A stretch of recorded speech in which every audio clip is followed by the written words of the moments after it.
will be presiding over this afternoon sitting.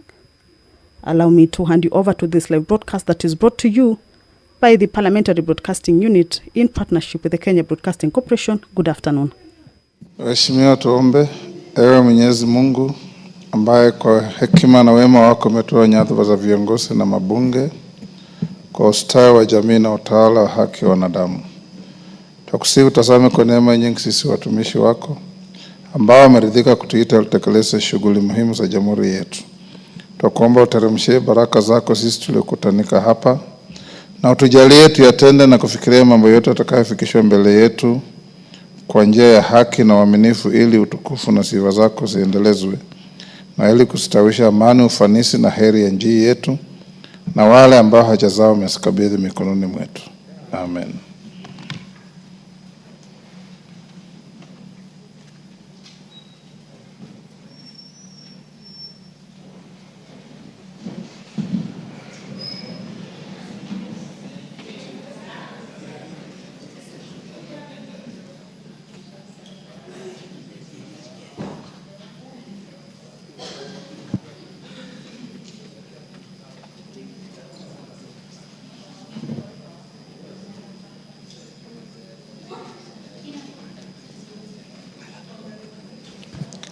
Sergeant, ring the quorum bell.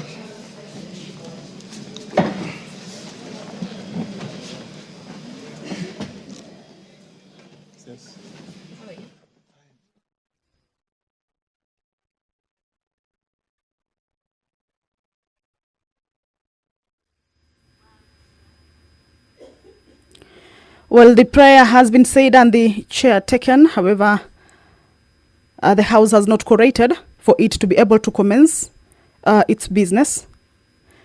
Hence, the quorum bell that was directed by the Speaker, or as provided for in the House Standing Order number 34, that after the prayer is said and the chair taken, if the quorum is not present or has not been raised yet, then that bell will be on for at least 10 minutes. This is sort of an allowance for the members who may be within the precincts of Parliament, at least to hasten their steps and be able to get to the chambers, join their colleagues, of course, and also allow the House or enable the House attain that quorum for the business to commence. The quorum. 1, administration of oath. Order number 2, communication from the chair. Order number 3, messages. Order number 4, petitions. Order number 5, papers. Majority Leader.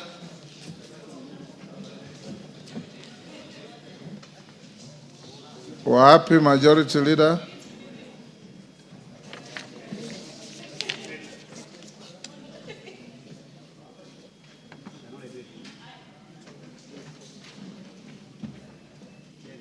Meli, you are holding brief.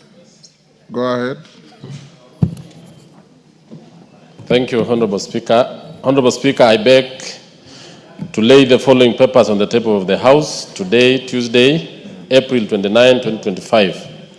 Legal notice number 37 of 2025 relating to the capital markets derivatives market amendments regulations 2025. The explanatory memorandum and evidence of stakeholder engagements from the National Treasury and Economic Planning. 2, the agreement establishing the European Bank for Reconstruction and Development, EBRD, from the Ministry of Foreign and Diaspora Affairs. 3, the agreement under the United Nations Convention on the Law of the Sea on the conservation and sustainable use of marine biological diversity of areas beyond national jurisdiction, from the Ministry of Foreign and Diaspora Affairs. 4, the agreement establishing the Shelter Afrique Development Bank, from the Ministry of Foreign and Diaspora Affairs. 5, reports of the Auditor General and financial statements for the year ended 30th June 2023 and the certificates thereon. 1, Igembe Boys Secondary School. 2, Maranda High School. 3, Bunyala Technical and Vocational College. 4, Jeremiah Nyaga Technical Institute. And 5, Bushangala Technical Training Institute. 6. Reports of the Auditor General and financial statements for the year ended 30th June 2024 and the certificate therein. 1. Anti-Corruption Authority. 2. Green Thinking and Action Party. 2. Green Thinking Action Party. 3. Kenya Deposit Insurance Corporation Staff Mortgage and Car Loan Fund. 4. Kenya Medical Supplies Authority. 5. Kenyatta National Hospital. 6. Kericho Teachers Training College. 7. National Health Insurance Car Loan and Mortgage Scheme. 8. National Quality Control Laboratory. And 9. Revenue Accountability Statements, Kenya Revenue Authority.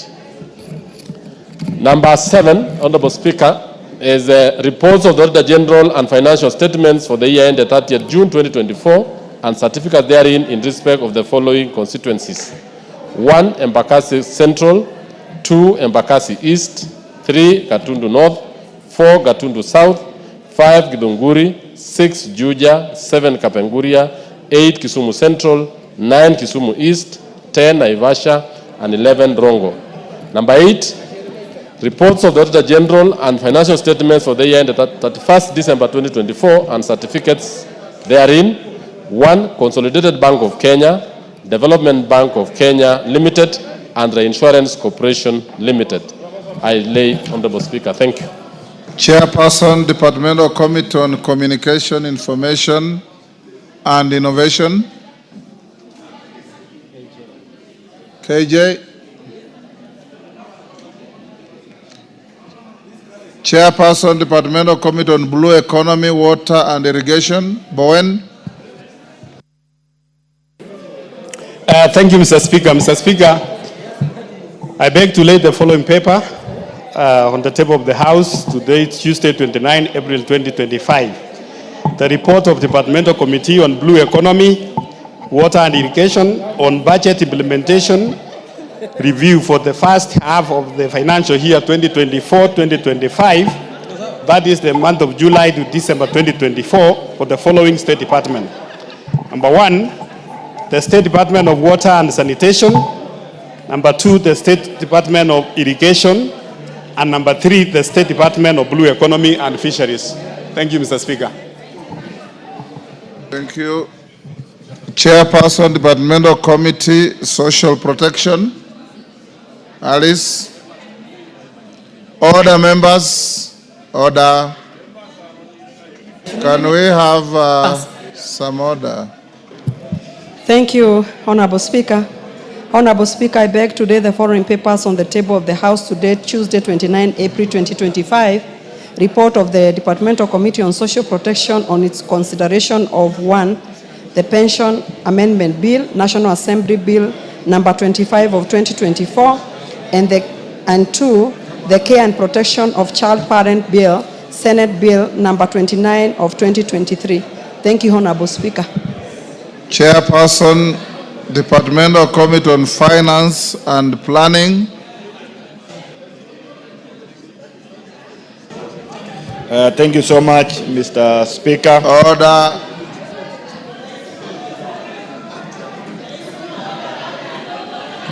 Order. Order, member for Busia. Order. Order, Donya. Many of you are first-timers. If you have a matter, order, members. If you have a matter, Honorable Omanyo. Order, Kiborek. Order. Take your seat. For our good ladies, if you have any issue, I can see the manner in which you are garlanding your hair. Looks like you want to demonstrate something. If you want to do that, and it's a matter that is not on the order paper, order Meli and your group. I'm communicating to your colleagues.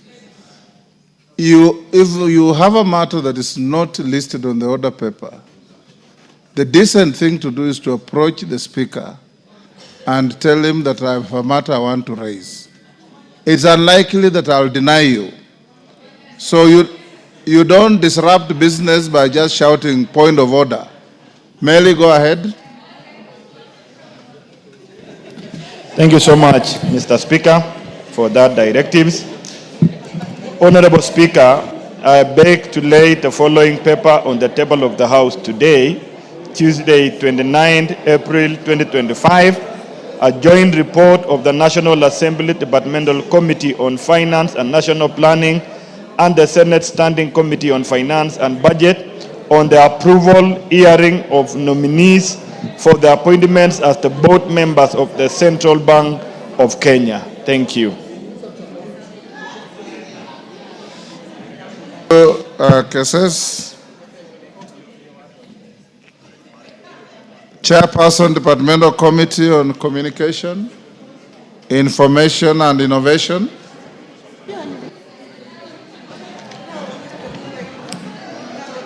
Thank you very much, Mr. Speaker.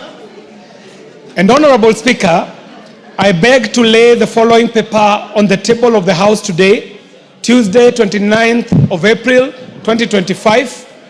And what I'm laying here is a report of the Departmental Committee on Communication, Information and Innovation on its consideration of the Computer Misuse and Cybercrime Amendment Bill, National Assembly Bill number 41 of 2024. I thank you, Mr. Speaker. Thank you, Honorable KJ. Next order.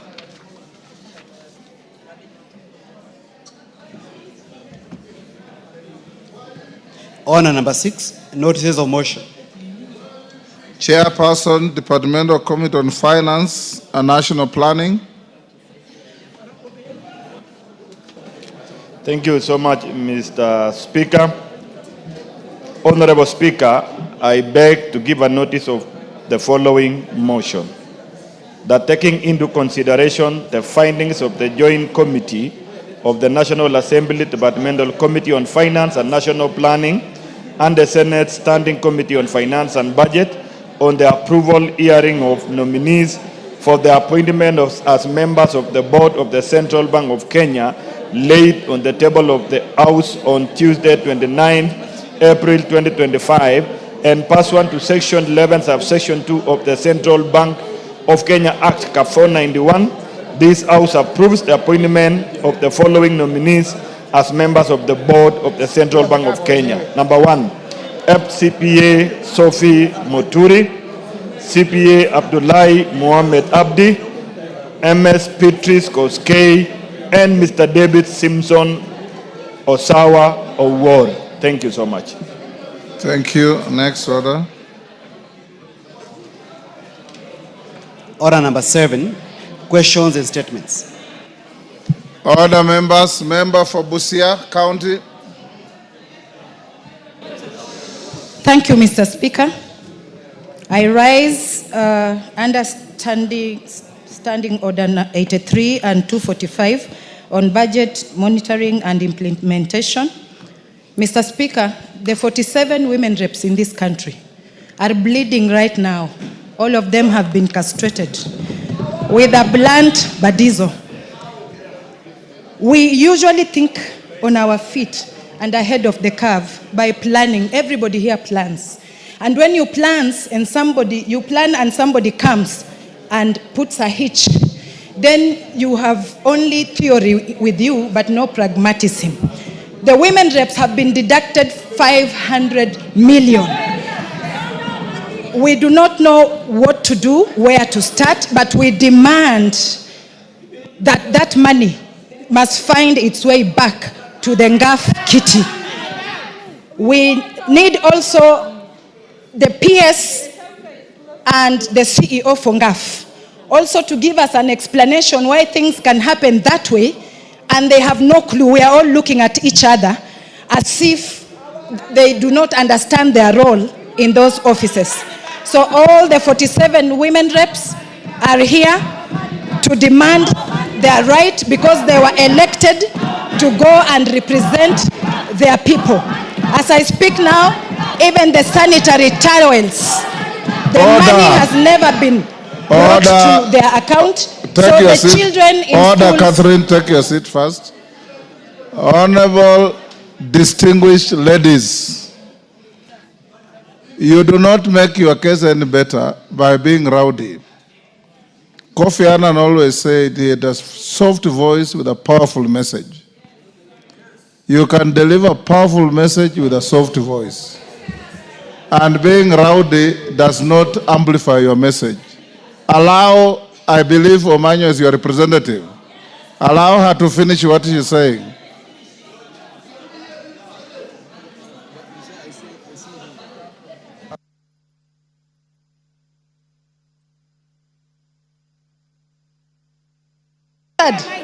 Mr. Speaker, it is not easy. Maybe I don't have a soft or soprano voice.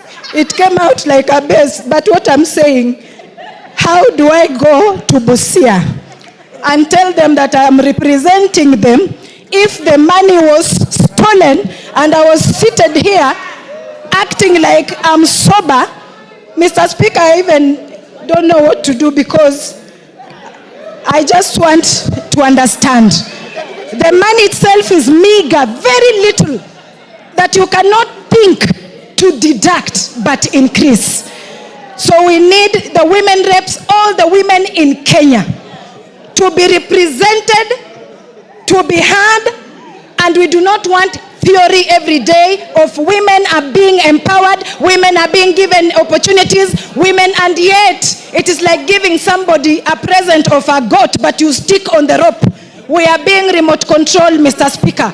We need the rights of all the 47 women reps to be in place like yesterday. Thank you, Mr. Speaker.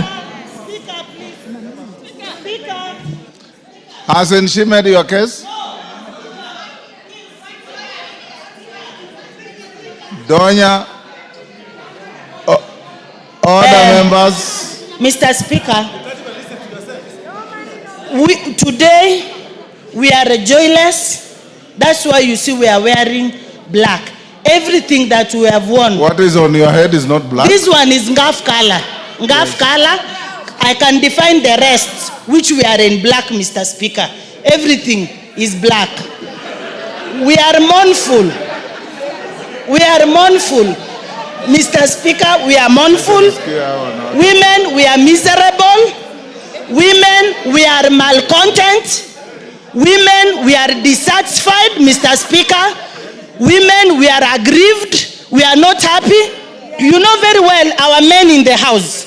When you come home and you find us your wives, you tell us, Mama, bring. We bring. Mama, give. We give. We have never denied men anything that you have asked us, Mr. Speaker. We have never. So we are going home. We will be going for recess, Mr. Speaker. Our children, our men, our elders will be asking, Mama County, what is there for us? They've taken all our money. They've taken everything. We have nothing, Mr. Speaker. We are not okay. We feel that this country is not ours, Mr. Speaker. Thank you. Why are they doing that to us, you Mr. have made your Speaker? point. Ben Suda.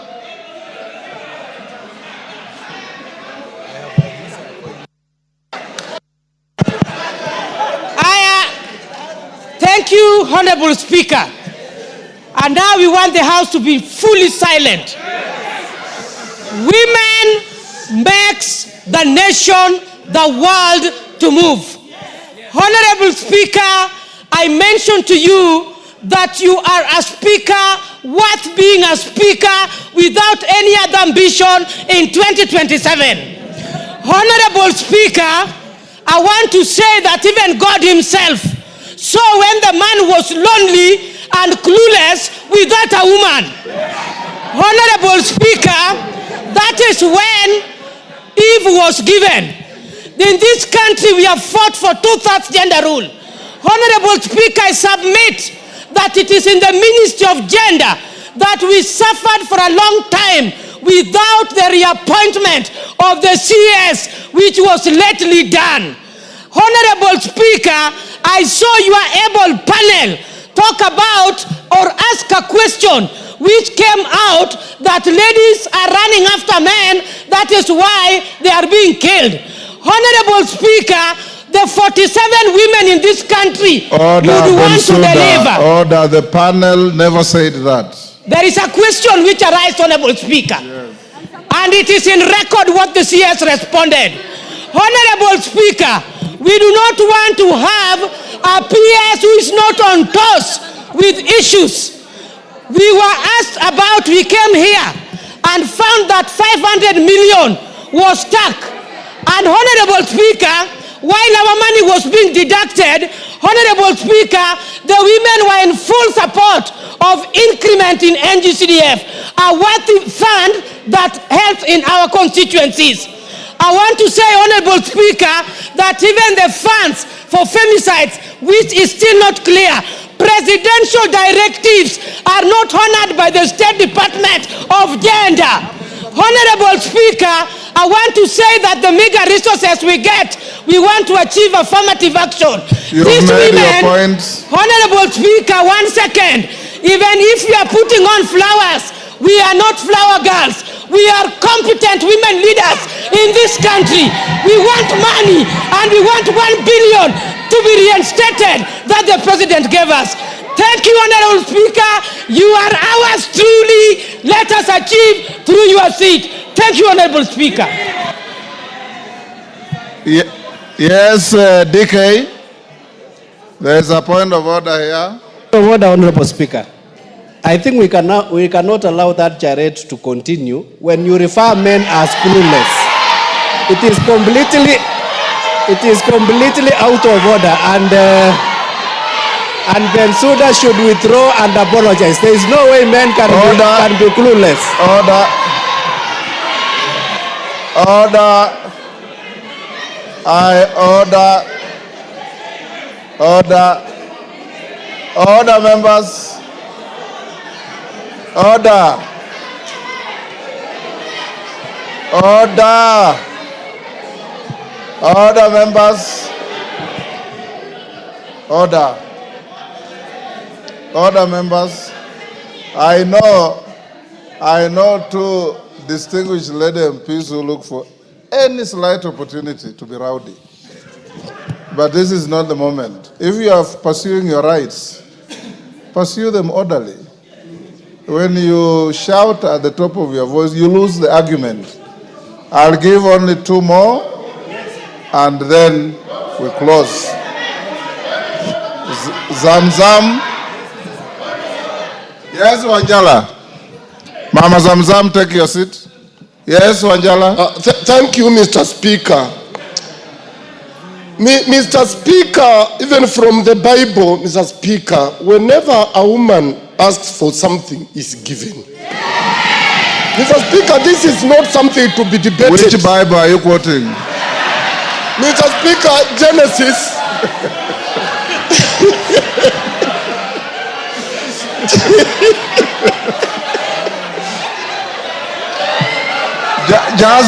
Just go on and tell us that's your fertile imagination.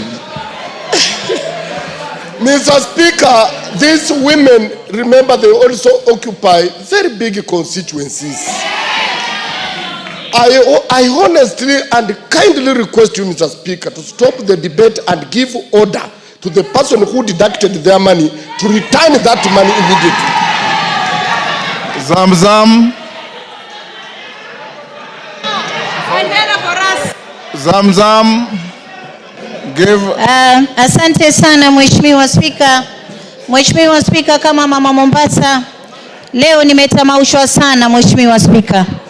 Watu wetu wameweza kuapply pesa za ngafu. Ni vikundi ambavyo rais wetu wa taifa alisema anataka kuinua uchumi. Na rais akatuongezea pesa sisi kina mama ili ziweze kusambaa mashinani. La kusikitisha Mheshimiwa Spika, wanawake hasa kina mama 47 katika bunge hili wamedharauliwa sana. Juzi hapa nilimuuliza waziri wa fedha, hizi pesa zilikatwa vipi? Akasema zilikatwa hapa. Tukija kuangalia hapa, hazikukatwa hapa Mheshimiwa Spika, zimekatwa kule treasury Mheshimiwa Spika.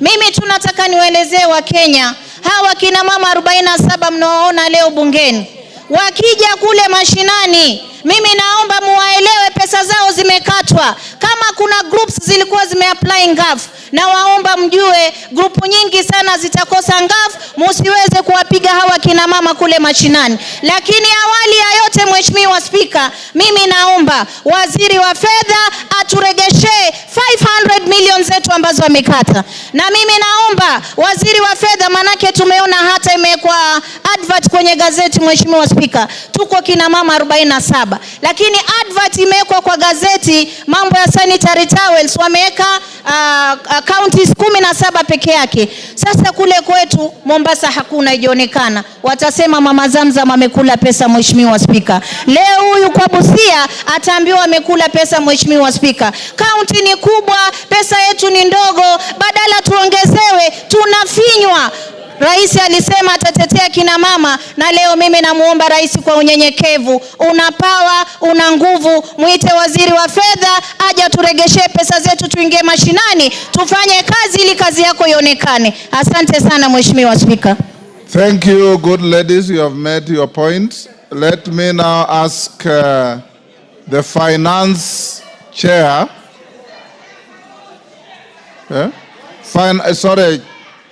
Chairman budget, but chairman before that, yes, Jen Kagiri.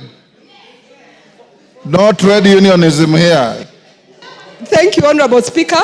Honorable Speaker, I serve as the chairperson of the 47 county MPs, and it is my honor to actually take the House through why the women are dressed the way they are. They are dressed in pink and they are dressed in black. Black to mourn the deduction of their money, which I think was a great injustice to us and an injustice to the whole country. Honorable Speaker, pink stands for the color pink, which is for NGAF, the National Government Affirmative Action Fund. Honorable Speaker, you have told us we don't have to be loud, we can just speak softly and make our actions be heard. Honorable Speaker, we have been decent and polite for the last 2 years. It seems that has not worked for us. Honorable Speaker, this afternoon we are requesting you to humbly indulge us because we have decided we are going to now start using our legs. From here, we are exiting the chamber to the National Government Affirmative Action Fund, and then we go to the Treasury Office to follow up on where our money went. Thank you, Honorable Speaker, and I hope you have granted us the permission. Thank you, Honorable Speaker.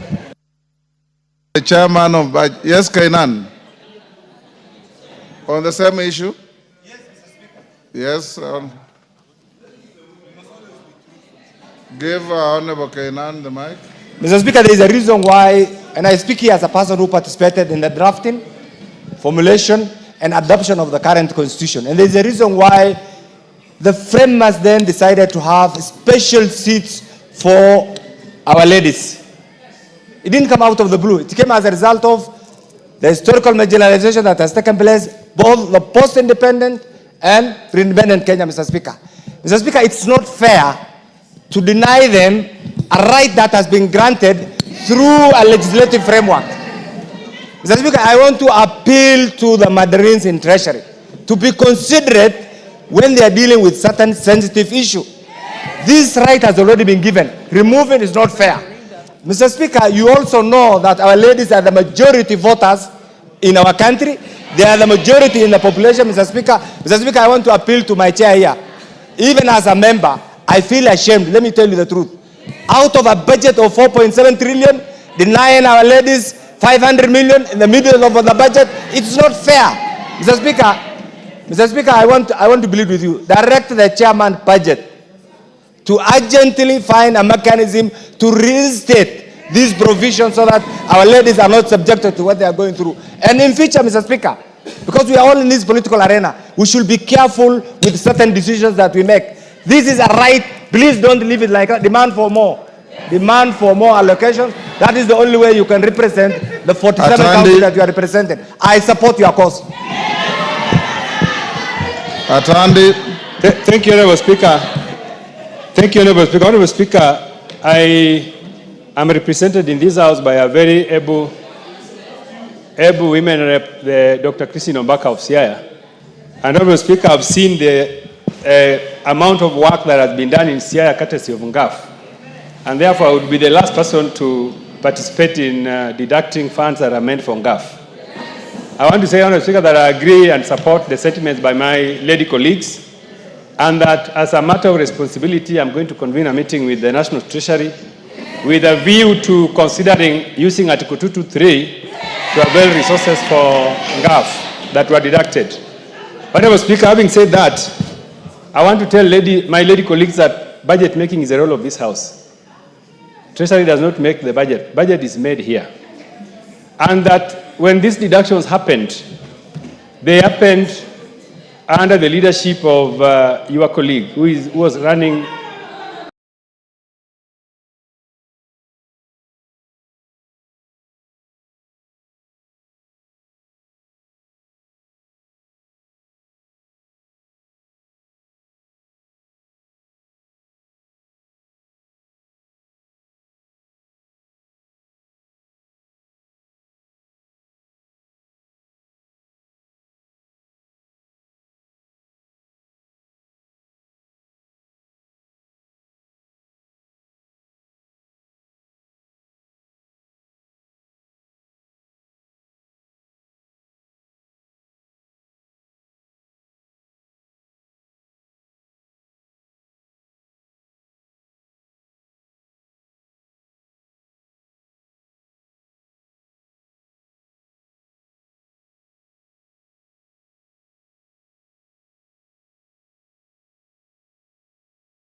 Not on toes with issues. We were asked about, we came here and found that 500 million was stuck. And Honorable Speaker, while our money was being deducted, Honorable Speaker, the women were in full support of increment in NGCDF, a worthy fund that helps in our constituencies. I want to say, Honorable Speaker, that even the funds for femicides, which is still not clear, presidential directives are not honored by the State Department of Gender.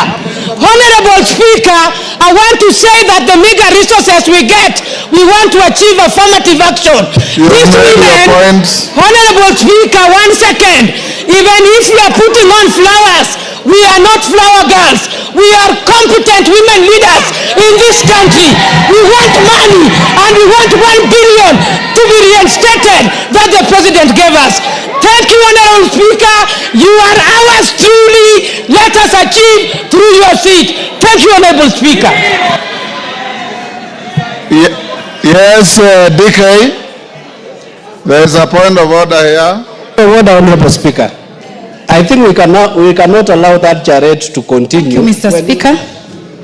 I rise under Standing Order 83 and 245 on budget monitoring and implementation. Mr. Speaker, the 47 women reps in this country are bleeding right now. All of them have been castrated with a blunt badizo. We usually think on our feet and ahead of the curve by planning. Everybody here plans. And when you plan and somebody comes and puts a hitch, then you have only theory with you but no pragmatism. The women reps have been deducted 500 million. We do not know what to do, where to start, but we demand that that money must find its way back to the Ngaf kitty. We need also the PS and the CEO for Ngaf also to give us an explanation why things can happen that way and they have no clue. We are all looking at each other as if they do not understand their role in those offices. So all the 47 women reps are here to demand their right because they were elected to go and represent their people. As I speak now, even the sanitary towels, the money has never been brought to their account. So the children in schools... Catherine, take your seat first. Honorable distinguished ladies. The roads that people use day to day are Kera roads. And as we speak, Honorable Speaker, they are impassable. The rains have washed them away. And Honorable Speaker, Kera, the government, the executive, continue playing games with us. They continue giving us piecemeal amounts of money, Honorable Speaker. As we speak, it has not released the monies on the ground. I therefore move, Honorable Speaker, in view of this, Honorable Speaker, we suspend the sitting. Order, Jack Wamboka. Order, Wamboka, take your seat.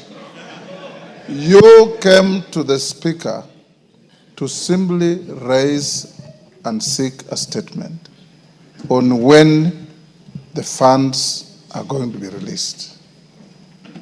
As a matter of fact, House Business Committee this afternoon directed the majority leader to issue a statement to this tomorrow. But I obliged you. I did not give you an opportunity to move an informal motion that you are trying to do. Yes, let's be gentlemen and ladies and bear fidelity to what you agree with the Speaker. Order Bowen. Order Bowen. Go on, Honorable Speaker, as I was indicating, rains are here. People, border borders are planting banana stems on our roads.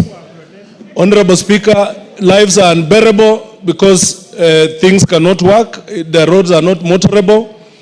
And Honorable Speaker, it is not, we are with you, you are part of us. You are member of parliament number 1, Honorable Speaker. So when we speak very strongly about the road things, to my house is a Kera road. I know it. I know it, Honorable Speaker, and it's impossible. So, Honorable Speaker, I want to implore on you that you are one of us, and when we say that, of course, I have withdrawn, it means that the magnitude of this matter is heavy. Honorable Speaker, be in our shoes, because you are us, and you know we respect you, Honorable Speaker. I want to move that we want a comprehensive statement, Honorable Speaker, of when the monies are going to be available, of course not later than tomorrow, Honorable Speaker. If things are not working, we want the minister here. We want the minister here, Honorable Speaker. The executive is playing with us, Honorable Speaker. And as we continue with that, Honorable Speaker, tomorrow is 30th. Honorable Mbadi gave us a promissory note for 30th, Honorable Speaker. I just want to remind you, please let it be at your back.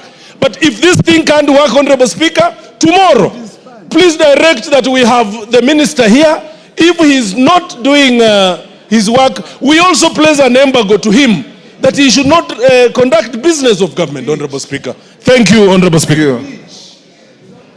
DK, I had said I'll invite the chairman. 1 minute only. Thank you, Honorable Speaker, and thank you for that consideration. Yes. The matter that Honorable Jack has raised is a matter of national importance. The fact that all the carer money has not been released for purposes of ensuring we can gravel our roads at this time of rains is a matter of concern. Is a matter of concern as we are going to recess. It is an issue that you will see people suffering, and there is nothing you can do. So rather than this house remaining impotent, it is important that the minister himself comes and explain. There has been so many explanations that don't add up. When they say that the court can share around 10.6 billion, who say that is it called holding for Ganishi order? Ganishi order. Who said that it has to be 22%, it has to be 10%, because the entire RMLF levy, what was in contention was only 10.6 billion. It can belong to Kenya, it can belong to Kura, it can belong to KWS, it can belong to the CS allocation. Why is it that Kera roads are suffering as a result of that Kanishe order? So we want the CS to come here clearly and state as to why the 10.6 billion that is in contention is being used to make sure that our rural roads are not working. Thank you, Honorable Speaker. Thank you. GK, sorry, let me hear the Deputy Speaker on the same issue. Thank you, Honorable Speaker. I think, thank you for giving me this opportunity. I think that this House has to be alive to one fact. It is very well for us to appropriate the funds in this House, but the National Treasury can sabotage us by making sure there is no exchequer available. So you can appropriate all you want in this House, but the exchequer can be sabotaged at the National Treasury. So what we need to know is that we must use our opportunity on Wednesdays when we can call the Cabinet Secretary. Let the Cabinet Secretary confirm to us that whatever we appropriate in this House must have the corresponding exchequer provided by the National Treasury. That's the problem. Two, the other thing I want to mention, because it was said, Honorable Atandi, Chairman Budget, I know you said that I chaired the Budget Committee under Supplementary 2 when that matter was dealt. No, I have the opportunity to say. I must say, the code that was provided during the budget hearings was not the code for the National Government Affirmative Action Fund. It was a different code. The description, no, the code belonged to the GAF funds, but the description was office operations.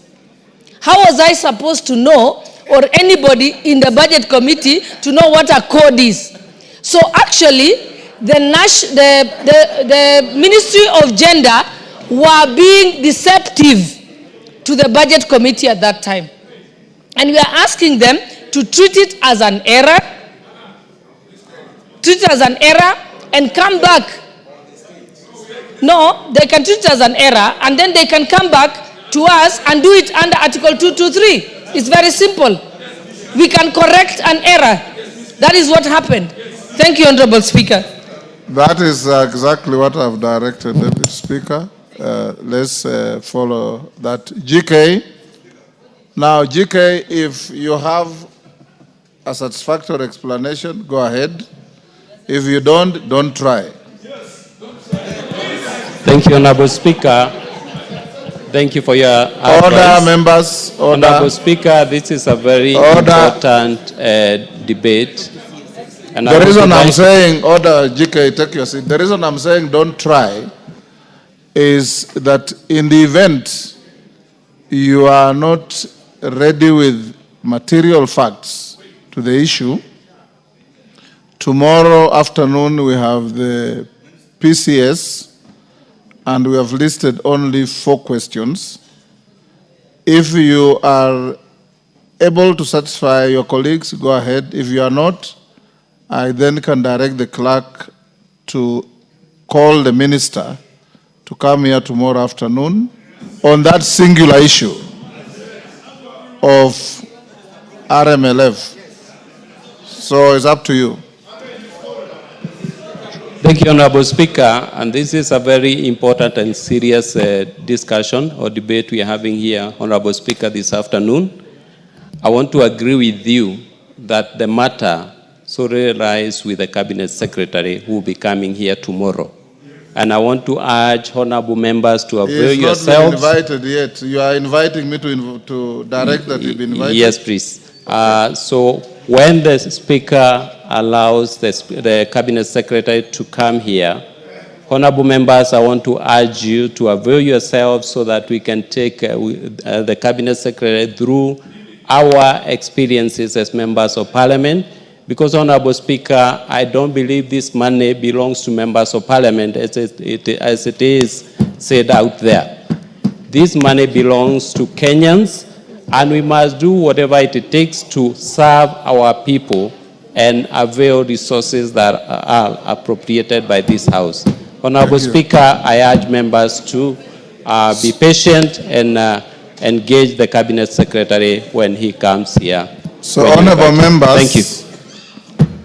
I will direct the clerk to invite the CS for roads and transport to be here tomorrow in the afternoon.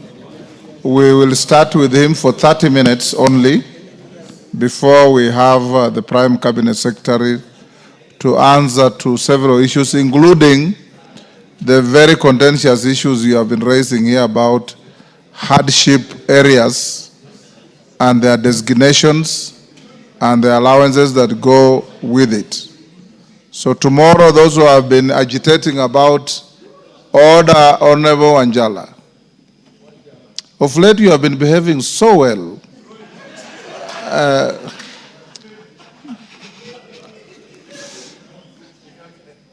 Or is it Alicia who is inciting you to misconduct yourself? Those members who have been raising issues about designation and classification of hardship areas, tomorrow the Prime Cabinet Secretary will be here to respond to that issue. And I expect him to tell the House and the country more about policy than enclaves of hardship, so that we get to know what it means to be a hardship area and what goes with it and who deserves it. So tomorrow afternoon, we will start with Honorable CS for Transport and Roads on the singular issue of RMLF. Don't stray in with other issues. Then we go to the PCS. So GK, be here to support the minister to whom your committee oversights tomorrow. Thank you. Bashir.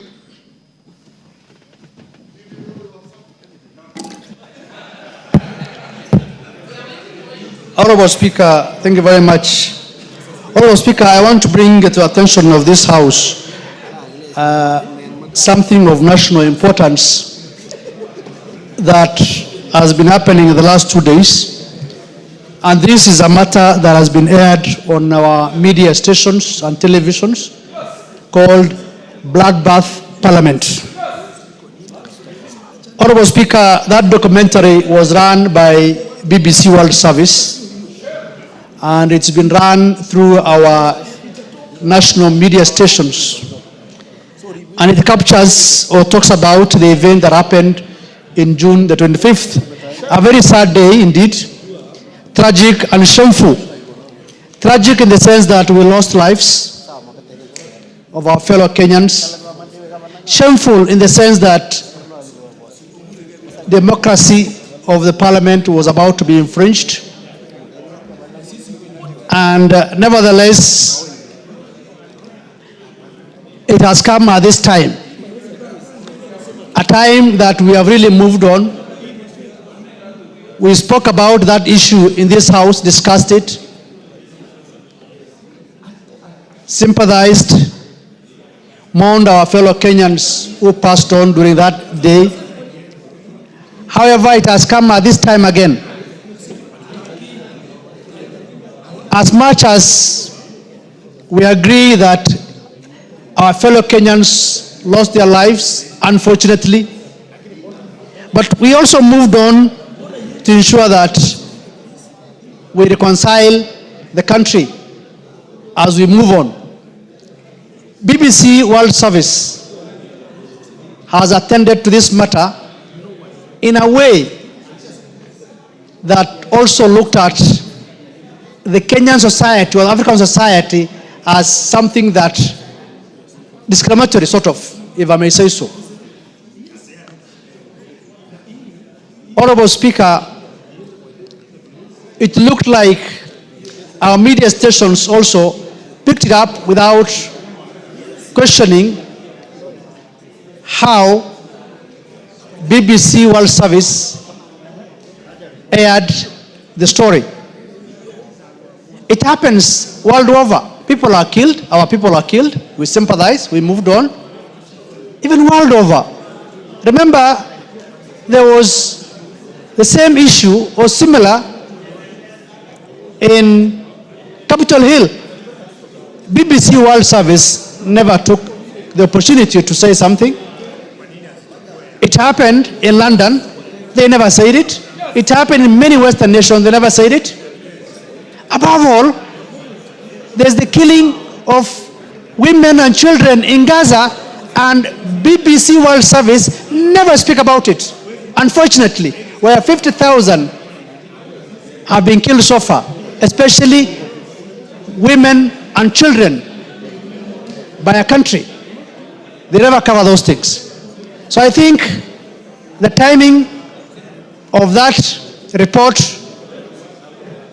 and it comes at a time when IPOA and other executive agencies are doing an investigation, and they never shared that with them.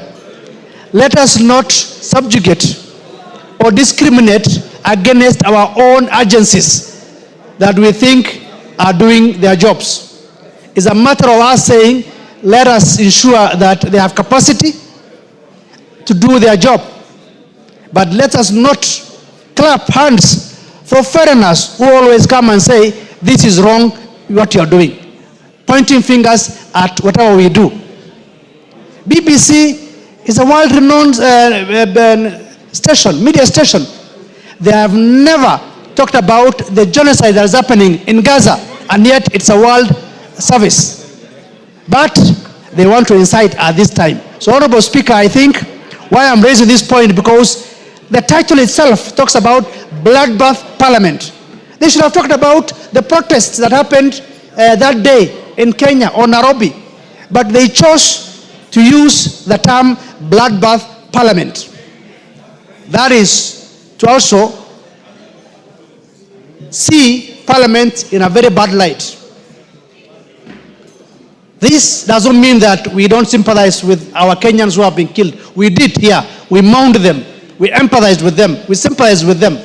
But the timings of this report by BBC World is unfortunate. And it touches on lack of patriotism also on our part, trying to showcase things done by a foreign media. I want to take on BBC World. Please go to Gaza and report also what is happening in Gaza as well. Honorable Speaker, I wanted to bring that to attention of the House so that they are also aware that this is a national matter that is happening in our soil. Thank you very much, Honorable Speaker. Yes, KJ.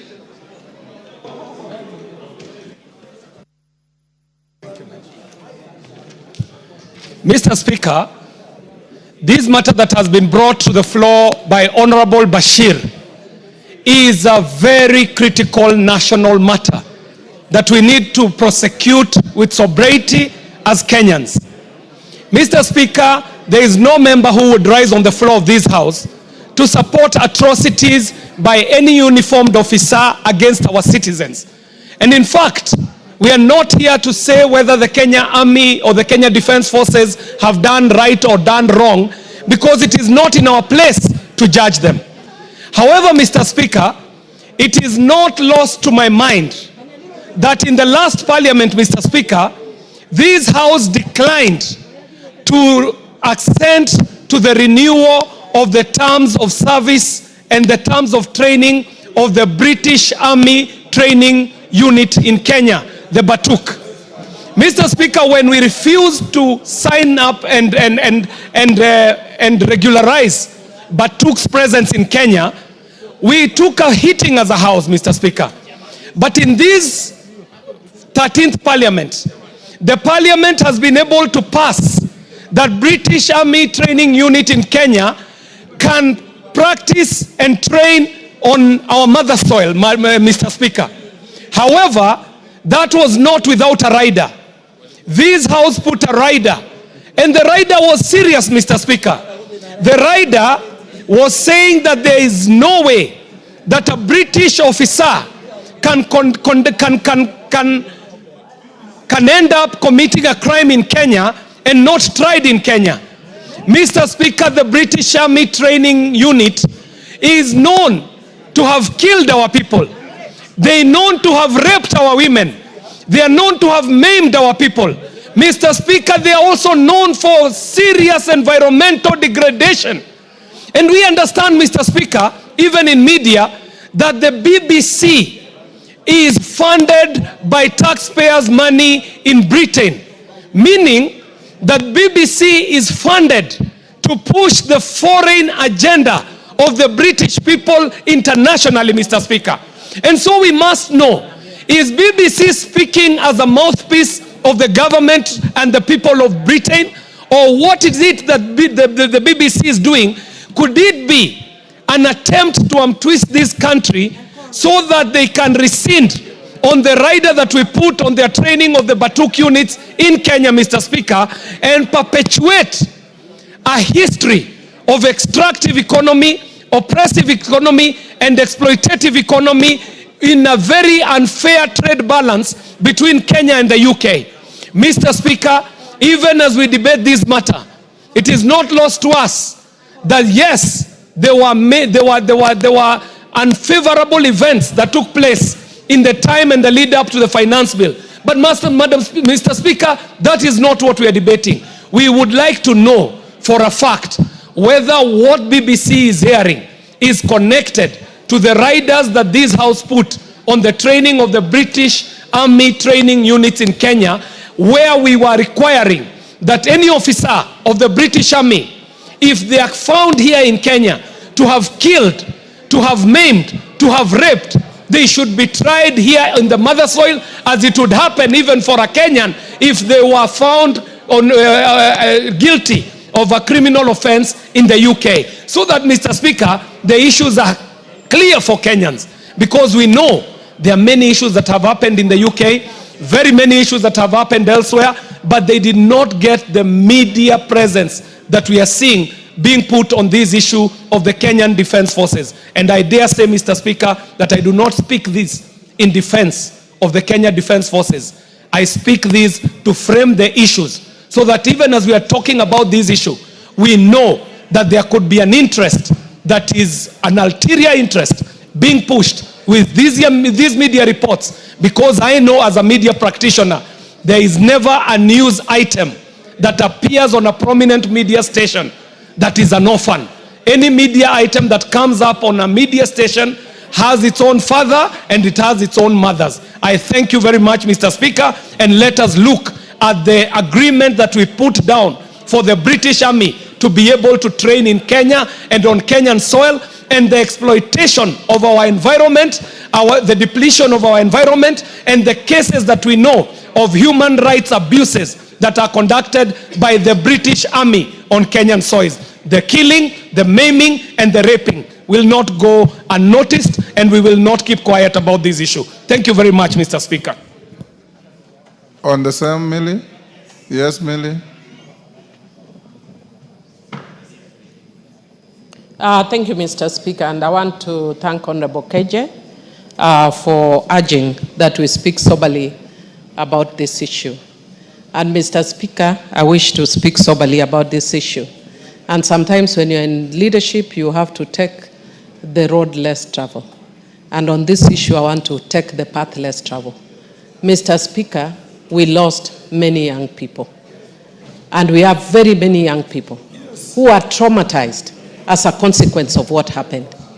Mr. Speaker, it is a point in our country that all of us wish never happened, but it happened. Mr. Speaker, I think we have not handled this issue well, and that is why sometimes you find people from outside are coming to document this. If as Kenya, we were able to acknowledge that things went wrong, and we need to fix it, then Mr. Speaker, even if BBC aired it, it doesn't matter. We have to fix our own problems on our own. We don't have to wait for BBC to tell us there was something wrong. I have a problem with the title that they've given, but which is typical of any media house, because they want it to trend and then want it to, yeah. And because of that, Mr. Speaker, they may have given it that title. But Mr. Speaker, we have not yet dealt with some of the issues. We have dealt with some, but one of the issues we have not dealt with is the trauma. Mr. Speaker, I said it when Honorable Elachi lost the son. Mr. Speaker, we have a very angry young generation in this country. And part of the anger is on the issues that we are seeing, Mr. Speaker. And we cannot bury our heads in the sand, Mr. Speaker. Mr. Speaker, let Parliament take the lead. And let us find a way of helping these young people to heal. Because, Mr. Speaker, we don't know what may come in the next few months, next year, or whatever. And furthered by the fact that we have very many young people who are jobless, who are frustrated. And if these people, I don't know what their intention is. Their intention could be fuel more harm and whatever. I don't know what their intention is. But from the young people that have spoken, it has actually created more anger. We are taking them back to the path that they would rather not walk again. But they are walking it. And we don't know at what point somebody else will fuel it again. You can't stop the media. Somebody else will fuel that anger again. And so for us to deal with it, let this Parliament take that mandate to deal. When we had post-election violence, Mr. Speaker, I was lucky to be in this Parliament, I think, where we do in that Parliament. Mr. Speaker, we set up a select committee. We walked all over this country. And because as human beings, we have a nature to forget. When we thought we had moved on, I remember in one case, we met a woman whose husband's head had been decapitated. She went to her home with the husband's head.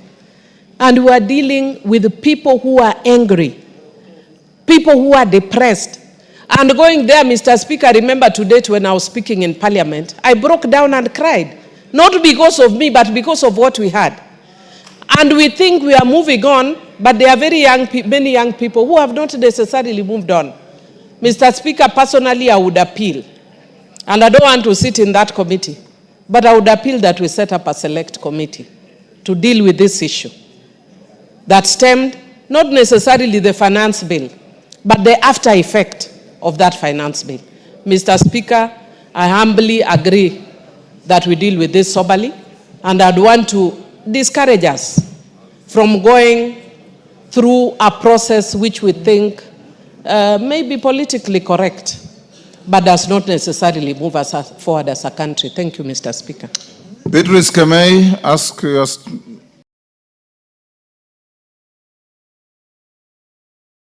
request for your statement.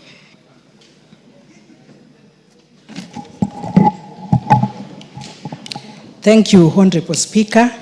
I want to request for a statement regarding investigations into escalating cases of femicide and gender-based violence in Kericho County.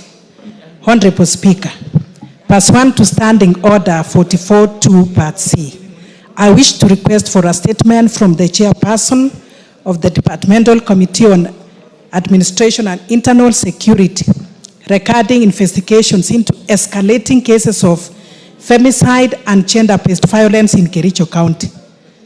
Honorable Speaker, Article 26 of the Constitution guarantees the inalienable right to life to every person, regardless of age, gender, and social status. Additionally, various statutes, including the Sexual Offences Act, Cap 63A, and the Protection Against Domestic Violence Act, Cap 151, place an obligation on the state to prevent, respond to, and provide mechanisms for reporting and prosecuting acts of gender-based violence and femicide. However, the implementation and enforcement of these laws remain inadequate to address the issues. Between July and September 2024, there were 62 reported cases of gender-based violence and femicide in Kericho County.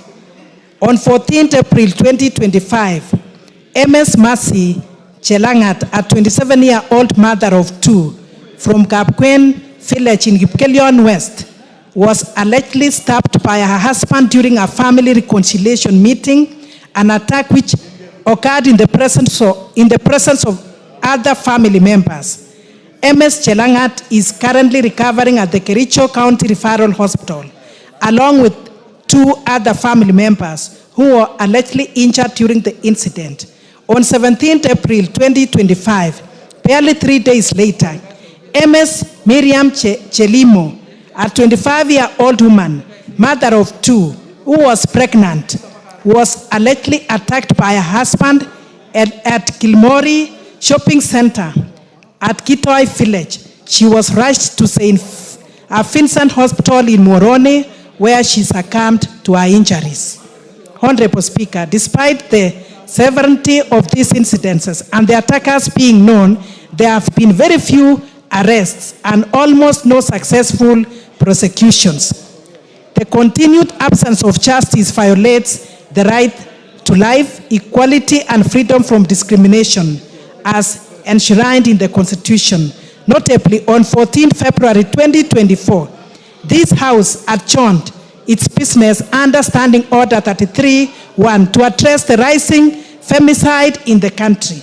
Additionally, a consultative meeting between the President and the women leaders from across the country culminated in the launch of the Commercial Duluma campaign in January 2025 to address the rising cases of femicide and GBV in the country. However, femicide continued to escalate, and survivors and families of victims suffer in silence, with perpetrators are not apprehended. Honorable Speaker, it is against this background that I request for a statement from the chairperson of the Departmental Committee on Administration and Internal Security on the following. 1, the current status of investigations into the reported femicide and GBV cases in Kericho County, particularly the attacks on MS Mercy Chelangat and MS Miriam Chelimo. 2, a report on the number of reported femicide and GBV cases between July 2024 and April 2025, including steps being taken by the ministry to ensure all reported cases of femicide and GBV in Kericho County are fully investigated and prosecuted without undue delay and indicating the reasons for the low rate of arrests and prosecutions in the Kericho County cases. Honorable Speaker, I thank you. Tongoyo.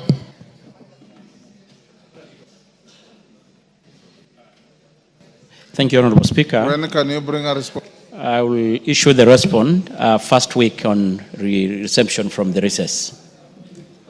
First week on once we resume from recess. Deco Baro, Garissa Town.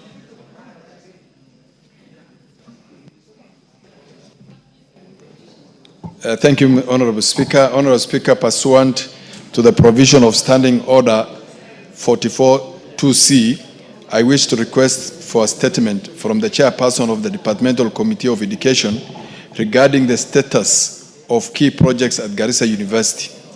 Honorable Speaker, Garissa University was first established as a constituent college of Moi University on the 12th August 2011 through a legal notice number 116 under the Moi University Act Cap 210A and the Garissa University College Order 2011 and attained full public university status October 23rd October 2017.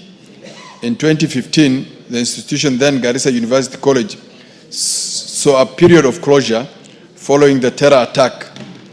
Although it has in recent years gradually resumed its activities with a rise in the student enrollment, which now far outstrips the capacity of the existing buildings and infrastructure and utilities. In response to the need for infrastructure for the university, the government, through the Ministry of Education and that of National Treasury, approved a proposal to construct an ultra-modern library complex housing the School of Information and Sciences, a tuition block with an auditorium, a water storage and reticulation system, and administration block. Honorable Speaker, the construction of the ultra-modern library was projected to cost 207,074,948, of which only 39,430,648 has been disbursed. The tuition block was projected to cost 372,800,000, of which only 84,942,762 has been disbursed. The water storage and reticulation system was projected to cost 26,902,000, of which only 10,468,800 has been disbursed. And the administration block was estimated to cost 518,416,664, of which only 151,200,000 has been disbursed so far. Regrettably, the monies disbursed are not the full amount as allocated in the budget, which has led to the key priority projects stalling. As a result, students are compelled to attend lectures under trees, which is an indignity that undermines both the quality of the learning and the institution's standing. Honorable Speaker, it is against this background that I request for a statement from the chairperson of the Departmental Committee on Education on the following. A detailed report on the current physical and financial status of each project, including the percentage of works completed, the contractors engaged, and the projected completion dates, an exact timeline for the release of the outstanding balances, and the measures put in place to ensure these projects are fully funded through completion. Number three, the measures put in place to ensure that there is prudent use of taxpayers' funds and the delivery of value for money by the institution and its contractors. Thank you, Mr. Speaker. Kainan, on the same? 1 minute.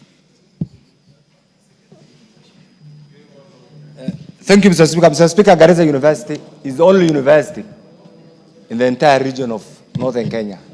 And Mr. Speaker, you're also familiar with the history and the circumstances of that university. I don't need to belabor this. Mr. Speaker, I thought by now, and I'm sure you're aware, that there are universities now, almost public funded universities, almost in every sub-county. For an entire region, which is almost 70% of the landmass of the Republic of Kenya, with a growing population, the only university still is traveling. Students are learning under trees. We have made passionate appeal, and I'm glad that the chairman is here of education. Mr. Speaker, will I be right? Because there is no time when there's enough resources for everybody. We must sacrifice for particular groupings or regions that require those services as and when the situation demands. I want to plead with the chairman and the chairman budget to urgently put in place mechanism on affirmative basis to assist Garissa University so that at least we can have the basic infrastructure to suit that name of being a university. Because right now, so many students have shown the desire to go to that university, and yet everything is lacking, Mr. Speaker. Mr. Speaker, I want to plead with you, just like you have done in the past, to compel, and I know we'll also apply, and I want to plead with Honorable Deco, to put everything in perspective so that by the time we are going through the budget-making process, we insist that Garissa University must get a lion's share so that in the next financial year, students can get a conducive infrastructural environment. I support that statement, Mr. Speaker. Chenyamai, 1 minute. Thank you very much, Honorable Speaker. I support the Honorable Deco on the fact that this is a university that must be funded.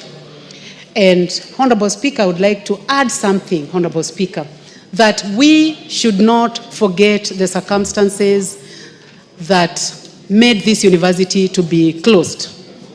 And this happened on the 2nd of April 2015, where we lost 148 students, Honorable Speaker, if I'm correct on numbers.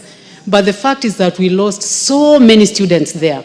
Honorable Speaker, as we work towards ensuring that this university gets budgetary allocations, it is extremely important, and I would like to ask Honorable Deco, Honorable Kainan, and all other members from the northern Kenya and from the eastern part of Kenya, that the people who attacked students in Garissa University originated in my own constituency, Honorable Speaker, Kitui South, in a place called South Kitui Game Reserve. And we have seen now efforts of people, politicians, taking back people into the same game reserve and ensuring that that place called Inyali, where those people were traced to, is now having, it is becoming now a settlement of people where there is no chief and where there is no assistant chief. So, Honorable Speaker, as we work on this, let this matter of security also be considered, and I support that they be given money to fund the university, but take care of security so that people do not leave my constituency, Kitui South, go all the way and kill students and affect the whole of Kenya. Thank you, Honorable Speaker. Thank you, Meli. When can you bring a response? Thank you, Honorable Speaker. The issues raised by Honorable Deco and the two other members are very weighty, and they affect all the universities in this republic. And Honorable Speaker, I and the committee members did walk across most of the universities in the eastern part and the western part of the Rift, and we noted a number of what we call white elephant projects. We even went to Garissa and we found students under trees taking lectures. So, Honorable Speaker, because of this, we are proceeding for recess. Immediately we are back, I'll give a very detailed report, not only on Garissa, but all the universities across the Republic. Thank you, Honorable Speaker. Thank you. On the same issue? Yes, Bowen. Yes, Mr. Speaker, I want to appreciate the answers given by the Honorable Chair of Education. He has not given that many, no, or the promise that he's going to give us soon. But, Mr. Speaker, the chairman has just said that many of our universities are struggling financially. Many of our universities. But again, Mr. Speaker, we are seeing again the same ministry of Education opening some other universities. You have seen, Mr. Speaker. So, even as the chairman looks into the financial constraints in this institution, Mr. Speaker, I think we need to think as a country, do we need some other more universities when these are the ones, the strong universities, like Garissa University, Moi University, they are going down. Oundo. Speaker, I also want to concur with the sentiment of Honorable Bowen.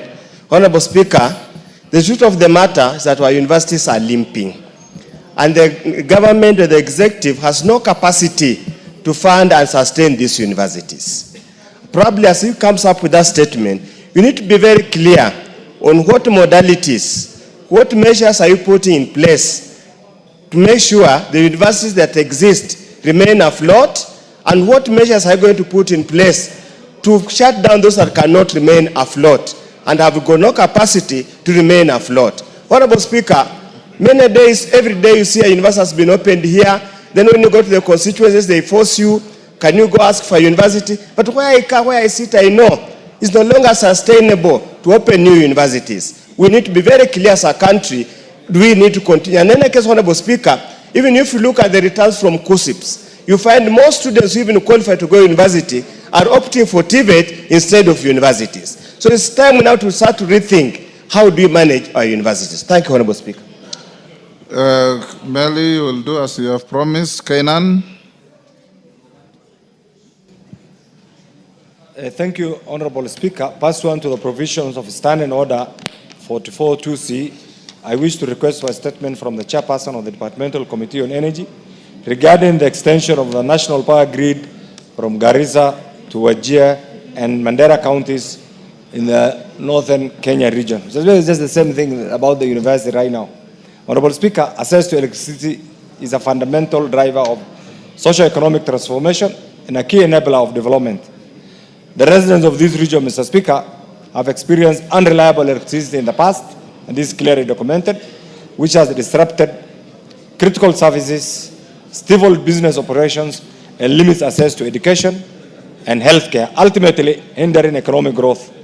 Mr. Speaker, the extension of the national grid to northern Kenya region is therefore essential to unlocking the region's economic growth and bridging the development gap, particularly, Mr. Speaker, for Wajir and Mandera. Honorable Speaker, it's against this background that I request for a statement from the Chairperson of the Departmental Committee on Energy on the following: a report on the current status of funding, planning, and implementation of the extension of the national grid from Garissa to Wajir and Mandera counties in the northern Kenya region, including the timelines for completion. Mr. Speaker, this project has been in the pipeline since independence, Mr. Speaker, and it has never taken off. We just need to know the truth.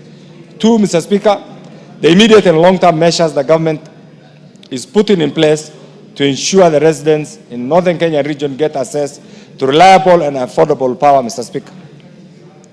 And finally, Mr. Speaker, the plans that the government is putting in place to address the gap in the provision of power in the region, including alternatives for provision of off-grid solar access. I thank you, Honorable Speaker. Energy, Gikaria, when can you bring a response? Honorable Speaker, if given an opportunity, we can bring after recess once you are back. Honorable Speaker, remember 2 weeks ago, the same thing was raised again here, and I think it is a very critical matter. So you combine and bring second week. Thank you, Honorable after Speaker. Recess. Mashua Waithaka.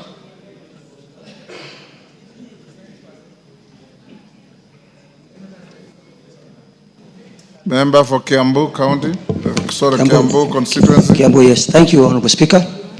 A request for statement regarding attempted land grabbing in Tinganga Ward in Kiambu constituency.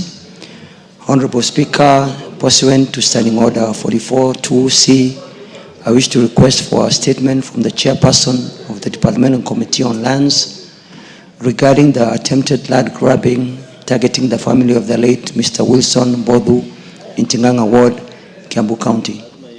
Honorable Speaker, the Bodu family has owned and resided on their 236-acre parcel of land in Tinganga Ward in Kiambu with their ownership properly documented. The family acquired the land from the white settlers 51 years ago, and legitimate ownership is further evidenced by compensation by the government for land allocated for the development of the Kiambu Rioki-Gewa Road.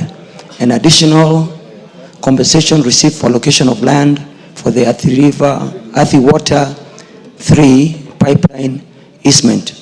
However, over the 2 past months, the family has faced systematic harassment through repeated summons from various state agencies, including the Directorate of Criminal Investigations and the National Land Commission, demanding explanations regarding their land acquisition.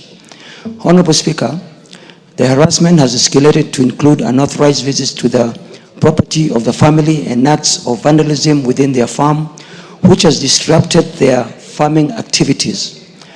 Despite full cooperation from all official summons and investigations, which have yet yielded evidence of any impropriety, they continue to face intimidation and live in constant fear for their safety and security of tenure.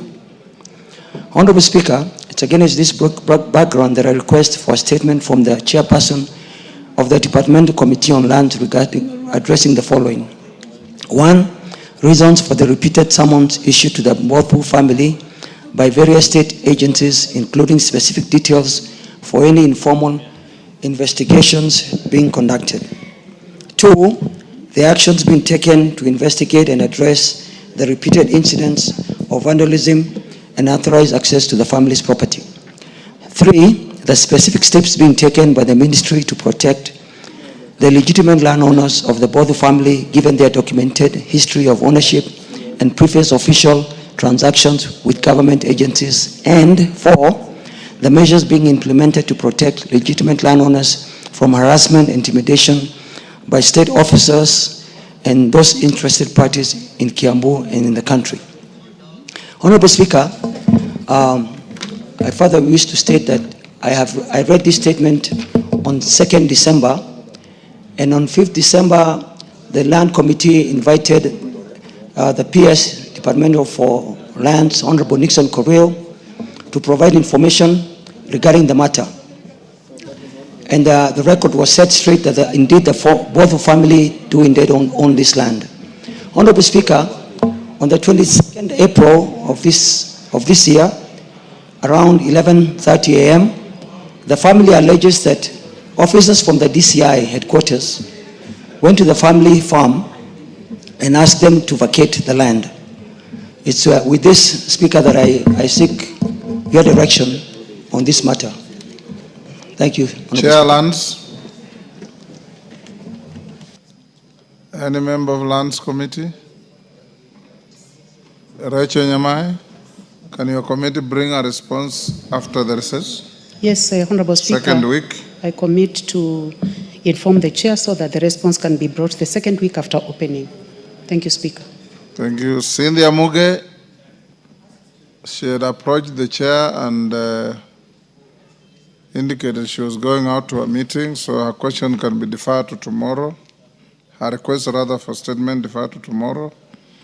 Response, no, before that, Julius Olesunguli.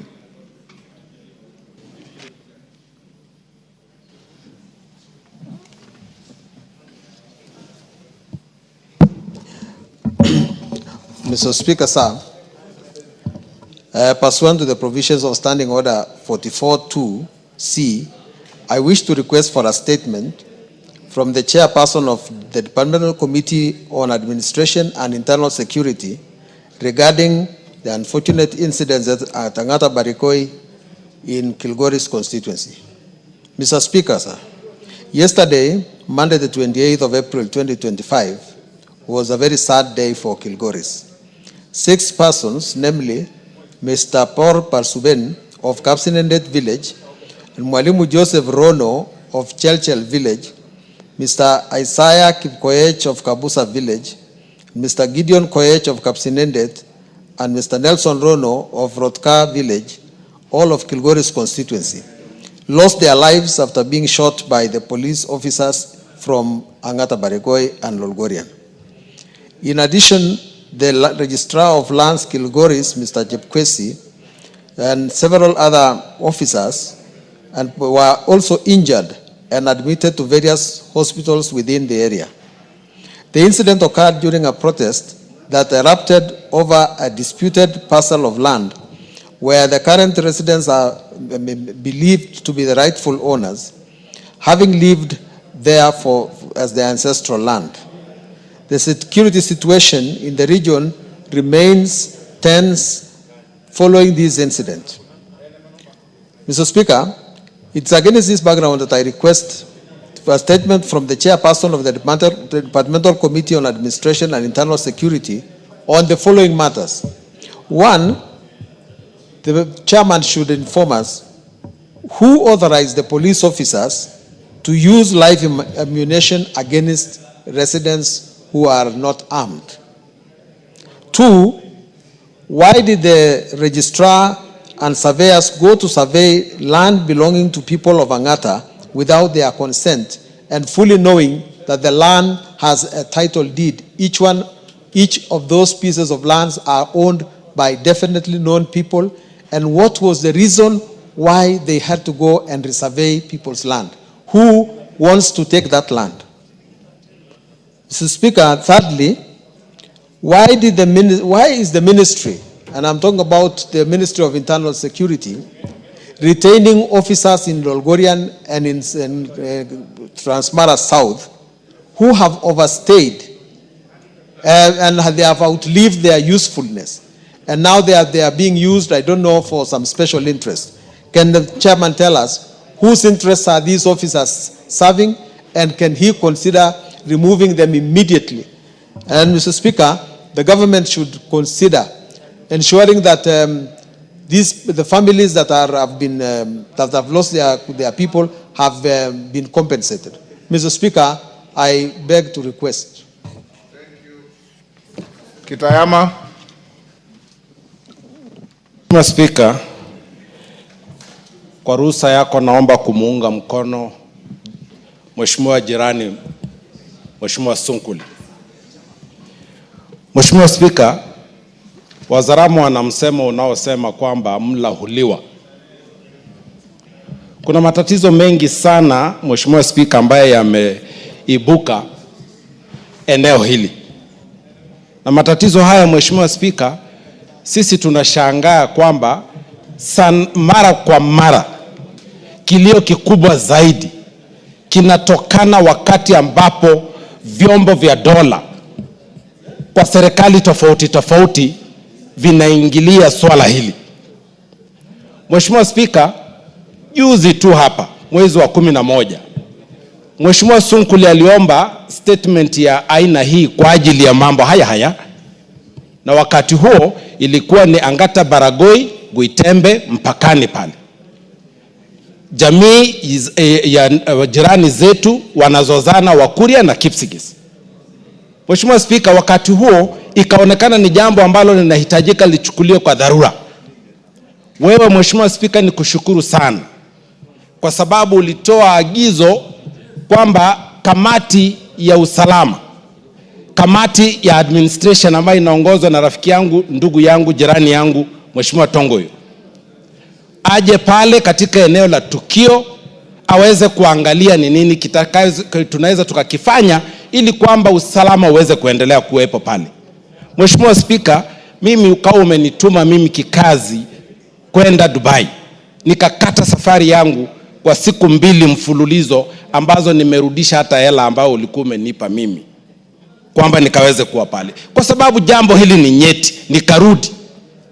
Tukaenda katika eneo la tukio. Tukajaribu kuangalia, na kamati hiyo ni washukuru sana kwa sababu walisikiliza watu wetu na wakapata uhalisia wa mambo. Shida ambaye hata bunge hili linajua kwamba imenukuliwa kuwa imeanza tangia miaka ya kabla ya uhuru. Na Mheshimiwa Speaker, ukweli ulioko ni kwamba tumekataa kama nchi kufuata haki, na tunafanya hivyo makusudi tu.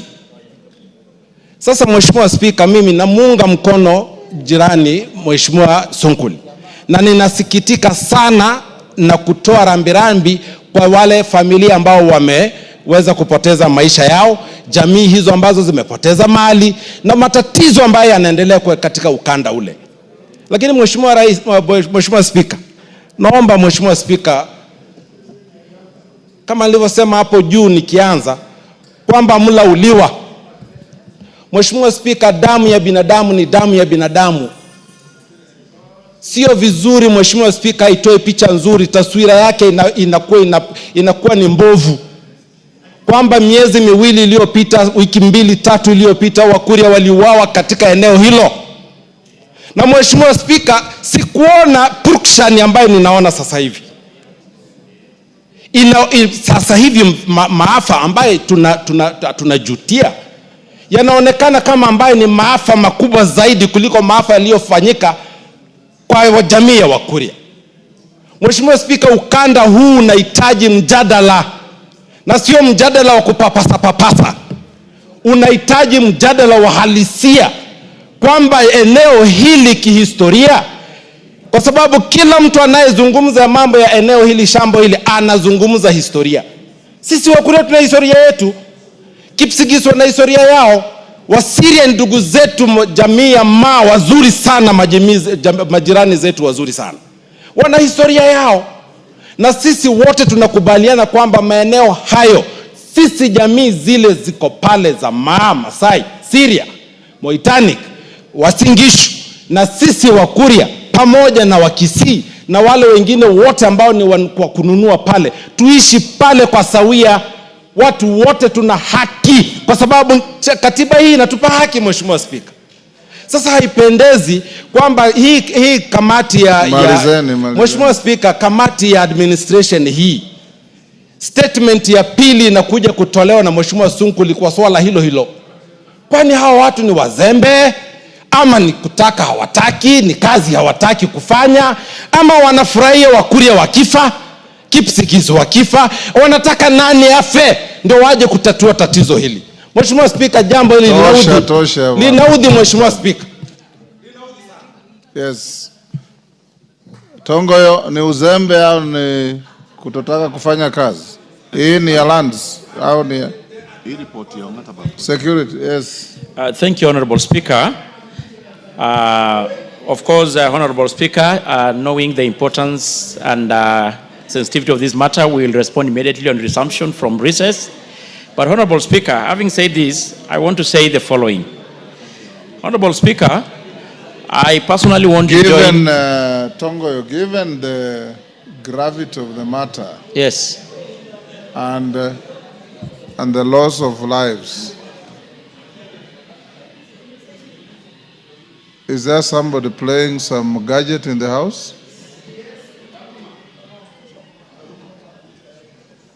Who is playing a gadget in the house? It's out of order.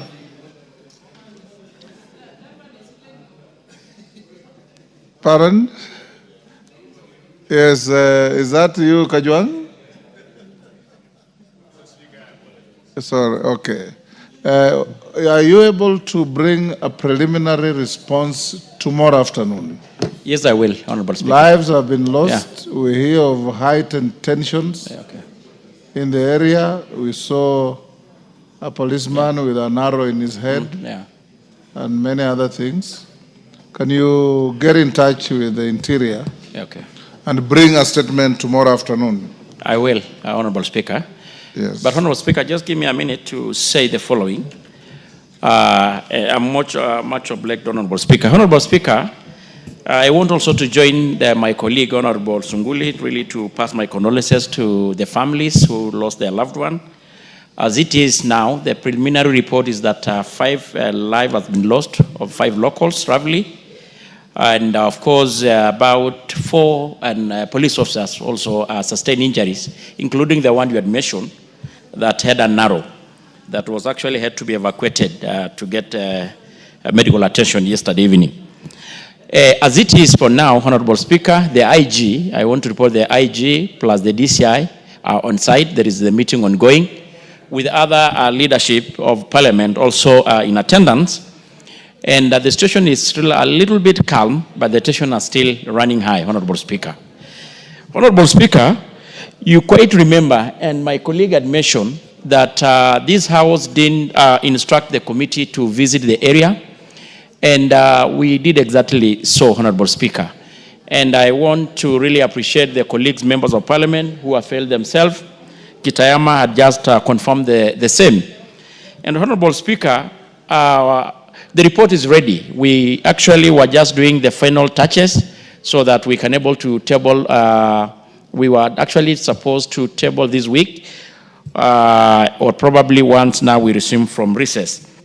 But Honorable Speaker, beside the issue of insecurity and the issue of insecurity, the land question is actually the major cause of all this insecurity. And it has been said repeatedly. It's an old thing of backdating around 20 or so years ago, to include even what Kitayama talking about 1940 something, when actually before even the independence. But I don't want to go deeper into it. It will be captured and we can able to see in the report. And we were even lucky then when we visited, we took even the police car to enable the police officers to patrol the area and respond to the distress call. So, Honorable Speaker, I want to say that we can able to have the preliminary report, but I want to report to the country that as it is, the IG and the DCI are on the site trying to calm the situation, and it's a little bit under control. Thank you, Honorable Speaker. Thank you, members, and just like I talked to the honorable members from Baringo, and I'm happy to see Maclap and his neighbor sitting together. I wish Kamket was also with you. Try members of parliament from the area, Kitayama, yourself, Sunguli, Johanna Ngeno. You're going on recess for a full month. Go to the ground and pacify communities. Go to the ground and speak to our people. One life lost is one too many. And bring them together so that we can see peace across the length and the breadth of our country. James Koyo. Korere hiyo nimepita. Yes. Thank you very much, Honorable Speaker. Honorable Speaker, pursuant to the provisions of Standing Order 44.2c, I rise to request for a statement from the Chairperson of Departmental Committee of Agriculture and Livestock regarding the position of the leasing program of the state-owned sugar farms. Honorable Speaker, the Kenya sugar subsector plays a vital role in the agricultural sector and the Kenyan economy. The industry contributes to food security, employment creation, regional development, and improved livelihoods for more than 8 million Kenyans. The Kenya sugar industry comprises of 16 milling factories with an installed capacity of 41,000 tons capacity per day, 5 of which are public owned. The public mills are Chemeli Sugar Company, Miwani Sugar Company receivership, Moroni Sugar Company receivership, Nzoia Sugar Company, South Nyanza Sugar Company, and Mumia Sugar Company, where the National Treasury is the single largest shareholder. Honorable Speaker, as part of a new revitalization plan, the government of Kenya initiated the process of leasing 5 public sugar farms, including Chemeli Sugar Company, Moroni Sugar Company in my constituency, Nzoia Sugar Company, South Nyanza Sugar Company, and Miwani Sugar Company also in my constituency to private investors for modernization, for the purpose of modernization, efficient management, and increased productivity. Whereas the public was assured of a transparent and open process that would meet the expectations and aspirations of stakeholders and the Kenyan taxpayers in value addition. The exercise has since appeared to have been driven to extreme secrecy, which has contributed to the failure for the targeted industry to gain operationalization stability as envisaged. This has raised concern among farmers in the sugar belt, and the outcome of the resolution for the exercise will affect the livelihood which is dependent on sugar cane farming. Honorable Speaker, it is against this background that I request for a statement from the Chairperson of the Department Committee of Agriculture and Livestock on the following. 1. The status or the position of the leasing program of the state-owned sugar farms, particularly Moroni Sugar Company and Chemeli Sugar Company, and also the status of Miwani Sugar Company, which together with Moroni are under the same receivership. And during the advertisement for the so-called leasing program, Miwani Sugar Company was also listed for leasing, but has since been quietly hived out for a process that will converse at a later date. The criteria that was used in tender evaluation regarding the leasing program of Moroni Sugar Company and Chemelil, since these are public properties, everything about them is public. We want whoever is concerned to come out with a program, make it public, and tell the public, this is what we wanted, this is why this company that tendered did not meet the threshold, and this is why this so and so met this threshold. The composition of tender committees that considered the leasing exercise and the recommendations they made, everything is being done in secrecy, and we have fear, the people here fear that the political class has hijacked the process and is determining it on their own and on their own consideration. And I'm telling you, Honorable Speaker, at the time of tabling, asking this question in Parliament, the constituency where these factories are is volatile. The workers are already demonstrating. The farmers are going to join them.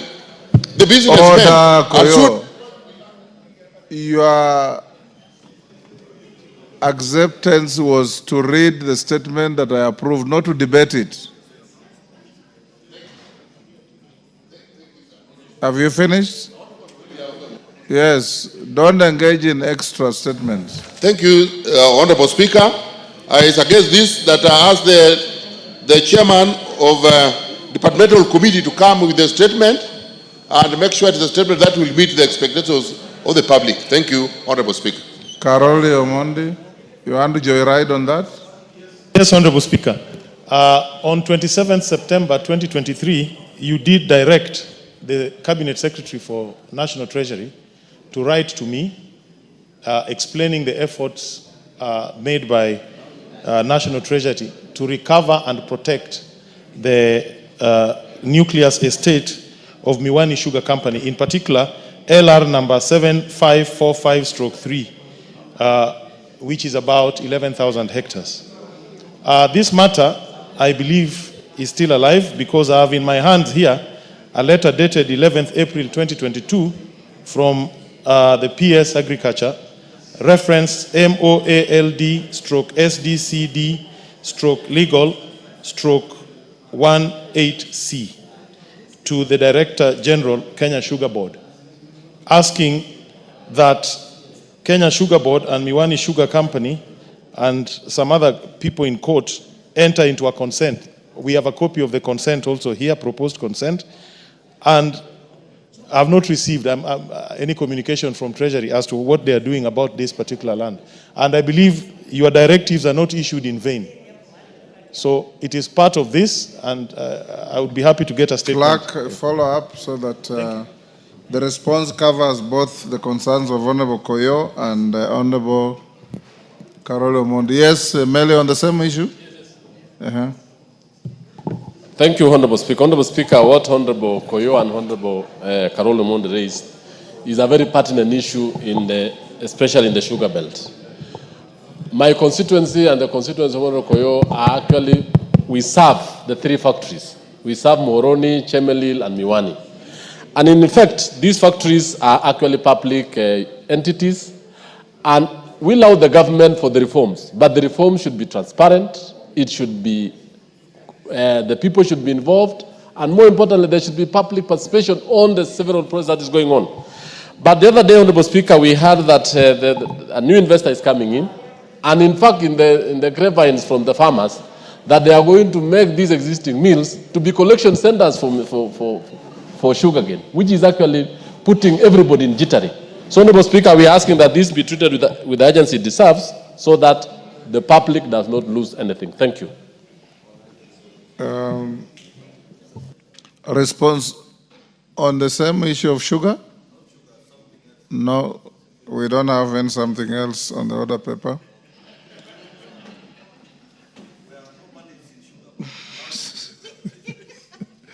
Responses, education and health. Who is responding to Abdi Shuria? Is Shuria in the house? Okay. Oh yes, agriculture. Where is the chairman? Ferdinand, yes, you are a member of that committee. Can you discuss with your chairman and bring a response? Yes, Mr. Speaker, I think after recess. it's very important after the recess. May I get the information so I can be able to have a meeting? Because sugar is very important, and I think we even made a tour in that region. So I think we can give a response after recess. Thank you. 2 weeks after recess. Education and health. Is Honorable Sharia in the house? He's not. Were you ready with the response? I'm ready. Honorable Speaker. It is a joint statement. Yes, it is a joint response. Honorable Speaker, as directed by your office, we did had a joint sitting with the Health Committee, and we co-chaired with Honorable Nyekal. To be fair to Sharia, yes. Let's. But I want to give a brief because we have no report as of now, because we expect to bring the report in the next. Immediately we are back from recess. Isn't it better to do it when he's here? So maybe do it tomorrow morning. Thank you. Clerk, release this for tomorrow morning so that explanation can be given. Administration and internal security to Innocent Mugabe. Tongoyo.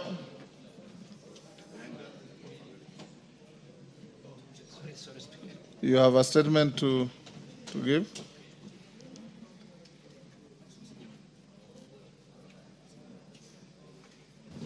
Your response to a request by Innocent Mugabe, MP for Likuyani. I'm ready, Honorable Speaker. Ready? Go ahead. Honorable Speaker, with your permission, maybe before I respond to this, I've got another 3 statements that were responded to by the CS when he appeared before the committee. Yes. One by Honorable Daniel Manduku, who was also in the meeting with the CS. Another one by Honorable Ali Wario, who was equally there. And another one by Honorable Victor Koech. And I will kindly ask to have it tabled. Are they in the, you're just tabling? Yeah, just tabling. Those ones you can just table. Okay, thank you, Honorable Speaker. Then proceed to... On response to the statement being sought by Honorable Member of Parliament for Likuyani constituency, Honorable Innocent Mugabe, on the clashes between the police and the residents of the Likuyani constituency, and in particular, the Member of Parliament sought the following information: a report on the status of investigation into the death of Sydney Fugigi Culture and the reasons for the delay in arresting Mr. Simon Ashibira immediately to prevent the public agitation and unrest in the community. 2, a report of the investigation into the death of Miss Dorcas Naliaka Wanjala and Miss Sarah Toshia, and including the step taken to apprehend the police officers who used the live ammunition against unarmed civilians. Thirdly, the measures put in place to prevent the use of live ammunition during demonstration and the adoption of the alternative non-lethal methods of crowd control. And 4, the step being taken by the ministry to compensate the families of the deceased person. And I want to respond as follows. On that March, during a local funeral event, a disagreement arose between Simeon Ashibira, the community policing chairman of Zoya Division, and the late Sydney Fugigi, a grave digger. The conflict was triggered when the family of the deceased expressed concern about the Sydney's presence, alleging that he might steal from their guest based on past experience, and consequently they requested the Ashibira to be removed from the homestead. The Sydney left the event visibly unsettled and disgruntled. On the 4th March, the Sydney visited Ashibira's home to confront him over the perceived embarrassment at the funeral, and a heated exchange ensued, during which Sydney allegedly made threatening remarks, prompting Ashibira to forcefully remove him from his compound. And reports indicate that this act of removal resulted in an alleged assault on the Sydney. Later, Sydney was found unconscious approximately 3 kilometers from the Ashibira's home, suffering from a head injury and bleeding. Police officers, with the help of the members of the public, rushed him to Mabushi Health Center for initial treatment before referring him to the Kitale County referral, and unfortunately succumbed to his injuries on the 9th. Following the incident, Simon Ashibira, age 75, and his son, Victor Ashibira, age 42, who is known to be mentally unstable, were taken into police custody and arraigned in court.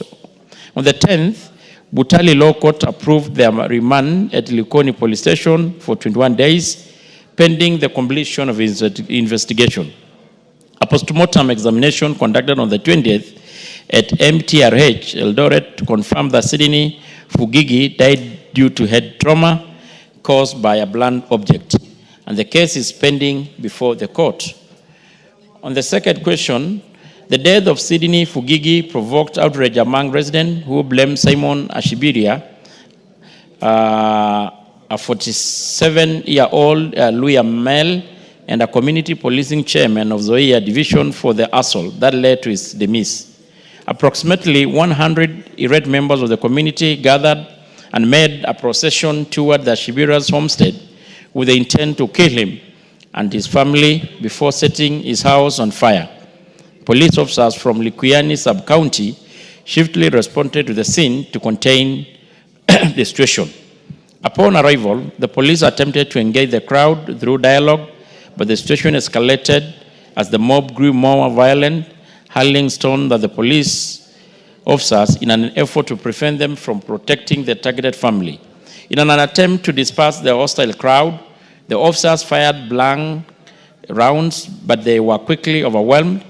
Reinforcement from Moi Bridge Police Station was called in, successfully facilitating the evacuation of Ashibira and his family. The evacuation further agitated the crowd, which then turned its aggression toward the officers, injuring several in the process. Additionally, 4 brick houses were torched and property of unknown value belonging to the Ashibira and his family was looted by the enraged mob. During the altercation, police officers fired both blank and the live rounds and multiple tear gas canisters. As a result, 2 female adults, Sarah Boez, 21, and Dorcas Naliaka, 25, sustained vital injuries.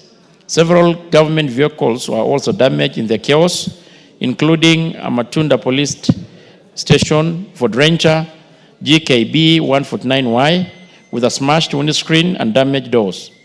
An APS Likuyani Land Cruiser with a smashed windscreen and dented driver's door. And the DCC Likuyani Land Cruisers GKA 41H with a shattered windscreen and a dented passenger's door. The injured police officers were taken to various hospitals, treated, and later discharged in stable condition. The bodies of the deceased were taken to the MTRH mortuary in Eldoret, where post-mortem examination were conducted. Investigation into the vital injuries of the Sarah, Boaz, and Dorcas are ongoing, led by the Kakamega County Criminal Investigation Officer. Additionally, all firearms issued to the officers on duty that day during the incident has been collected for ballistic analysis at the DCI Forensic Laboratory, where the results are still pending. Upon conclusion of investigation, the officers who will be found capable of any offense related to the unfortunate vital killing of the deceased persons will be arraigned in court to face appropriate charges. On the third question, Honorable Speaker, to prevent use of live ammunition during demonstration and promote the adoption of alternative non-lethal methods of crowd control, the National Police Service has put measures in place with aim to minimize the use of live ammunition while ensuring effective crowd management, safeguarding both public safety and the right of demonstration. And they include, of course, several of them: policy and legal framework, the training and capacity building. Yeah, that's what I'm doing, Honorable Speaker. Deployment of non-lethal equipment, improvement of command and control, enhancement, public engagement, and community policing. And Honorable Speaker, on the last question, on the step being taken by the ministry, is that the ministry has no vote. That is on the compensation of the deceased. Honorable Speaker, unfortunately, we don't have a vote for the compensation of the victim. And I submit, Honorable Speaker. Yes, Innocent Mugabe, are you satisfied? Thank you very much, Mr. Speaker. But I must say that the statement is not satisfactory at all. First, from the incident, the young man Sydney was assaulted on 3rd, and the people who took him to hospital are the police. And the police did nothing to arrest the person who assaulted Sydney. And they knew that person, and that person continued walking freely in the community until 9th, when Sydney passed on. It was prudent for the police to arrest the assaulter as Sydney goes to hospital. The assailant. The assailant. As Sydney was taken to hospital. And by the mere fact that this person was not arrested and no action was taken against him, when Sydney died, that is when the community reacted. So my question is, why didn't the police arrest Mr. Ashibira, and they knew that he's the one who had assaulted Sydney, to wait until Sydney dies to escalate the matters? So they have not explained on that part and the action that will be taken against the people in charge. Number two, we had quite a number of police officers who came to manage the crowd. He has explained that the crowd was for around only 100 people. Then why use live ammunition on 2 young girls who are not even part of the crowd that was demonstrating? And even the community know the policeman who shot the 2 ladies. So when you tell us about ballistic analysis and all that, to us we don't take it kindly, because the person who shot the ladies is known. Why are you not taking action against that police officer? Number 2, even if you're doing ballistic analysis, how long does the analysis take?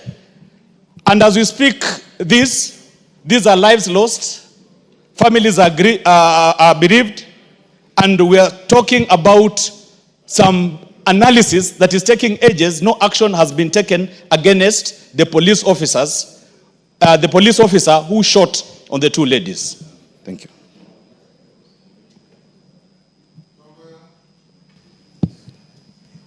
Umesikia vile umeulizwa?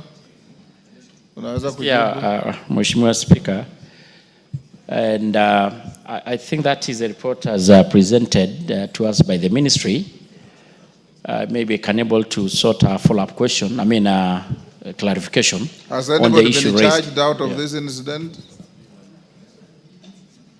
Innocent Mugabe, has anybody been arraigned in court out of this? Yeah. Give him the mic.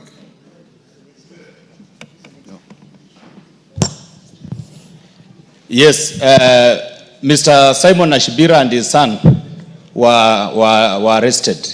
And they have been taken to court? They were taken to court. And there's a case pending? Yes. So I will be reluctant to encourage any further discussions in case you prejudice the prosecution of the criminal case. What do you think? But you have made the point by highlighting the issue.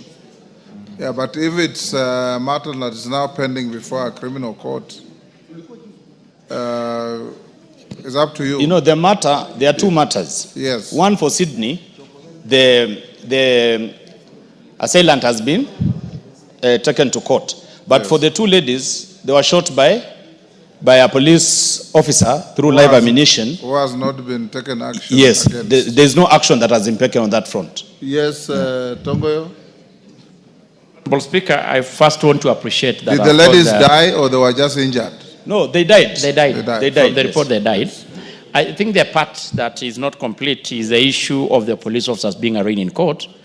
And I think it's probably waiting the ballistic to confirm the rifle that discharged the bullet that killed the deceased. So, Honorable Speaker, maybe we give it a bit of time And maybe once we resume again, we can sort maybe a follow-up response to the same.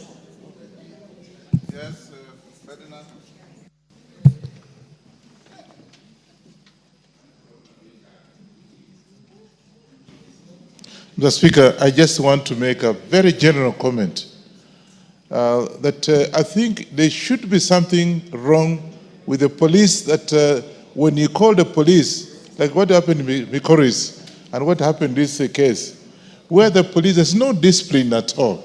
I think police are just acting haphazardly. I don't know what we can do to have discipline so that if they are called upon to quell any disturbances, they are orderly. And from what you are saying is that somebody just haphazardly shot. What happened could recall is where 5 people are killed. It's just because they're just haphazard. The Speaker, I think we should do something, and the police force must actually be disciplined enough to quell whatever disturbance they are in a place, other than having, whenever they go, they are going to kill people. I don't know how we can go about it, but I think I'm personally getting very disturbed that this, if we don't have to say something about it, is getting out of hand. So, Speaker. Bowen, on the same issue? Yes. Bowen? Mr. Speaker, mine also is just a general comment, Mr. Speaker. We have seen, I don't know, Mr. Speaker, we need to have the chair of security to seriously sit down with our heads of police, the IG and the security team, Mr. Speaker, because there is a serious disconnect between the people, the citizens, and police, Mr. Speaker. Mr. Speaker, some few months ago, you saw a crowd of people actually chopping a hand of a policeman somewhere in Narok because of an accident or an incident which happened somewhere. You saw yesterday, there were 5 people who were killed by police. The case of in Lukuyani and many other parts in the country, Mr. Speaker. I think there is need for a police to come up with a policy on how they can have the policemen work with the wananchi very well. And then number 2, Mr. Speaker, we need also to sensitize our people to respect the law enforcement officers, Mr. Speaker, because I look at it that at a point where a policeman is threatened and his life is in danger, that's a time they use their firearm. And by so doing, Mr. Speaker, sometimes even killing innocent people. So as a country, Mr. Speaker, I think we need to look on how we can have our police work together and provide, security and service to our people, and also on the side of the citizens to obey the law enforcement officers. Yes, Oundo, on the same issue. Honorable Speaker, what happened in Honorable Mugabe's place, Likuyani, is a cultural practice amongst the Luya called, in where I come from, is called Osola, which in say translated means to revenge against a confirmed assailant who causes death. Honorable Speaker, I had a similar crisis in my constituency about 3 weeks ago. Luckily enough, we didn't lose any lives, but we lost a lot of property. And there was no even injury to the police. Only 8 policemen were dispatched out of a crowd of about 200 people. That's why we are saying that probably the police service needs to study the cultural context of such kind of eventualities and know how to manage. Because sending 8 policemen to control 200 people who are intent on exerting revenge, you are actually putting the life of the policemen in danger, and you are not protecting the affected families. It's a debate that the police service needs to have, because the level of anger by the people against anything looking like government is so heavy, is so deep, that as a country must have that discourse at the earliest moment possible. Otherwise, Honorable Speaker, and the chair is listening, we are going to have fatalities, both from the civilians and the police, whenever any confrontation, any issue arises. It's a debate that we cannot put under the carpet. We must have it now and not later. Thank you, Honorable Speaker. 1 minute. Thank you, Mr. Speaker. Mr. Speaker, I'm actually listening to Honorable Wundo, and he's saying this is a debate we may have before there are fatalities. The day after tomorrow, I'm burying my cousin, who is a police officer who was beaten by the public in Bomet. So it's actually a reality. It's called Samuel Orina. We are burying him, and we buried my uncle last week. The same home. And Mr. Speaker, there were sent 2 people, 2 policemen. You must also have seen a policeman under excruciating pain with an arrow lodged in his head. Yes. You can imagine, Mr. These Speaker. policemen are also your children. Yeah. So, Mr. Speaker, you find that in reality this happens. We must find a way of dealing with this, because normally in the house we talk like it's something that happens somewhere. Me, I'm telling you, my first cousin, we are burying him the day after tomorrow. He was killed in Bomet. He was beaten, was left for dead. He went and died of injuries about a week ago. So we need it, something that is no longer theoretical. You need to deal with it seriously. Tongo, you hear that? Yes. Given the mic, Honorable Speaker, I really want to associate with the sentiment of the members, but Honorable Speaker is just fair enough to say that police officers are also human beings. They are fathers, they are wives, and many a times, Honorable Speaker, as much as we normally, it's easy to condemn the police officer when they're in the wrong. Very rarely do we really appreciate and recognize them when they do good. We just see them when they fail, but once, Honorable Speaker, they do right, or of course they do even deterrent of crime, or even those who are actually in our borders to keep us here safe, we hardly appreciate them. That is an unfortunate reality. I'm not defending those rogue officers who may be a little bit against the ethics and the provision to kill innocent citizens, but equally, the citizens must at all time, Honorable Speaker, not take the law in their own hand. So that is what I have to say. That is why we have the community policing, so that we can able to close the gap that does exist, Honorable Speaker. Thank you. Sigay. Honorable Sigay. Yeah, thank you, Mr. Speaker. I rise to request you, Mr. Speaker, about a statement I issued. I asked for You issued or you requested? I asked for a requested for a statement from the chairperson of Departmental Committee on Trade, Industry and Cooperatives regarding the Kenya Cooperative Creameries in Sotik. Mr. Speaker, this issue has been pending for a very long time, and I'm requesting, Mr. Speaker, that if possible, you can be able to bring forward this. When did you ask a request February. for a statement? February. In February, 2 Yes. months ago. Majority Leader is not here. Millie, inform the Chair Agriculture, if possible, to bring the response tomorrow afternoon. It's been pending for 2 months. Next order. Before we go to order number 8. Oh, sorry, we have Chair Broadcasting is in the house. Yes, Nanok. Do you have your statement ready?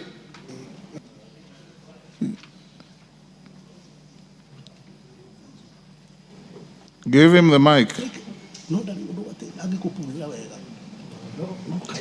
Yes, Speaker, I have it ready. Yes. But Speaker, looking at the attendance in this chamber and considering the kind of communication I would want to... You can do so tomorrow morning. For sure.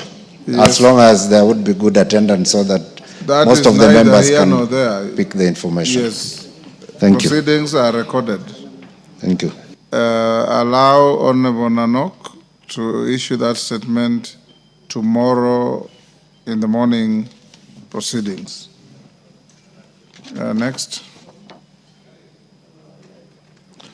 Honorable members, before we go to order number 8, which is a committee of the whole, allow me to give this guidance on proposed amendments to the Social Protection Bill, National Assembly Bill number 12 of 2025. Honorable members, before the House proceeds to the next order, which is consideration of the Social Protection Bill, National Assembly Bill number 12 of 2025 and the VAT Value Added Tax Amendment Bill, National Assembly Bill number 11 of 2025. In the committee of the whole House, I wish to provide guidance with respect to consideration of some of the amendments proposed by individual members. Honorable members, as you are aware, it is now established practice under the Constitution that when considering any matter that has a financial implication, the House is bound by the provisions of Article 114(2) of the Constitution. For clarity, Article 114(2) of the Constitution provides that, and I quote, if, in the opinion of the Speaker, a motion makes provisions for a matter listed in the definition of a money bill, the Assembly may proceed only in accordance with the recommendation of the relevant committee after taking into account the views of the Cabinet Secretary for Finance. In this regard, honorable members, as you will notice that in today's order paper, the member for Funyula, Honorable Dr. Ojambo Oundo, MP, has proposed amendments to the Social Protection Bill Social Protection Bill 2025. He is proposing to amend clauses 2 and 31 and introduce new clauses 30A and 30B in the bill, all relating to establishment, functions, and membership of social protection committees in each sub-county.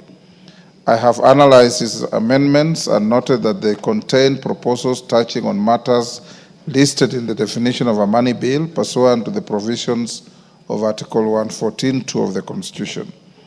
This means, honorable members, that such proposal may only be proceeded if there is concurrence of the National Treasury through the Departmental Committee on Social Protection. In the absence of evidence that the amendments were processed in the manner contemplated in Article 114 of the Constitution, the Speaker is left with no choice but to direct that the Committee of the whole House shall not consider any of the amendments or parts of the amendments that have been published in the order paper without a disclaimer. Honorable members, Committee of the whole House on the Social Protection Bill 2025 will therefore proceed without referring the proposed amendments by the Honorable Oundo and will be considered as though the amendments have been withdrawn. The House is accordingly guided. Next order. Oundo, unasikia hiyo? Yes. No comment. I've just given direction. I'm not inviting you to comment to that. Next order. Order number 8, Committee of the Whole House.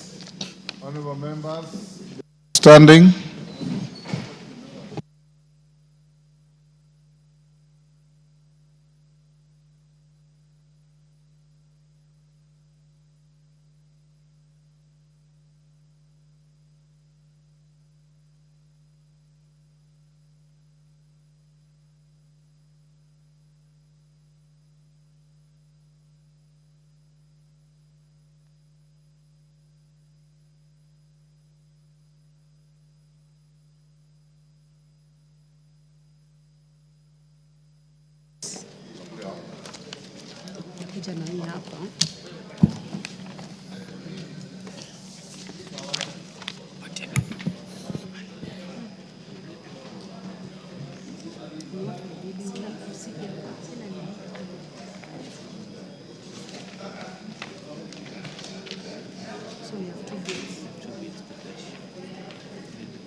Order members, we are in the committee of the whole house. We have two bills to deal with. One is Social Protection Bill, National Assembly Bill number 12 of 2025, and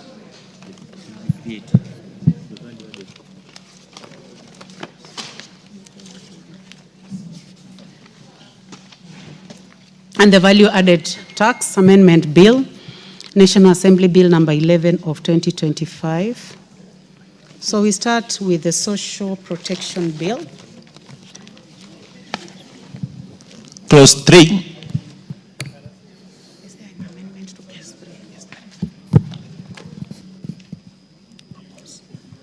I propose the question that Clause 3 be part of the bill.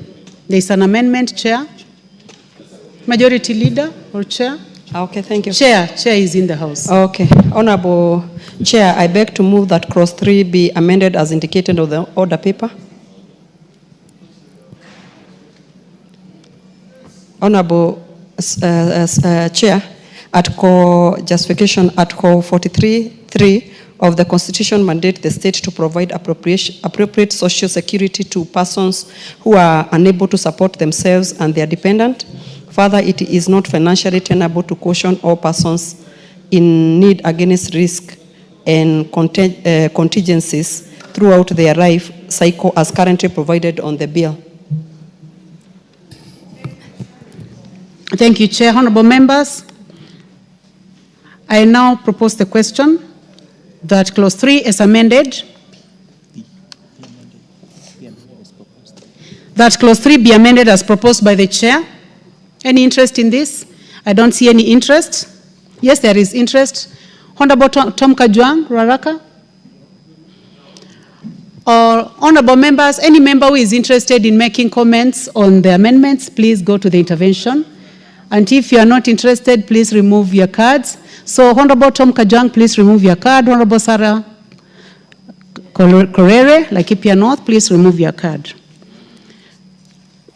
Honorable members, I put the question that Clause 3 as amended be amended as proposed by the Chair. Will as many as of that opinion say aye? Will as many as of a contrary opinion say nay? The ayes have it. I now put the question that Clause 3 as amended be part of the bill. As many as of that opinion say aye? Will as many as of a contrary opinion say nay? The ayes have it. Clause 4 and 5. I put the question that Clause 4 and 5. I propose the question that Clause 4 and 5 be part of the bill. There be no amendment. I put the question that Clause 4 and 5 be part of the bill. Will as many as of that opinion say aye? Will as many as of a contrary opinion say nay? The ayes have it. Clause 6. I propose the question that Clause 6 be part of the bill. Chair, you have an amendment. Yes. Honorable Chair, I beg to move that Clause 6 be amended as indicated on the order paper. The justification of this is a replacement of the word may with shall will abrogate the county government to implement national government policies on social protection through county-specific registration and strategies as opposed to making it optional as currently provided in the bill. Thank you, Chair. Honorable James Nyikal, do you have interest in this? Let me first of all propose the question. I propose the question that Clause 6 be amended as proposed by the chairperson. Honorable Nyikal. Thank you, Chair. I rise to support this amendment. Social protection, Chair, is actually important. As of now, there is a lot of disconnect between what is happening at national level and at the county level. And actually, there is duplications. So I think this amendment actually will create the link that is required and even give provision for the counties to actually look at ways that they'll do. This is actually more appropriate to them. Therefore, I support. Thank you, Honorable Nyikal. Honorable members, I now put the question that Clause 6 be amended as proposed by the chairperson. Will as many as of that opinion say aye? Will as many as of a contrary opinion say nay? The ayes have it. I now put the question that Clause 6 be amended as amended be part of the bill. Will as many as of that opinion say aye? Will as many as of a contrary opinion say nay? Honorable members, will as many as have a contrary opinion say nay? The ayes have it. Clauses 7 and 8. I propose the question that clause 7 and 8 be part of the bill. No amendment, so I put the question that clause 7 and 8 be part of the bill. As many as have that opinion say aye. Will as many as have a contrary opinion say nay? The ayes have it. Clause 9. I propose the question that clause 9 be part of the bill. Honorable Nganga, you have an amendment. Chairperson. Thank you. Honorable Chair, I beg to move that clause 9 be amended as indicated in the order paper. These amendments seek to ensure that the statutory mandate of existing ministries, department, directorate, state corporation, trust, or other agencies of the government are not interfered with or affected by operation of the National Board for Social Protection. Thank you, Chair. I now propose the question that clause 9 be amended as proposed by the chairperson. Any interest in this? Professor Waudo, member for Funyula. Chair, the amendment under B does not clearly come out clearly, Honorable Chair. Because I really don't foresee, probably the chair could explain a little bit, what problem are they trying to cure? Because by saying that despite Section 1, nothing in this act confers upon the board the power to perform functions that are under the mandate of other government ministries, departments, trusts, or agencies. I cannot fathom how a board can undertake a function that's not within their remit. Yet, I don't understand which other ministry or department that has got the powers or the authority to undertake social protection services. Because the way the act is framed. I think you have made your point. You've made your point. Honorable Chair, would you kindly explain the rationale for 9B? Thank you very much. We needed to clarify, Honorable Chair, because we see most of the time there are boards that are, when they're executing their mandate and they refer, that mandate is being undertaken by another board on another department. I was sitting with the Committee of Social Protection with Honorable Nyikal, and we realized even with the department that we oversight, there are those ones who are oversighting other departments that they are not supposed to be. So this one is creating that problem to specifically deal with their mandates. Thank you. I give a chance now to the Honorable Member for Seme. Chair, this is, I rise to support this because it's the definition of social protection. To a large extent, when we talk of social protection, people actually see cash transfers. People don't realize that even SHA, health insurance, and social protection. Agricultural subsidy is a social protection. School feeding is also social protection. So without putting that, but I think there is also further on means for cooperation without bringing that. So that conflict always occurs if one is not careful. Thank you. I support. Thank you, Honorable Nyikal. I now put the question that clause 9 be amended as proposed by the chair. Will as many as have that opinion say aye? Will as many as have a contrary opinion say nay? The ayes have it. I will now put the question that clause 9 as amended be part of the bill. Will as many as have that opinion say aye? Will as many as have a contrary opinion say nay? The ayes have it. Clause 10. I propose the question that clause 10 be part of the bill. Mover, Chairperson. Honorable Chair, I beg to move that clause 10 be amended as indicated on the order paper. This inclusion of the principal secretary dealing with children matters in the board is critical in ensuring that this vulnerable yet significant and populous proportion of the nation is accorded due regards and consideration, considering that matters affecting children welfare are broad, delicate, and precise. Thank you, Chair. I propose the question that clause 10 be amended as proposed by the chairperson. There be no interest. I now put the question that clause 10 be amended as proposed by the chair. Will as many as have that opinion say aye? Will as many as have a contrary opinion say nay? The ayes have it. I now put the question that clause 10 as amended be part of the bill. Will as many as have that opinion say aye? Will as many as have a contrary opinion say nay? The ayes have it.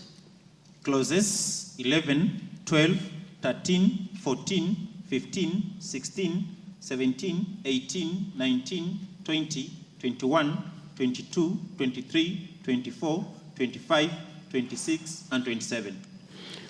Thank you. I propose the question that clauses 11 to 27 be part of the bill.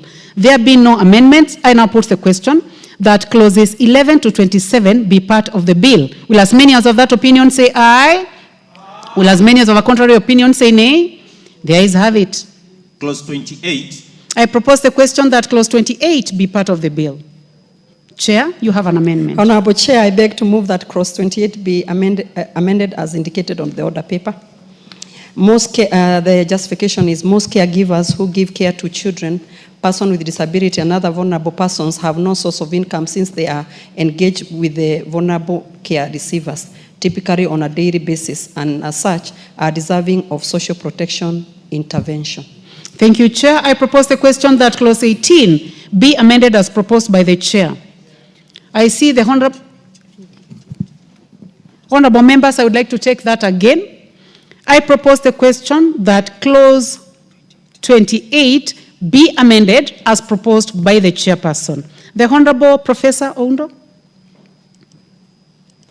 Chair, it might be well-intentioned, but it has got all the hallmark of fraud being committed. You will have a hallmark of people who will become professional caregivers just to live and hang on the vulnerable persons, unpaid, deficient, and supported caregivers.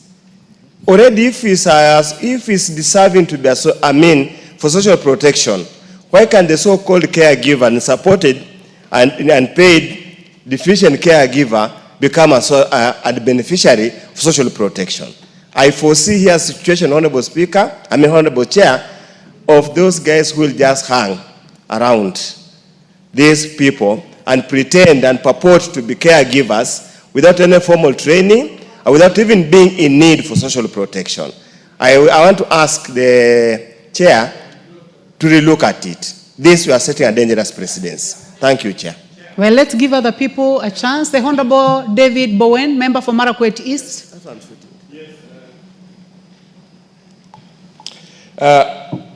Madam Chair, with due respect to my good friend, the Honorable Chair Alice, this amendment is not very good, Madam Chair, because, like the Honorable Undo have just said, this is subject to abuse. Unless it is clearly defined elsewhere, these caregivers, Honorable Chair, I don't think the Honorable Chair, Honorable Alice, if you can drop this amendment, and then we can relook it later when it is clearly defined. The Honorable James Nikal. The origin of this is when we're dealing with severely disabled persons. Actually, at the beginning, the onset was, who are you supporting? The caregiver or the severely disabled person? That generated the issue of caregivers. And I believe in this law, there is a clear definition. And in the procedure, I think we should make sure that in the procedure and the regulations, a caregiver is defined, is one person. It's not all the people who sit with you. It's a one person who is taking care of you. That is what is intended here. I support it with that provision. Otherwise, it can be abused, but with that provision, it can work.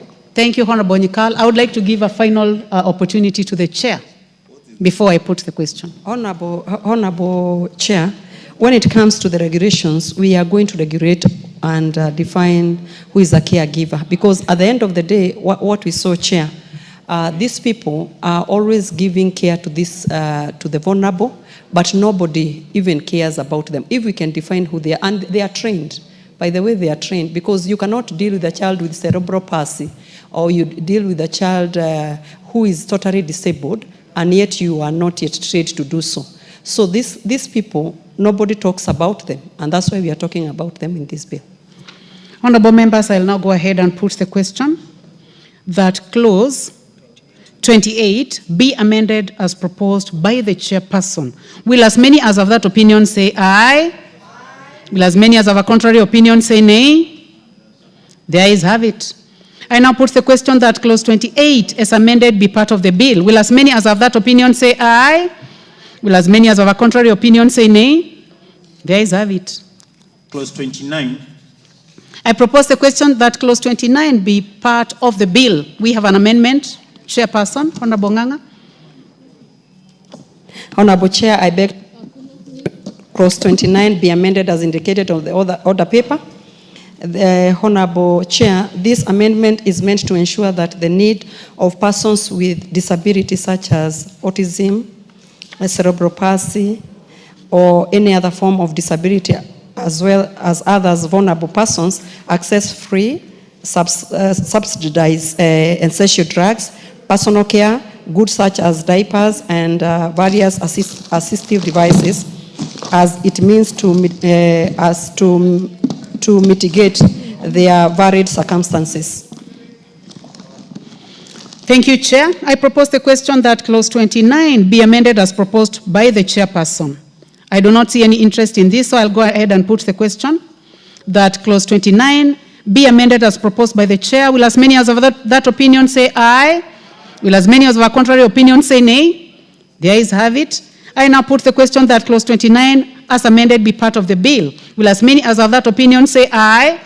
Will as many as of a contrary opinion say nay? The ayes have it. Clause 30. I propose the question that clause 30 be part of the bill. There be no amendment. I now put the question that clause 30 be part of the bill. Will as many as of that opinion say aye? Will as many as of a contrary opinion say nay? The ayes have it. Clause 31.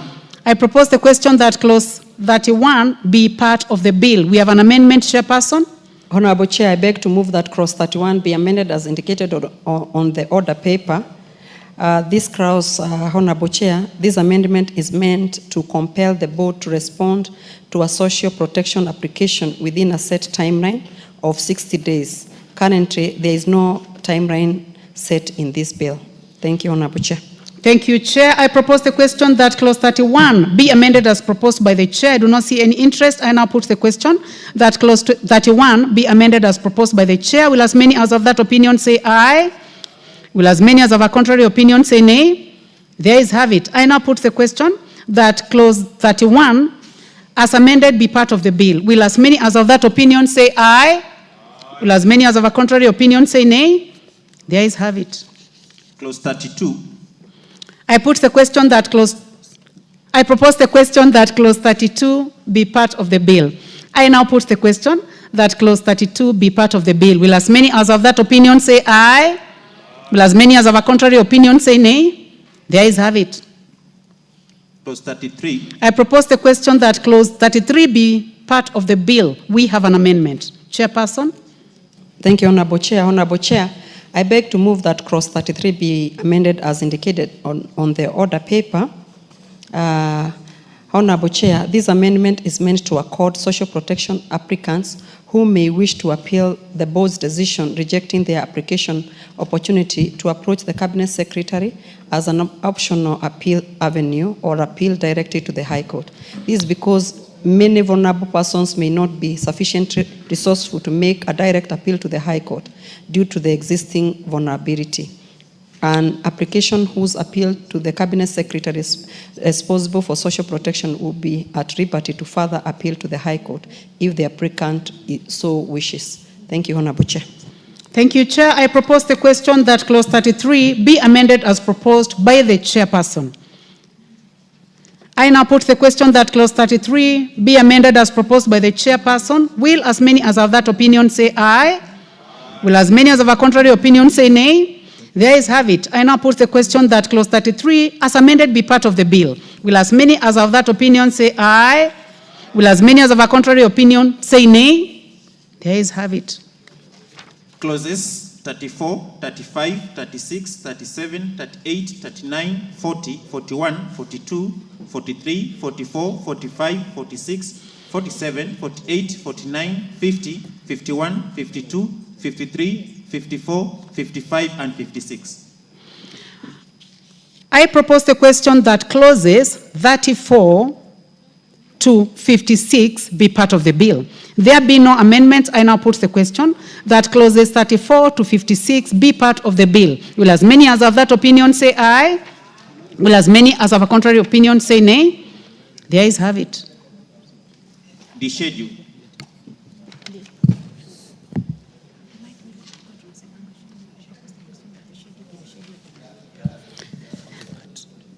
I propose the question that the schedule be part of the bill.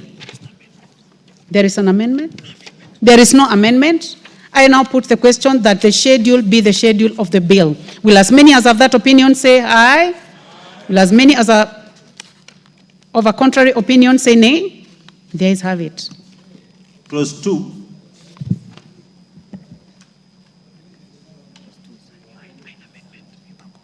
I propose the question that clause 2 be part of the bill. There is no amendment, so I now put the question that clause 2 be part of the bill. Will as many as have that opinion say aye?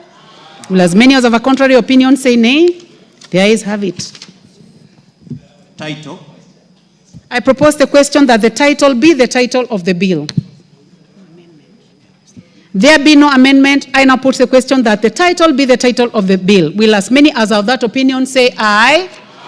Will as many as have a contrary opinion say nay? The ayes have it. Title. Clause 1.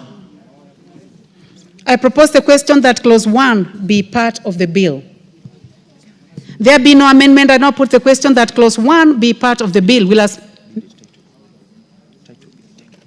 I now put the question that the title be the title of the bill. Will as many as have that opinion say aye? Aye. Will as many as have a contrary opinion say nay? The ayes have it.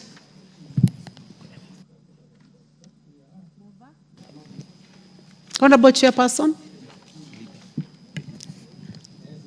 Understand it is the majority leader. Please proceed.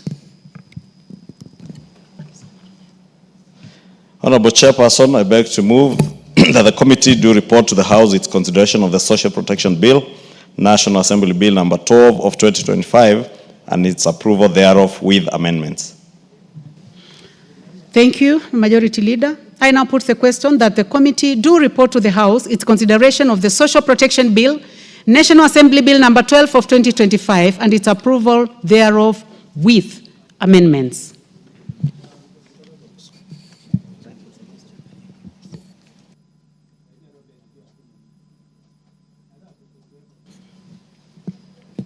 Will as many as have that opinion say aye? Aye. Will as many as have a contrary opinion say nay? The ayes have it.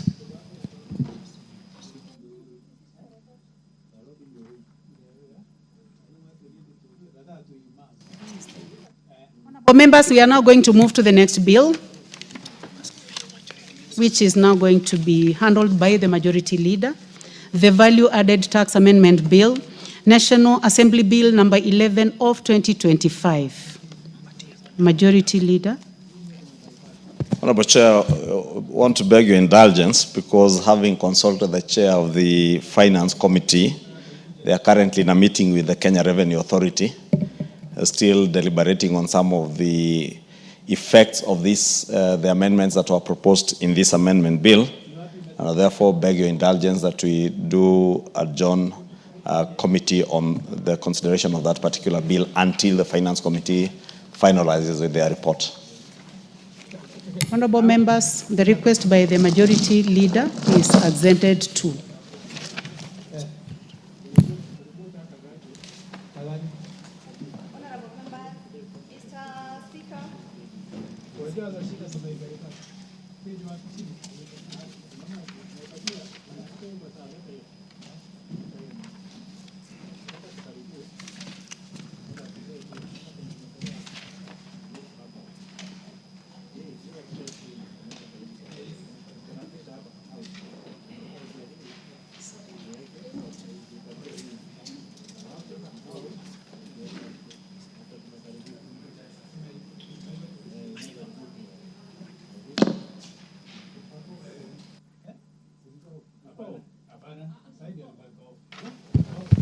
Yeah, the chairperson to report to the House.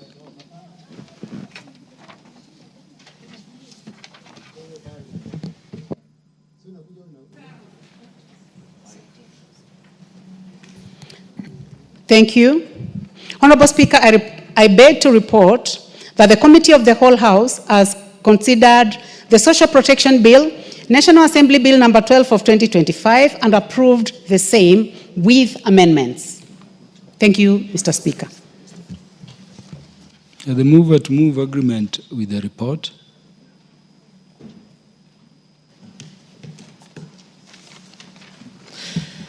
Honorable Speaker, I beg to move that this House do agree with the report of the Committee of the Whole House on its consideration of the Social Protection Bill, National Assembly Bill number 12 of 2025, and I also request the Honorable Hillary to second the motion, the Vice Chair of the Committee. Mr. Speaker, I second.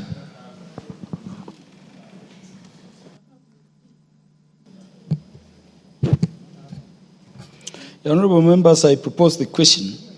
This House do agree with the report of the Committee of the Whole House on its consideration of the Social Protection Bill, National Assembly Bill number 12 of 2025.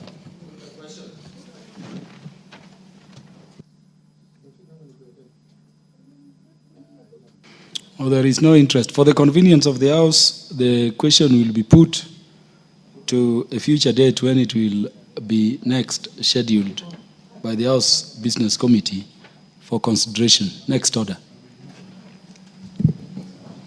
Order number 9, motion, discharge of the Public Transport Motorcycle Regulation Bill, Senate Bill number 38 of 2023. Is that Honorable TJ Kajwang moving on behalf of the committee? Ranking member.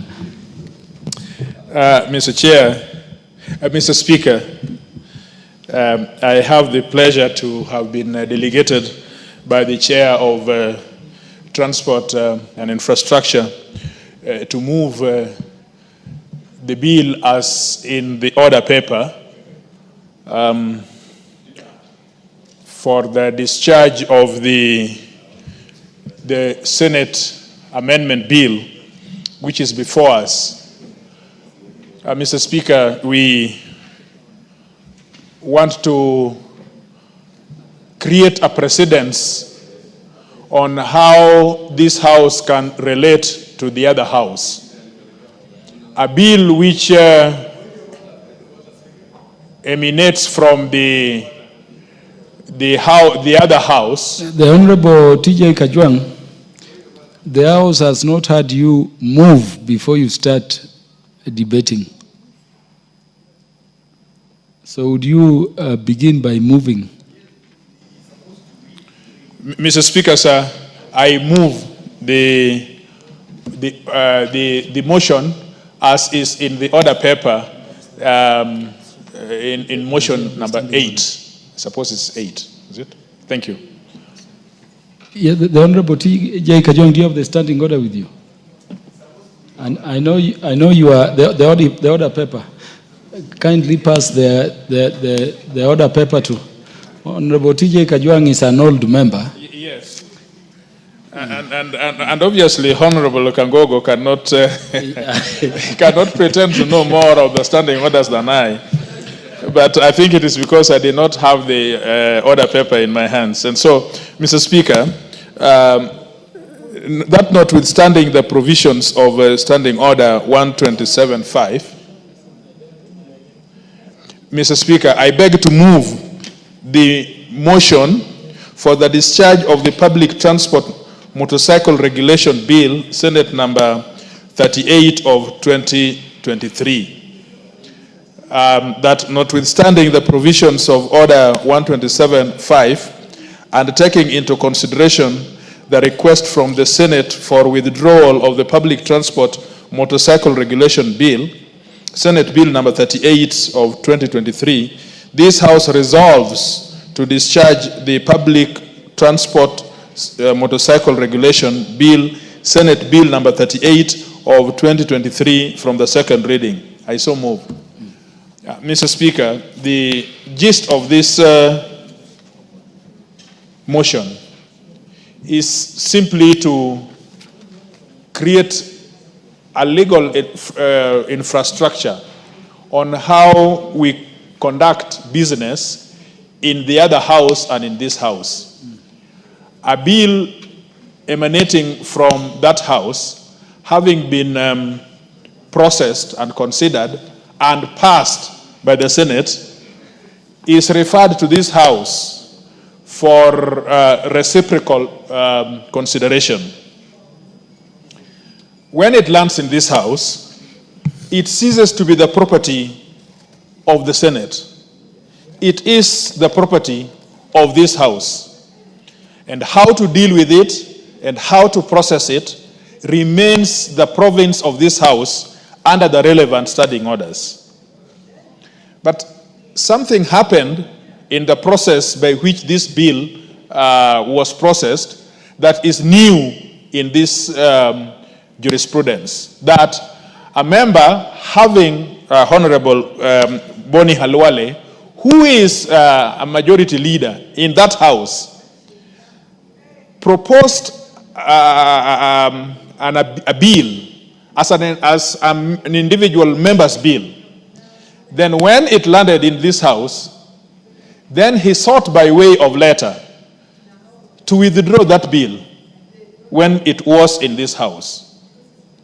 Now, Speaker, faced with that circumstance, did not, for want of creating relationship, having a mutual relationship between that house and this house, in the Speaker's communication, which was read the other day, found that he was very sympathetic to that member, but that member of the Senate could not withdraw what is before this house.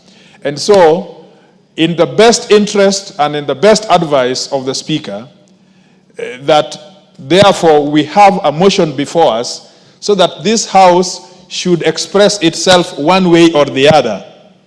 Because we do not have the standing orders that is allowing a senator who has already processed his bill to come and withdraw something before us. That can only come by action of the majority leader. Now, Honorable Speaker, we need to structure, we need to regulate this border business. Everybody accepts. Because it is a big problem, it is a time bomb in our hands.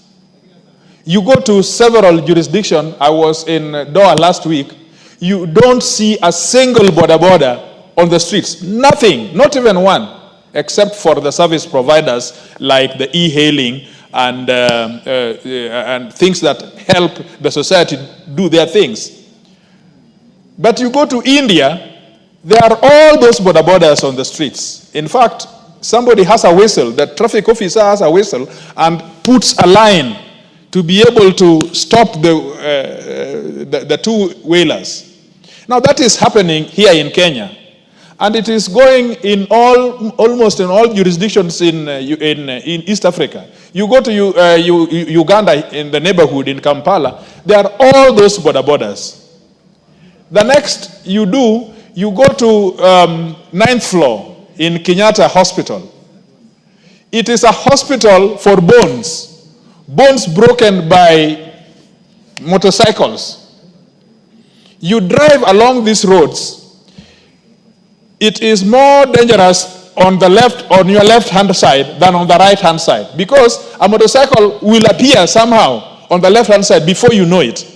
And so everybody understands that we need to regulate this sector. But on the other side of the flip coin, it is the source of revenue of our young people. It is also an employment facility for our young people to be employed, gainfully employed. They get revenue, they get their hard-earned living as a result of this. So that is not disputed. But it is high time that there is a law that contains the whole of this. The Traffic Act does very little to be able to control the motorcycle border. And so we are agreed. But the point is that we need legislation. And so we support the fact that there is a legislation before us, but even if there is a legislation before us, can it be processed in a proper manner? And so I have come this afternoon to support the discharge of this bill so that we in Transport Committee can take it up and look at what is good in it so that we can turn it into law and we can get the regulations. And more importantly, we must also have the input of the the executive to give us the policy behind it so that we create a law that conforms both to the policy and to the things that help the society. I'm told that Honorable Boli Kalwale, Senator Boni Kalwale, found himself with a hot potato in his hands. He was doing a good legislation, but at some point, there are a few drivers out there, or a few motorcycle associations out there, which threatened him that if he processed that legislation, then he would be voted out. Or I'm told that the senator, he aspires to be the governor of some county. So just a mere few people in his hands made him throw this legislation and write to the speaker to withdraw. What kind of governor would that be if he was given the chance? Just a few motorcycle riders making him throw a whole legislation, you know. And so we must do our role, which is the national, we must regulate this industry. And so we want to take it up. And in a short while, I can assure the leader of majority that in a short while, the cabinet will issue a cabinet paper authorizing us to be able to bring this legislation before the assembly and process it. We will not be intimidated as the member for the senator for Kakamega. We will not be intimidated. And between me and the leader of majority, we do not want to be governors of any county. And so we will do this duty without all those considerations. So, Mr. Speaker, I wish to support and move that members accept with a lot of humility to discharge this bill. If for no anything, just to let Alwale know that there is no procedure in the standing order for withdrawing a bill once it is here. He wants to usurp powers which he does not have, to usurp powers in the assembly when he is in the Senate. Mr. Speaker, with those remarks, I support and I move, I propose, and I think the leader of majority will be kind enough to second. I thank you, Mr. Speaker. Leader of majority, hoping you don't fear border riders. Thank you, Honorable Speaker. You know, fear and me are never in the same sentence, Honorable Speaker. But allow me, Honorable Speaker, to second this motion by the Committee for Transport and Infrastructure to discharge the Public Transport Motorcycle Regulation Bill, which, Honorable Speaker, as many members may have noted, even the name itself, I don't know, I know Dr. Kalwale is a medical doctor, but English, I think, he should have borrowed some better English from this assembly.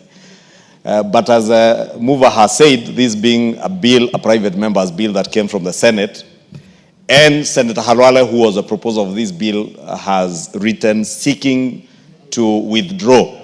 But as Honorable Kajwang has said, and as was noted by the Speaker in his communication, there is no process of a senator withdrawing anything from this House. Whether he is a sponsor of a bill or motion that has been processed and finalized within the Senate and it comes to this House, it is only the motions of this House and our procedures that can then discharge or withdraw such a bill. And therefore, let it be a lesson not just to Senator Halwale but to the other senators that if you want to propose legislation, be man enough to be able to bear the consequences of the choices that you make, because we've previously been told that choices have consequences. Honorable Speaker, I want to agree with the mover, Honorable Kajwang, that if you intend to be a governor of a county, you will be required to make hard decisions and the right decisions on behalf of the people. That is what leadership calls for. As a leader, time and again you'll be called upon to make decisions, some that may not be popular with the masses, but are the right decisions. And how I wish Senator Boni Halwale had allowed leadership to take charge of his decisions other than political expediency.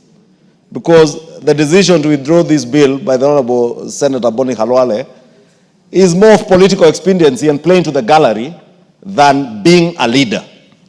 And probably the people of Kakamega are the ones to judge whether that is somebody they would trust to lead other than politic. Because it is very easy to politic and shout in funerals, in political rallies, but to offer leadership is a different issue altogether, Honorable Speaker.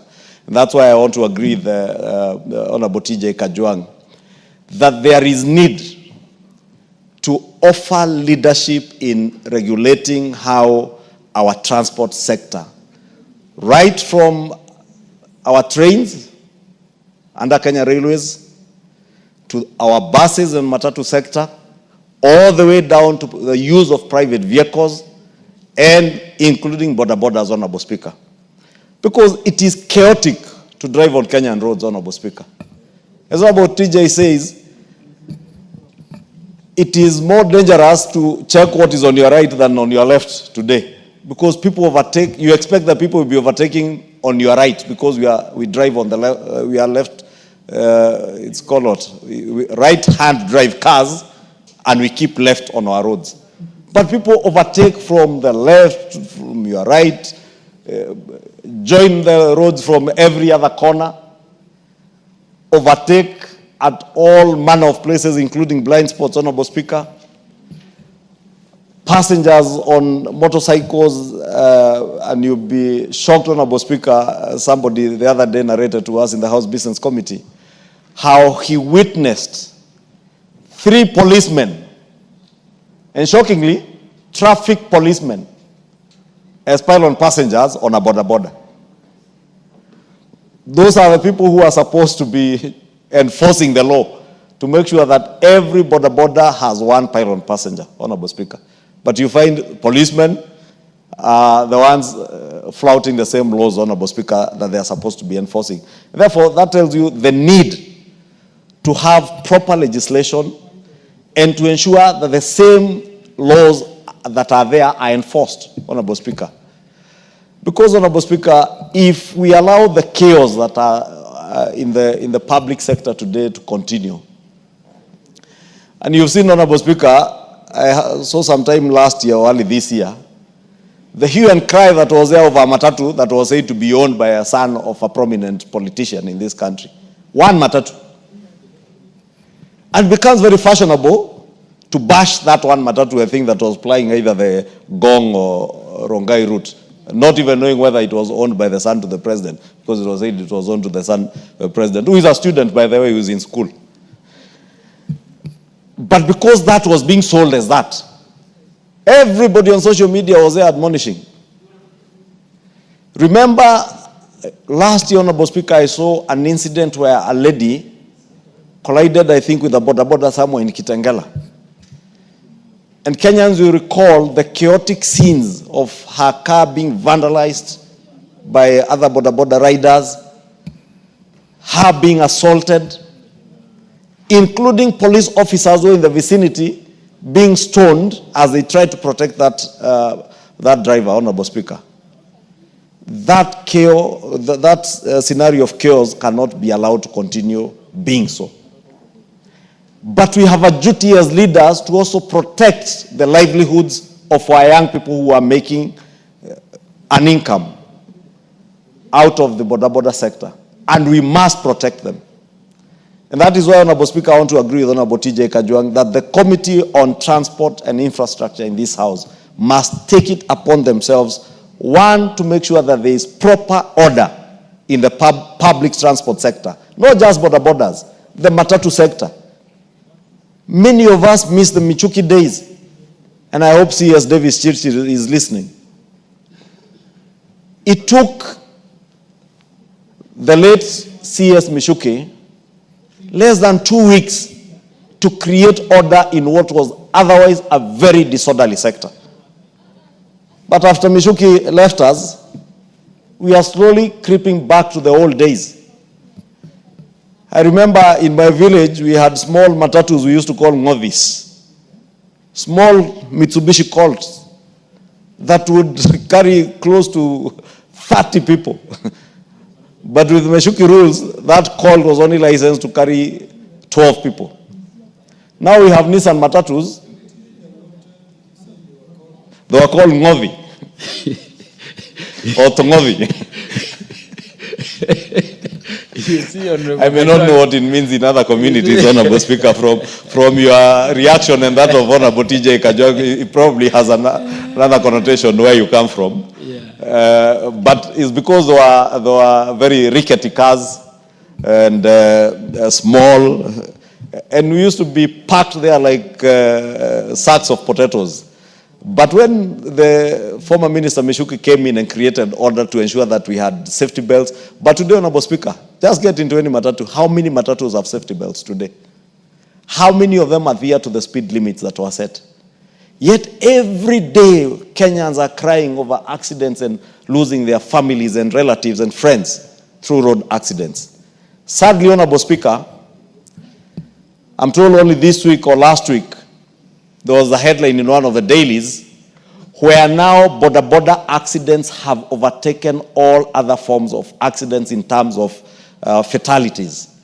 Borders are killing more Kenyans and maiming many more than matatus, more than buses, more than trains, more than aeroplanes. Honorable Speaker, we have a responsibility to do that which is right but may not be popular, to protect the lives and livelihoods of our young people. Because the people who are dying out of these border accidents are not old people, Honorable Speaker. It is young people who are the riders. It is other young people who are passengers, Honorable Speaker. Not to say that older people are not dying from these accidents. Sadly, today I remember the late Honorable Hassan Kulo, the late Member of Parliament for Banisa.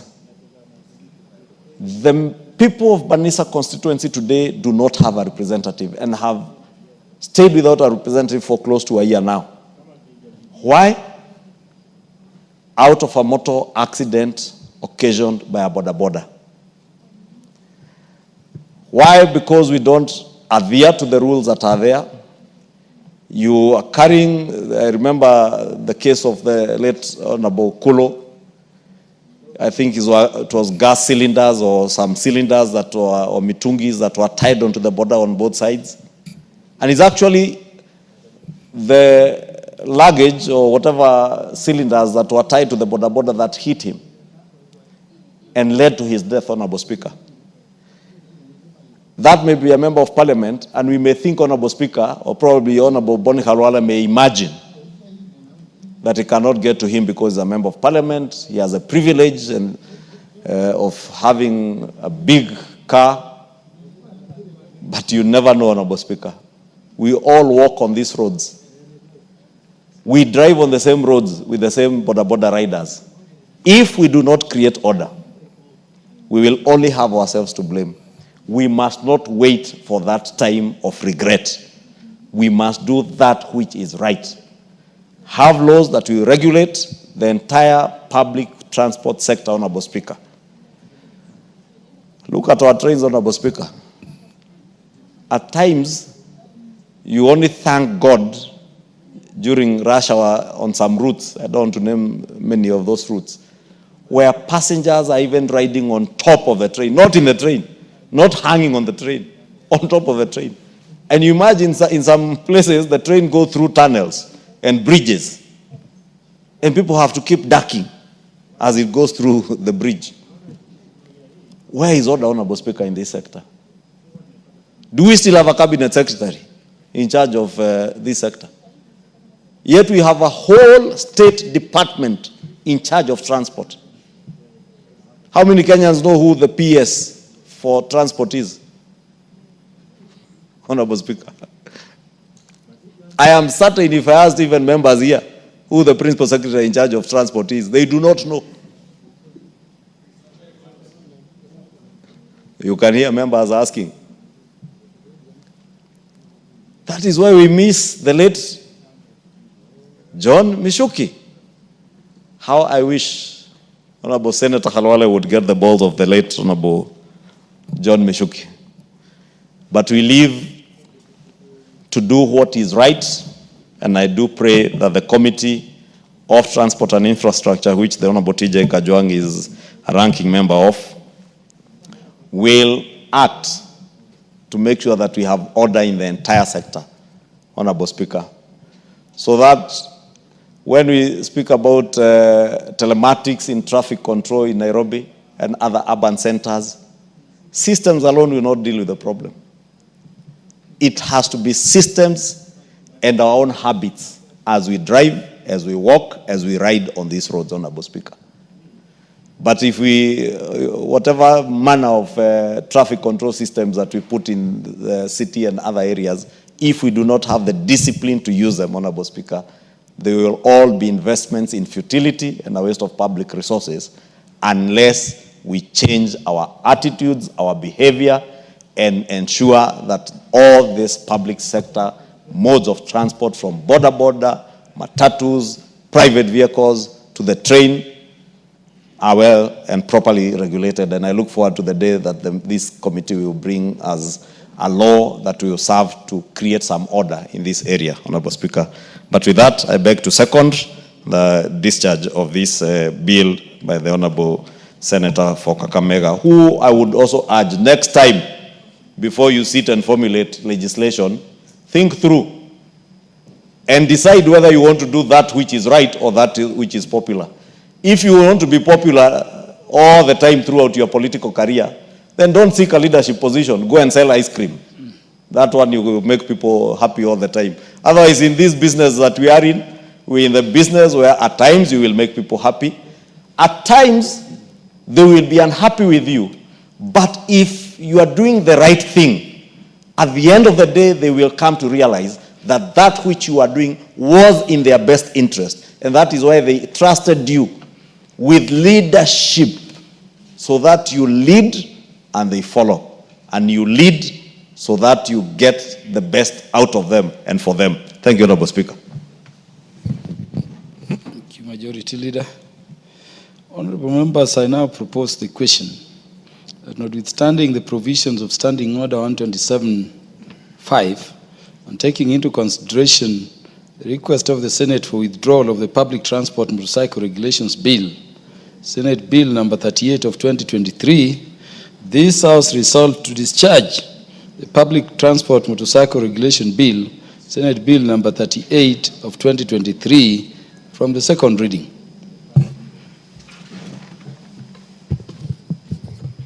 The Honorable Dr. Wilberforce Oundo, the MP for Funyula. Thank you, Honorable Speaker. Let me also stand here to support the motion that has been moved by our good colleague in respect to discharge of Public Transport Motorcycle Regulation Bill, Senate Bill number 3 of 2023. And Honorable Speaker, let me go on record that Busia Town and Busia County was actually the starting point of border. And it started with a bicycle, which we would carry people along with a bicycle. And the Honorable Speaker, by then, a bicycle was more valued more than a car. If you never owned a bicycle, even if you owned a Mercedes-Benz, nobody took you serious. They thought you had not encompassed the culture and aspiration of the people. Honorable Speaker, the motorcycle has revolutionized transport in this country. the border sector's revolutionary transport in this country has made transport more accessible and has allowed people to reach various destinations he thought they would not have reached because of poor roads. Honorable Speaker, and because of the traffic jam in this country, especially in Nairobi, motorcycle comes in handy in terms of speed and ability to reach a destination that others would have taken you much longer to get there because of traffic jam. Honorable Speaker, border borders is one of the biggest employer of both the youth, some old people, and people who probably had no other avenue of making a living. That's a fact. Honorable Speaker, border riders are our sons and daughters, are members of this society that whichever way we look at it, we must find a mechanism to protect their business, to protect their jobs, yet ensure there is safety. Honorable Speaker, I have had the privilege to teach at a university in Rwanda, Kigali, for almost 1 year.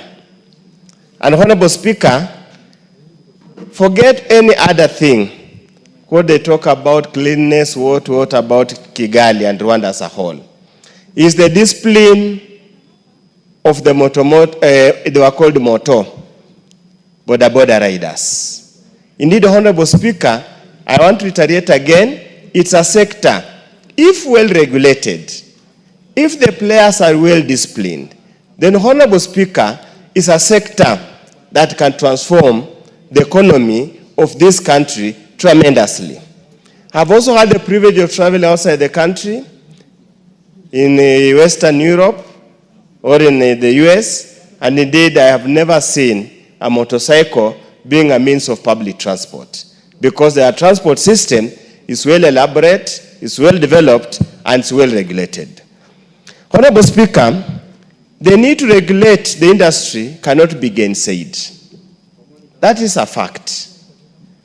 And I had thought that by the time our good friend, the bullfighter, is a bullfighter, and a bullfighter does not fear anything. By the time the bullfighter thought and drafted this law, he must have applied his mind, both politically and coming from a medical field, being an academia, he must have looked at what are the consequences. Sometimes, Honorable Speaker, it is a terrible waste of public resources to go all this way, to go through all that process, and then when it's at the tail end, nevertheless that is allowed and the standing order under the law, you come and withdraw the bill. I do not have the privilege of having read his letter seeking to withdraw, and what were the reasons given for withdrawal. Regardless the reason given for withdrawal, it is a terrible waste of public resources.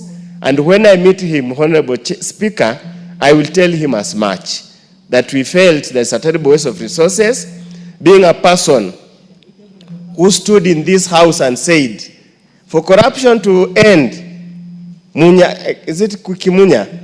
Kimunya must go. Failure to take this bill to the logical end is a form of corruption in a way, because it's misuse of public resources. Honorable Speaker, it is important as a community, as a country, we must open dialogue with the border riders. Honorable Speaker, in the interim, as we look at opening dialogue, as we look at ways of ensuring we put it in order, as the majority leader has said, we have a State Department of Transport. We have traffic department under the police, National Police Service. Any failure, any problems, any chaos in the border sector, the two state departments, the two state organs are squarely to blame. NTSA is there, State Department is there, Traffic Police Department is there. The law is there. The rules are there. Why they don't enforce the rules? Is it because the border riders are too powerful, are too politically important that nobody wishes, nobody dares to touch them?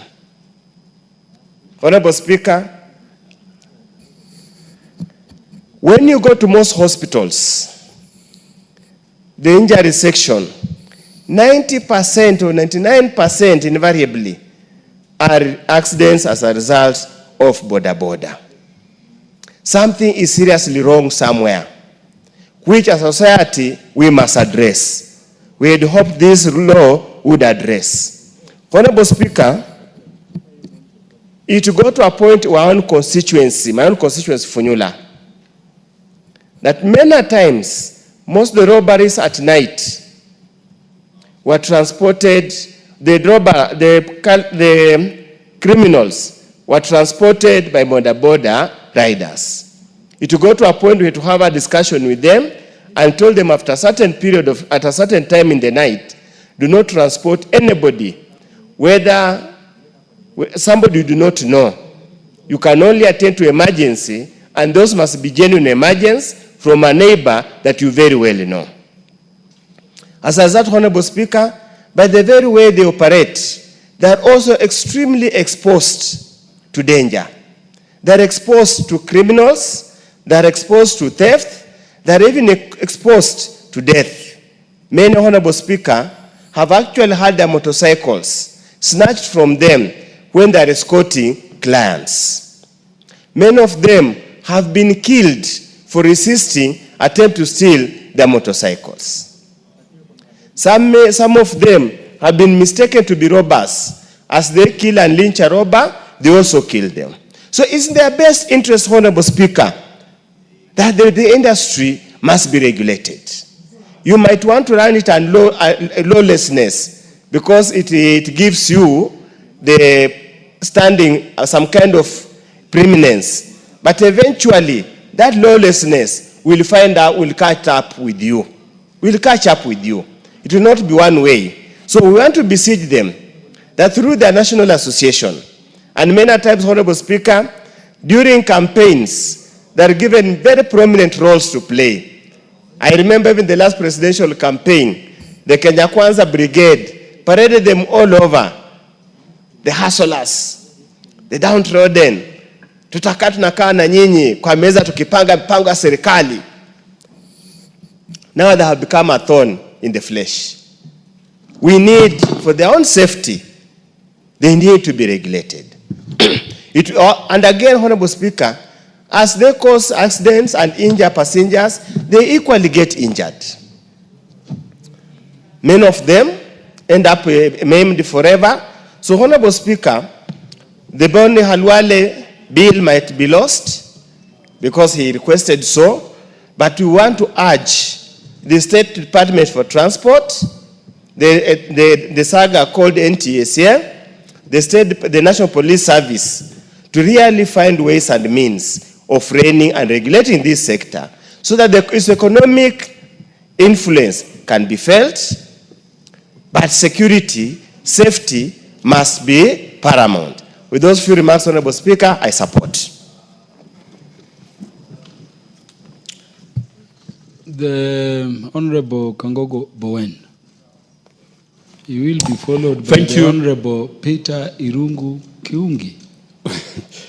Thank you, Mr. Speaker, for giving me this opportunity to support the motion to discharge the public transport, that is the motorcycle bill, the Senate bill number 38 of 2023 from the second reading of this House. And Honorable Speaker, many of my colleagues, including the mover, the Honorable Tiji Kachwang, and the little majority who seconded, together with the Dr. Oundo, Mr. Speaker, they have said it all. They have said all about this bill. Mr. Speaker, I just want to say some few things. Number one, Honorable Speaker, where we come from the pastoralist areas where we come from, where there are no roads at all, where we have only one matatu, leaving in the morning, as early as 3 a.m. in the morning, to get to town, and that same matatu will come back maybe around afternoon, going back to the village. Mr. Speaker, the motorcycles, they have played a very important role to move those women going to markets around the place, Mr. Speaker, it has really helped. It has really helped our students, even when they are going to school, Mr. Speaker, moving them from the villages to the nearby towns where they can catch up a matatu. And I can say, Honorable Speaker, with the coming of the motorcycles or this, the borders, Honorable Speaker, it has really changed completely the mode of transport, especially in the rural Kenya. Having said that, Mr. Speaker, the sector has also employed many young Kenyans. It's also a source of income to many Kenyans. But, Mr. Speaker, there are few, especially in the urban areas, Mr. Speaker. We have seen where the border operators, they are very unruly. Mr. Speaker, I want to say, one time I was coming from Karen, reaching around the junction of, around Kenya Science Way junction to Kawangware, Mr. Speaker, and there was one lady, I don't know, they had an accident with a border rider there. And Mr. Speaker, all of a sudden, about 20 of them, they came surrounding the lady. And you know, as the lady was still arguing, others were entering into a car, removing laptops, taking away valuables there. And he took my intervention, me together with my security team, Honorable Speaker, to help the lady. And you will find that in a normal traffic situation, when you are involved in an accident, it's normally the two drivers who can come out, and then a policeman can come in and intervene and see who is on the wrong. But in the border sector, Mr. Speaker, a small incident is like an opportunity of stealing, you know, and also maiming the person, Mr. Speaker. So, Mr. Speaker, I want to support the position of the committee led by the honorable member, the Honorable DJ Kachwang, that they are going to take up this bill, that we are not going to lose this bill, Honorable Speaker, that the committee is going to take it up and police it well, so that, Mr. Speaker, we regulate our border sector and have it as productive as we have seen in other countries, like what we are seeing in Rwanda. And we have people who are able to follow the traffic laws, Mr. Speaker. Mr. Speaker, sometimes in our roads here, you are driving and you will see just a border coming head on towards from the opposite direction, completely on the wrong. And in fact, they want you to get out of your way, to pave way for them. So, Mr. Speaker, we cannot allow this to continue. We cannot allow this lawlessness to continue. This is a country which is governed by laws, Mr. Speaker, and I want to really say, Mr. Speaker, if the committee is going to take up this matter, and we have also the law enforcers, our traffic officers, enforce the rules very strictly. And Mr. Speaker, sometimes it's not that we lack laws in this country. We have so many traffic laws. It's only that we have people, we become a lawlessness country where people don't care to follow the law.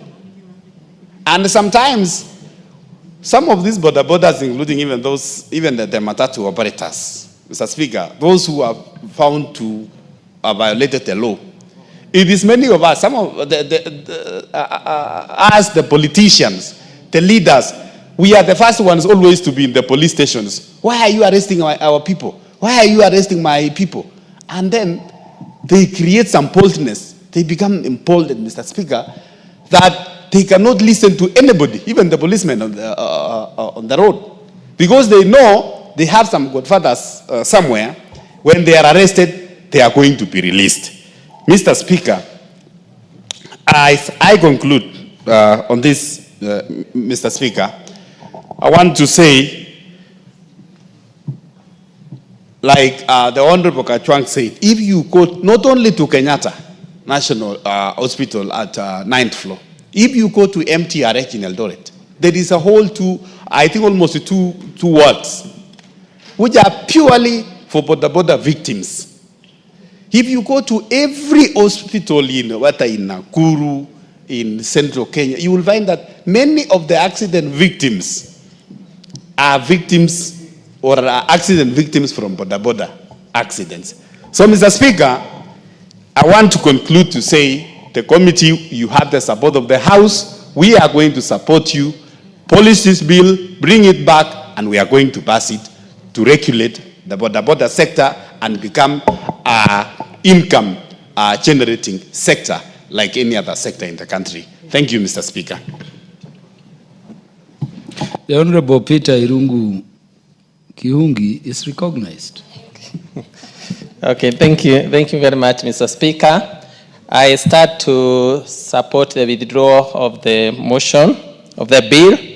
And Mr. Speaker, I want to question also still how the bill went all through the process and it came to Parliament from Senate without the mover or the Senate itself be able to realize the anomalies that it could have rectified. But Mr. Speaker, I want to support the most members what they have come. We need to regulate the operations of border. I think we are now allowed 24 years because mostly it came after during Kibaki regime. And I want to say, I was once operated as a conductor between around 2000, between Kayole and Nairobi, before Mechuki rules. It was extremely chaotic. And when he came with the Mechuki rules, we never knew that it would work. The only instinct that is needed is somebody who have the boldness and somebody who is not careful too much, maybe on his popularity, because we must regulate the border sector as it is. The numbers now that we are in of people who are employed by the sector, they are extremely rising. And I wish, as the committee is saying, these are an institution, these are whereby we need now to develop maybe a directorate that is concerned and every day is working on border sector. Because now, as it is left, I realized the other day, there was a burial in my village called Watoha. And it was a burial for a border guy who had an accident. I think there were 3. 2 died, and one of them maybe is in hospital. But during the burial of one of the border rider, there came a group of borders who behaved as if they were chaotic.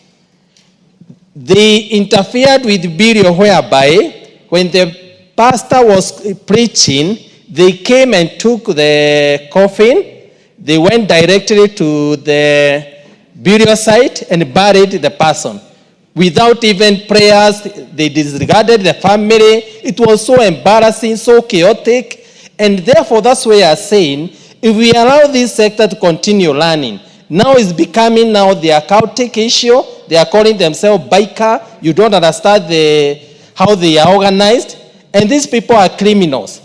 Therefore, Mr. Speaker, I think the essence and the issue of regulating this sector is not to frustrate the operations of genuine borders. Because the borders in my village, they were left wondering what's happening. They felt the embarrassment up to a point whereby we had to do prayers in that church with the borders in the village to repent on behalf of borders. But those people, I think they have organizations, they are organizing themselves even from outside, and they are becoming extremely chaotic and disorganized. Therefore, Mr. Speaker, I think Halwale had an idea, but I think he panicked.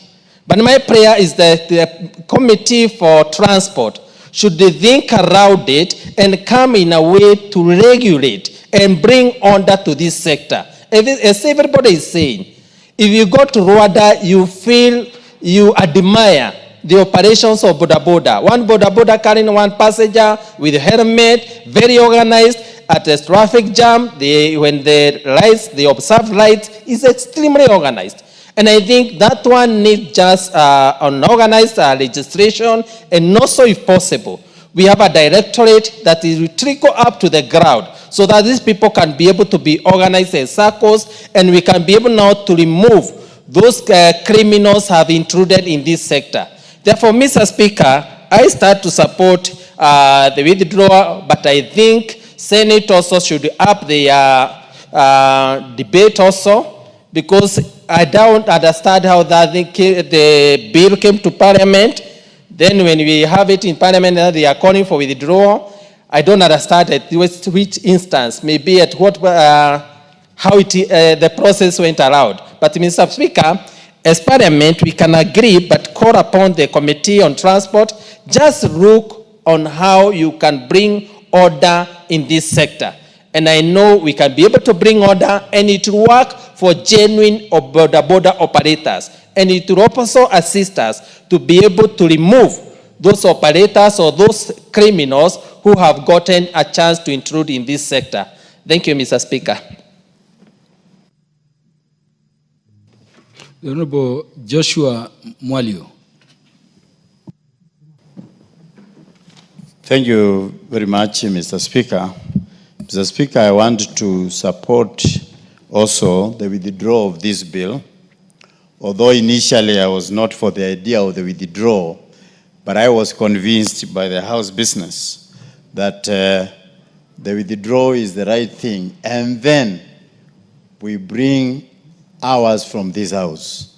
And I was convinced by Honorable Kajwang, and I am convinced.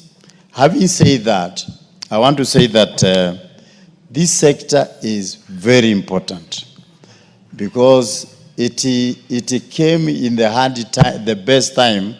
It is like the way we used to have no mobiles, and then the mobiles came as a savior for everybody, because you used to walk to someone's home, even 5 kilometers, and you find the person is not there just because we did not have the mobiles. But now the boda have come to save the sector of transport, such that it has become very easy. Even wherever there are no roads, they are there helping the people in the rural areas. If you want to move faster, even in the city here, when you are late and there is a jam, you take a boda and you reach where you are going as quickly as possible. So the boda sector is a very important sector. Having said that, we need to regulate, because the things that are coming from the boda, the issues that are being done, the bad things that are being done by the boda, they defeat the good ones. Because they are the same bodas who are being used by the hitmen. If they want to steal from you, they snatch your mobile and ride very fast, leaving you wondering, how do you run after a motorbike that is speeding? There are other things that are being done which is very good. Some of them are so organized, such as they have their circles where they give money daily, even 100 shillings. And at the end of the day, they are able to give one person some money so that that person can buy his or her own motorcycle to be able to do the business. So there are good things that happens, but there are also very bad ones. The bad ones are the accidents. In my constituency, I cannot count how many people have been maimed. Some have become even disabled. Some have their legs have been cut because there are multiple fractures, because they have been knocked by boda. In fact, there is one young man already now this week is in a mortuary who was knocked by a boda last week. And so many things that we cannot even, they are countless. But when we will regulate it, we need also to enforce the law enforcement agencies to make sure that the bodas keep to their lane. We have done so many training even with the CDF. We have trained them not to ride without helmets. We have even trained them not to ride without insurances. We have trained them not even to carry 2 people, but to carry only 1. But even after the training, they still go back to their old habits of carrying as many people as possible. You find one is carrying 4 people, and he himself is as if he is standing because he is there just next near the end of the motorbike. So it is very important to bring a regulated sector in this house so that we go through it, make it happen, because it was made to be a very good sector.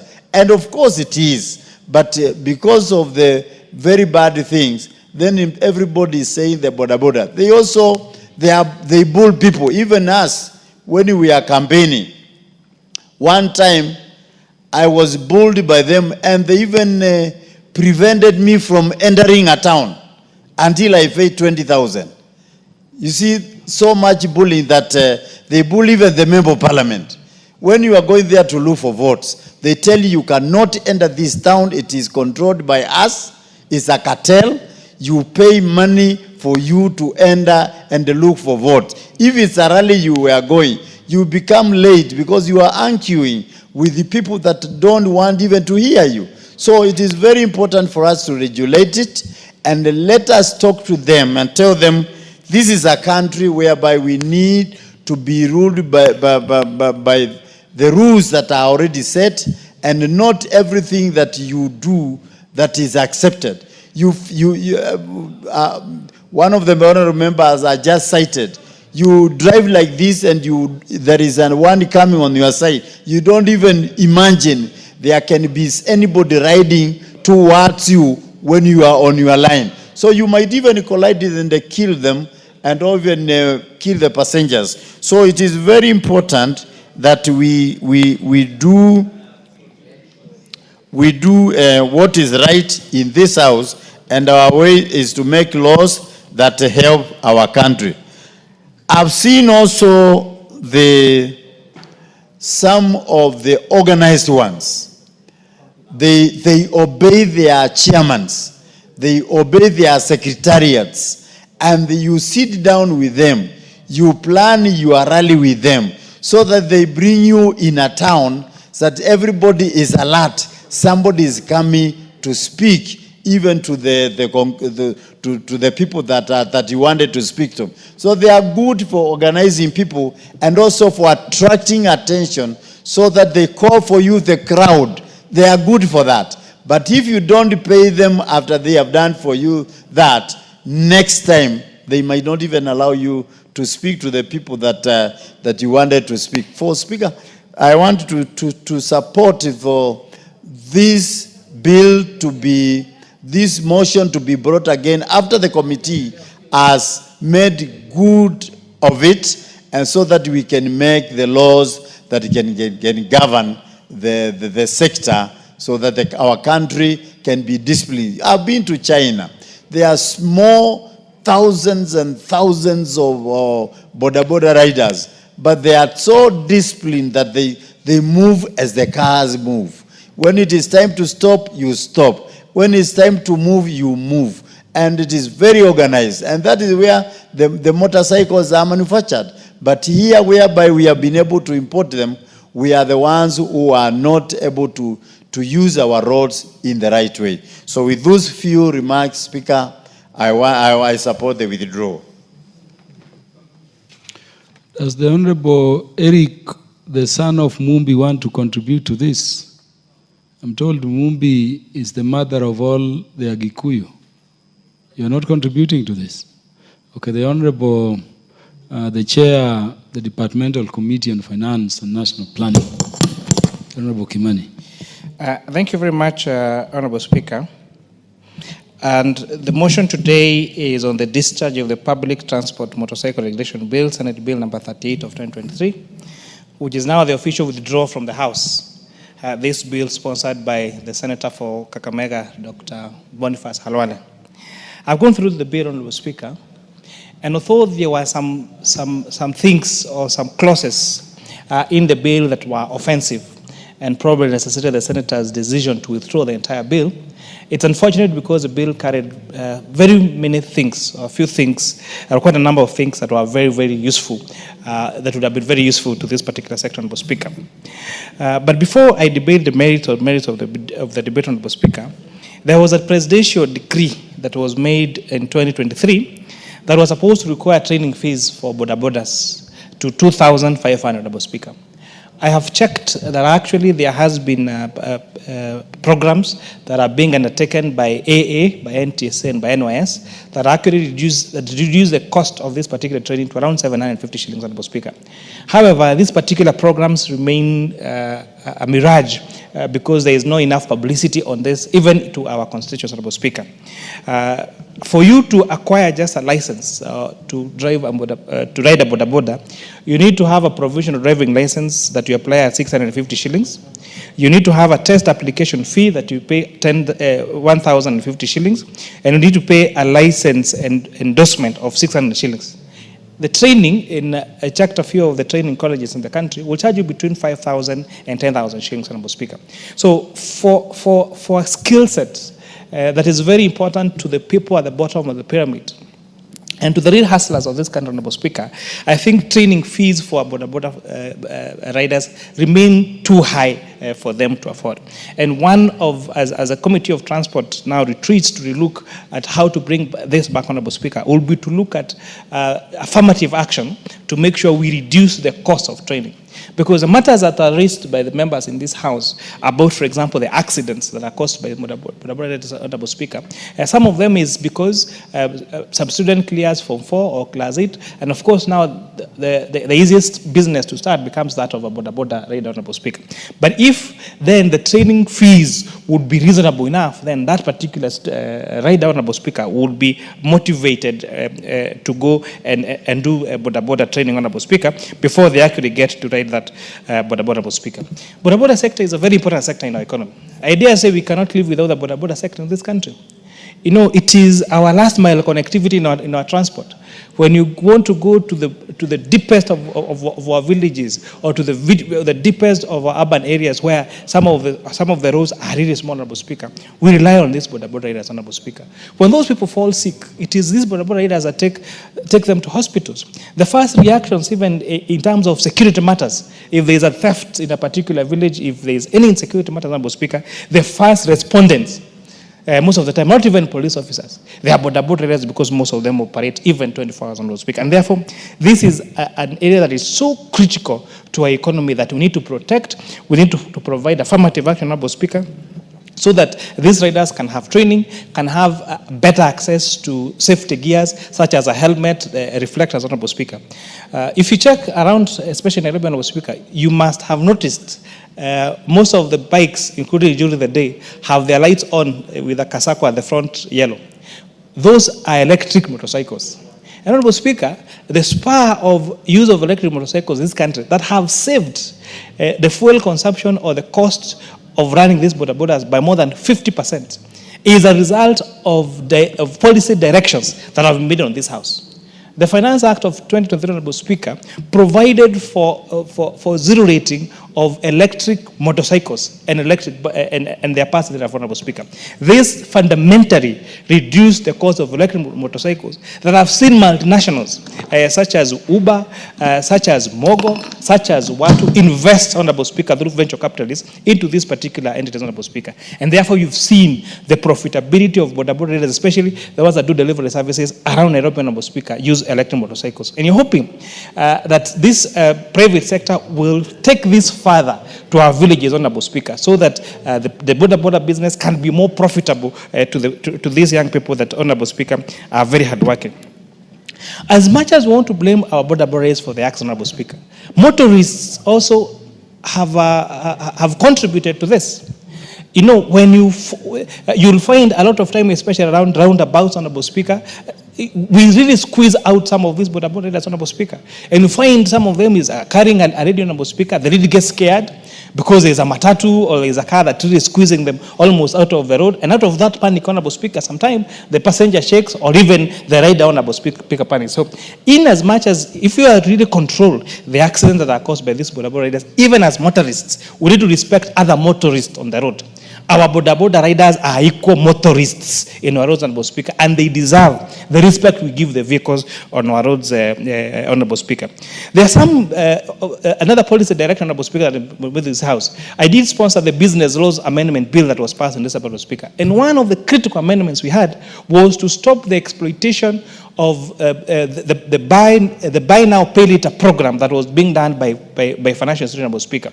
You'll find boda boda riders would go pay a deposit for a motorcycle of say 20,000 shillings, but by the time they are calculating the amount of money they paid for the loan of that motorcycle, it is twice or three times the cost of that motorcycle, Honorable Speaker. In addition, Honorable Speaker, if they defaulted just one payment or towards the tail end, if they deserve with just a few calls, Honorable Speaker, the motorcycle will get repossessed. So by bringing those buy now, pay later schemes into the purview of Central Bank of Kenya, then we expect that they're going to adhere to the ad hoc principle, Honorable Speaker, of not charging interest more than the principal amount of the particular item, Honorable Speaker. So these are some of the interventions that this House has made.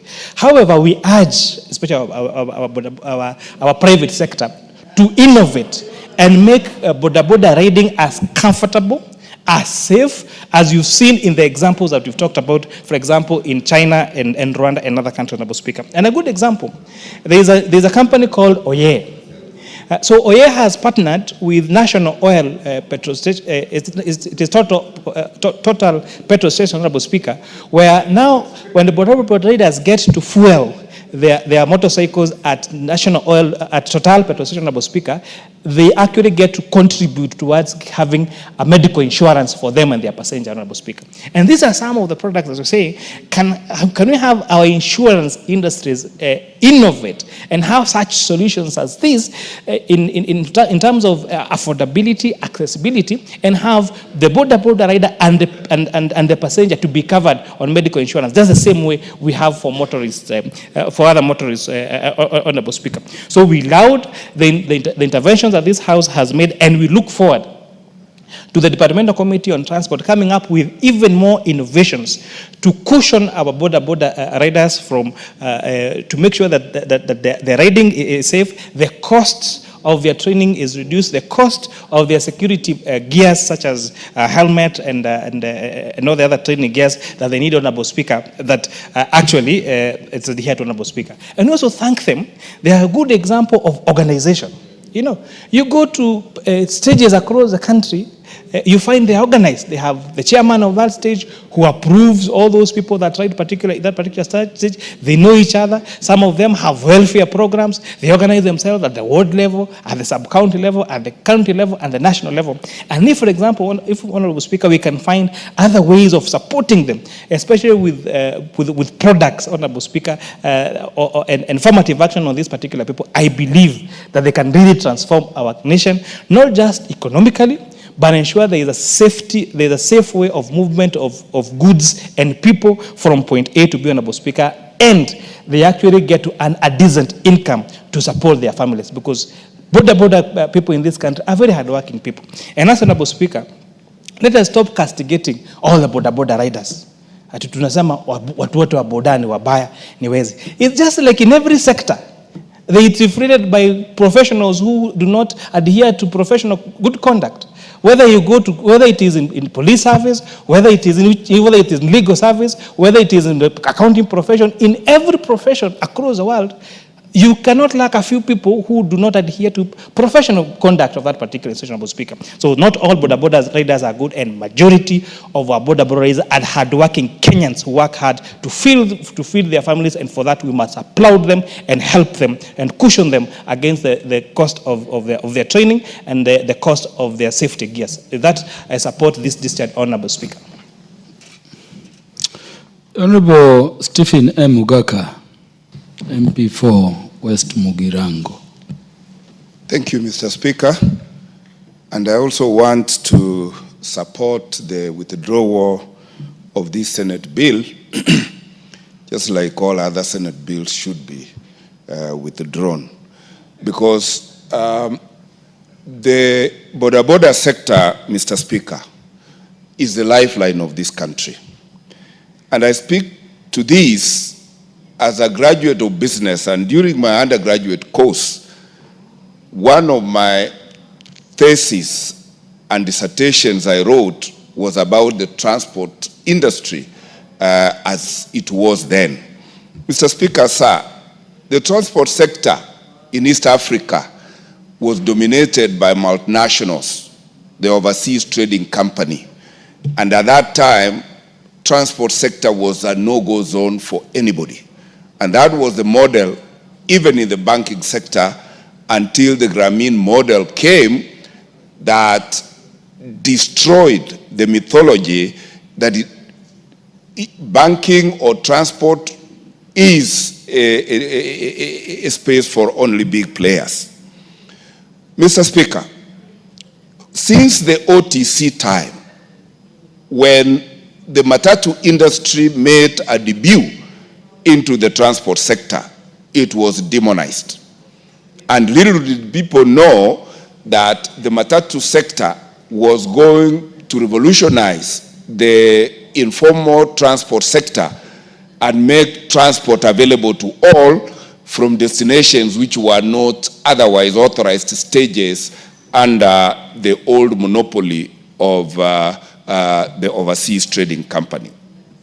And it has evolved, and today the border sector has even liberalized the transport sector and even made it passenger friendly so that you can be picked from house to destination and from your destination to the house. And therefore, any attempt to suffocate the growth of the border sector would be going in the wrong direction. But that is not to say that the border sector does not require regulation. In fact, when I went to China, Mr. Speaker, sir, and I thank it to this 13th Parliament, and I wouldn't mention that Fatuma, who is not here, was with me during that trip. I did see that the border sector has gone down to even having border hires, just like we have car hires, where you do not need to own a border to use one to move from destination to destination. And that is why, Mr. Speaker, any regulatory legislation that is not border and passenger centric, that would be a regulation in the wrong direction. How I wish that this country, under the CBC education program, trained all our learners on how to use borders, how to license our learners as they get out of school, they are able to ride and they are licensed to ride borders, so that we can have transport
When you go to Kigali, you see there is a lot of sanity in this industry, the boda industry. So if there is streamlined, rules are put in place, I know it's an organized institution.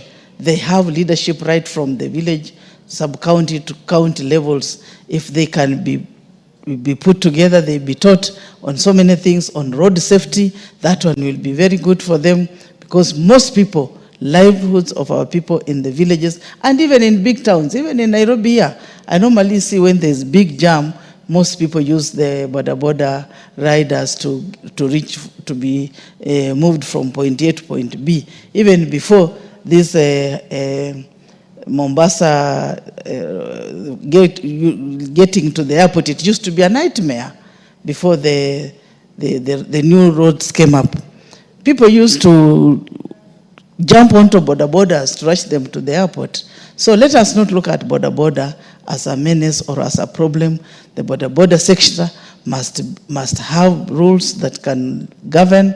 They do the way the Rwanda is doing. They carry only 2 people, and the 2 people should have helmets. Both of them should have helmets and good reflectors, so that at least they are seen when other motorists, when it's dark, when other motorists are using it. And also, Kera should do, or the counties should do good pathway for boda riders, because it's becoming a problem on highways. You see them all over. People look at them as a nuisance. But I think if it is streamlined properly, Mr. Speaker, this is one of our major employment organizations. So, Mr. Speaker, I think Khalwale feared the repercussion, because in every village there is a boda rider, even in every home.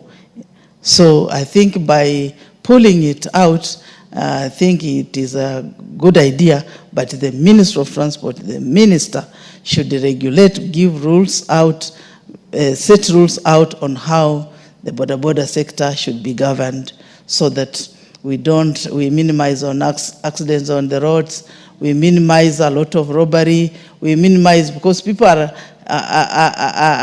looking at boda riders as thugs. Some people are looking at them as, like, most normally say that they're the ones who rape young girls, they impregnate school-going children.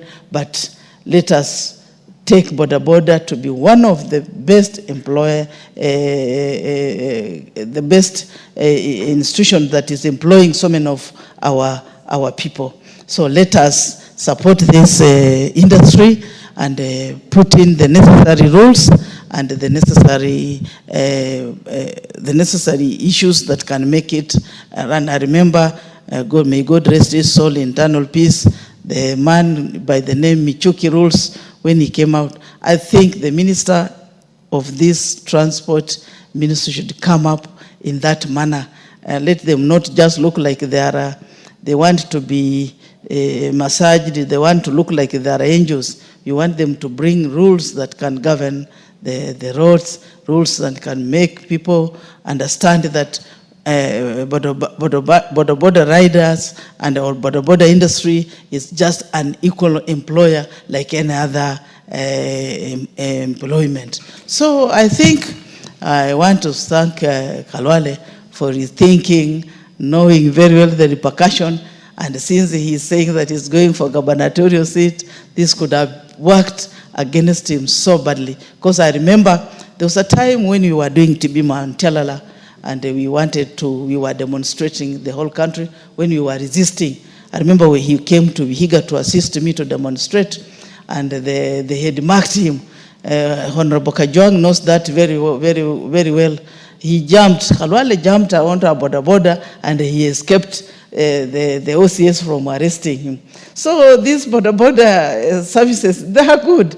As much as we may think that they should be stopped or they should be banned, but the boda riders are doing a good job, and they saved Khalwale that day from being arrested. So let us not demonize this industry. Let us hold this industry with the respect that it deserves. It's a good industry that is employing our children, except a few issues that need to be corrected, and this we leave it to the Minister for Transport to put in measures, to put in rules, to bring a bill here which can curb unlawlessness, and also the security apparatus to look at. There are some few elements, thugs masquerading as boda riders, and they use that to rob people, to do unnecessary things, spoiling that industry. But I love the industry. The bodas are coming up. I'm very happy in my county. They're coming up. They have even bought land.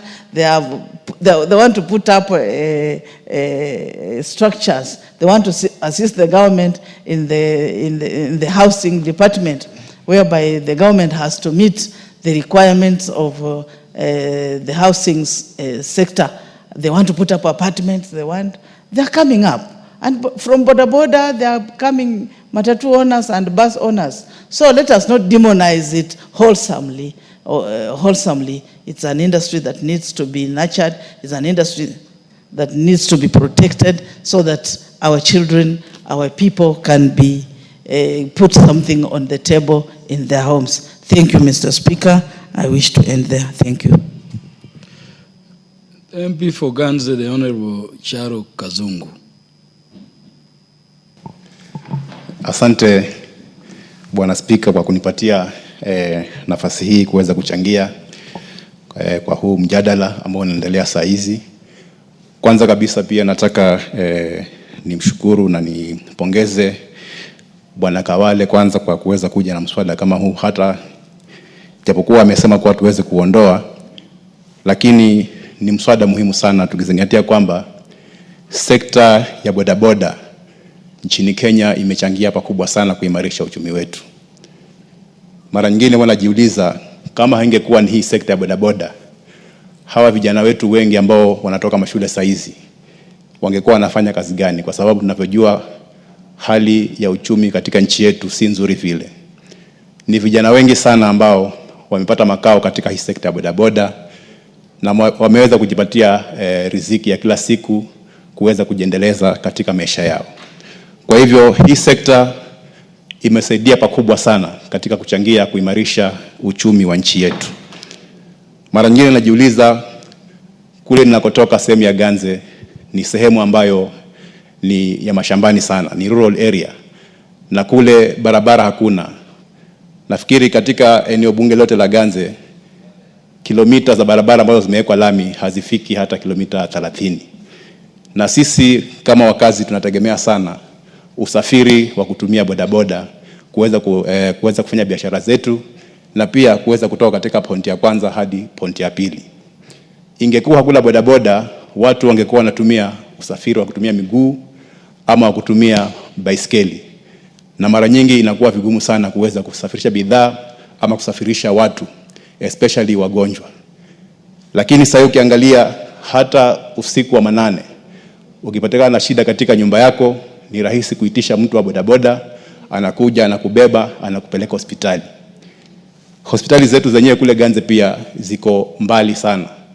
Nafikiri kila hospitali ni zaidi ya kilomita 10. Kwa hivyo wakati mwingi pia kufikia hospitali inakuwa shida. Lakini kwa sababu ya uwepo wa hawa huduma wa bodaboda, tumeweza kuona kwa huduma kama hizi pia sisi kama wakazi wa Ganze tunaweza kuzipata kwa urahisi. Kwa hivyo manufaa ya hii sekta ni mengi sana. Tukianza kuyataja moja baada ya nyingine, hata pengine tutakesha hapa kuzungumza mambo haya. Lakini kila kizuri pia hakikosi ubaya wake.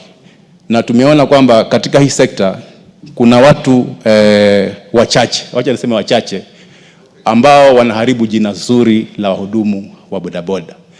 Kuna wengi ambao wamejipanga vizuri na ukiangalia wameingia kwa hii sekta kwa muda mrefu na wamejiendeleza, wameweza kuendesha maisha yao vizuri, wametengeneza sako, walikuwa wameandikwa kama waendeshaji wa bodaboda, lakini saizi kwa sababu ya uadilifu wao katika kazi zao, saizi wamekuwa pia hao ni wenye bodaboda, wanaendesha bodaboda zao. Hao ni wale ambao wamejipanga. Lakini kuna wachache ambao wanaharibu hii sekta. Na wameingiza uhuni na wanafanya mambo ambayo hayastahili. Ukiangalia saizi wahalifu wengi sana ambao wanahusika katika kupora mali za watu, kupora maduka na hata majangili ambayo wanahusika na visa vya uwaji, utapata wakati mwingi pia wanatumia hiyo vifaa vya bodaboda kuweza kufanya ule uhalifu ambao wanafanya. Lakini hao ni wachache. Mimi nasema wengi katika wale ambao wanafanya bodaboda wanafanya kazi nzuri sana na wanastahili kuungwa mkono. Lakini pia imekuwa ni muhimu sana tuweze kama nchi kuweza kuregulate ama kutunga sheria ambazo hawa watu wa bodaboda wataweza kuzifuata. Mara nyingi sana tunaona barabarani, kwa sababu sisi pia ni watumizi wa barabara, tunaona hawafuati zile sheria za barabara vile ambavyo inastahili. Unajipata wewe unaendesha gari yako katika ule mkono wako wa barabara, lakini mtu wa bodaboda yeye pia anakuja na mkono huo bila kujali kabisa kwamba anaweza kusababisha ajali. Tumeona mara nyingi sana katika barabara zetu ajali nyingi ambazo zimefanywa na watu wa bodaboda, watu ambao hawastahili kwamba wapoteze maisha yao wameweza kuyapoteza kwa sababu ya kutokuwa na makini kwa hawa waendeshaji bodaboda.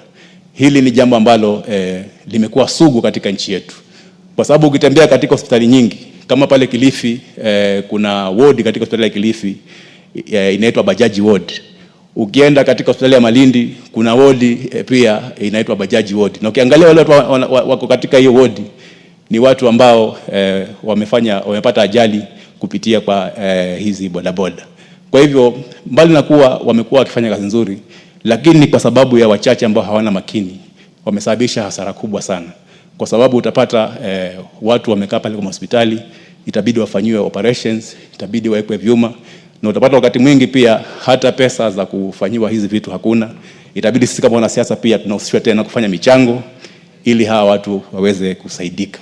Kwa hivyo mimi naunga mkono hoja ya kwamba hata kama hii bill imekuwa withdrawn au imeondolewa katika bunge hili, lakini pia nasisitiza ikiwezekana kamati husika iweze kuregesha huu mswada tena hapa ili tuweze kuja na sheria ambazo zitaweza kuzingatiwa ili kuhakikisha kwamba manufaa ya hii sekta ya bodaboda yanaweza kufikika ama kusikika kila kona ya nchi hii, kwa sababu impact ya hii watu kila mtu anaiona, kwa sababu wamerahisisha sana sekta ya usafiri ndani ya nchi yetu. Lakini kwa sababu ya wale wachache ambao hawazingatii sheria, jina la bodaboda, jina la watu wa bodaboda limeharibiwa sana. Sasa hizi kila kitendo cha uhalifu kikifanyika kule mashinani, suspect wa kwanza inasemekana ni watu wa bodaboda. Kumekuwa na visa vingi sana vya mimba za mapema kule mashinani, lakini ukiangalia kwa sababu ya jina lao baya ama vile wanadhaniwa, suspect wa kwanza pia inasemekana ni watu wa bodaboda. Kwa hivyo pia imefika wakati mwafaka saa hizi zile asasi za serikali ambazo zinahusika, NTSA, polisi, waweze pia kuja na programs ambazo tutaweza kuenda mashinani kuhamasisha hawa watu wa bodaboda kuhusu mambo ya usalama barabarani na pia ya jinsi ya vile wanaweza kujiendeleza kimaisha katika hiyo kazi wanayofanya. Otherwise mimi naunga mkono huu mswada hata kama umekuwa withdrawn, lakini pia nasisitiza zile asasi zinazohusika kama kamati yetu ya transport hapa katika bunge iweze kuleta tena huu mswada ndani ya bunge hili, tuweze kujadili, tuweze kuja na sheria mwafaka ambazo zitasaidia kuregulate hii sekta ya bodaboda. Asante Mheshimiwa Speaker. There being no more interest, the mover can reply. The Honorable Naomi Wako, you want to speak to this? Proceed, you are recognized. Thank you, Honorable Speaker. I've been waiting. I don't know why it has not shown there. Thank you, Honorable Speaker, for allowing me to add my voice to this very important debate concerning the motorbike riders. Honorable Speaker, we have more than 2 million young people, young Kenyans in this sector and doing some serious business. And I just want to say that I support this because by doing this, our young people earn their living, and it has also helped the economy in a way. When you go to the villages, like the remotest part of this country in Marsabit and other places where the vehicles cannot go, the motorbike can easily, help people. And even at night when, mothers want to deliver and they cannot, get vehicles, these motorbike riders, border riders, they come and, someone can easily be taken to hospital and they get some medical attention and they also earn their living. Honorable Speaker, in our country, there are many families who depend on border riders. And that is why today we cannot ignore this sector in our country, because this is where they earn their living, and we need to come up with policies that can take care of them, policies that can give them enough security, policies that can make sure that, we have given them enough insurance, we have given them all that they need, and they are well protected in our country.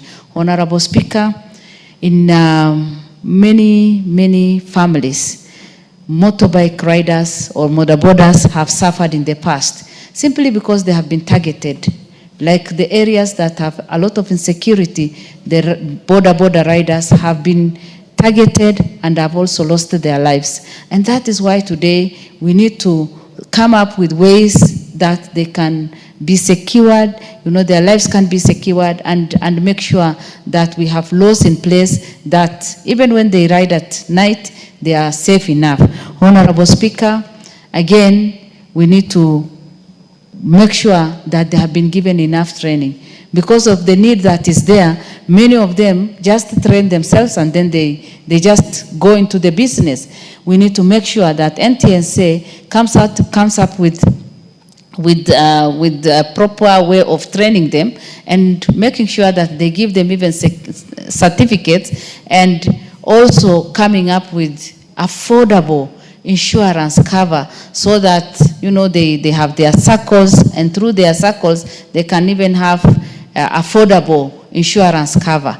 Honorable Speaker, if we work very well and work hard, border riders can be a real benefit to us. They can add a lot of value to our economy and to even our transport, because basically they are there everywhere and they give us a lot of support when it comes to this. And mine is just to say that I support this, and let us make sure that we put policies in place to support them and to guide them, give them security, give them training, make sure that we minimize, we come up with laws that guide them on how to, ride, and also make sure that we give them enough or the gears that they need to have on, so that in case of any accident, then they are well protected.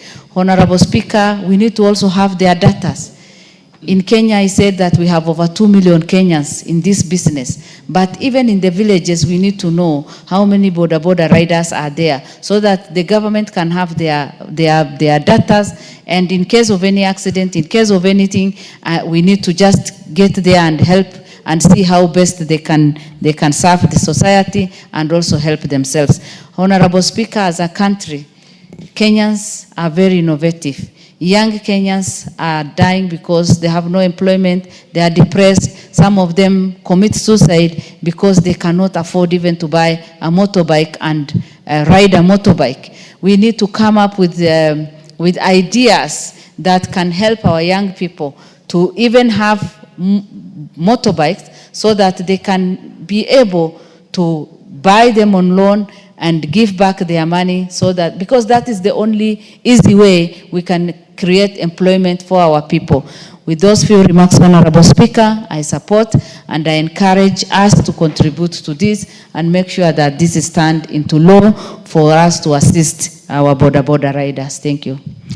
Honorable Imase, I'll give you 2 minutes. We have overshot time because I want the mover to reply to this motion. Okay, thank you, Honorable Speaker, for the opportunity. Honorable Speaker, I also arise to support the withdrawal of this bill by Honorable Boni Halwale. Honorable Speaker, the border sector is a very important sector that contributes enormously to the economy. There are many.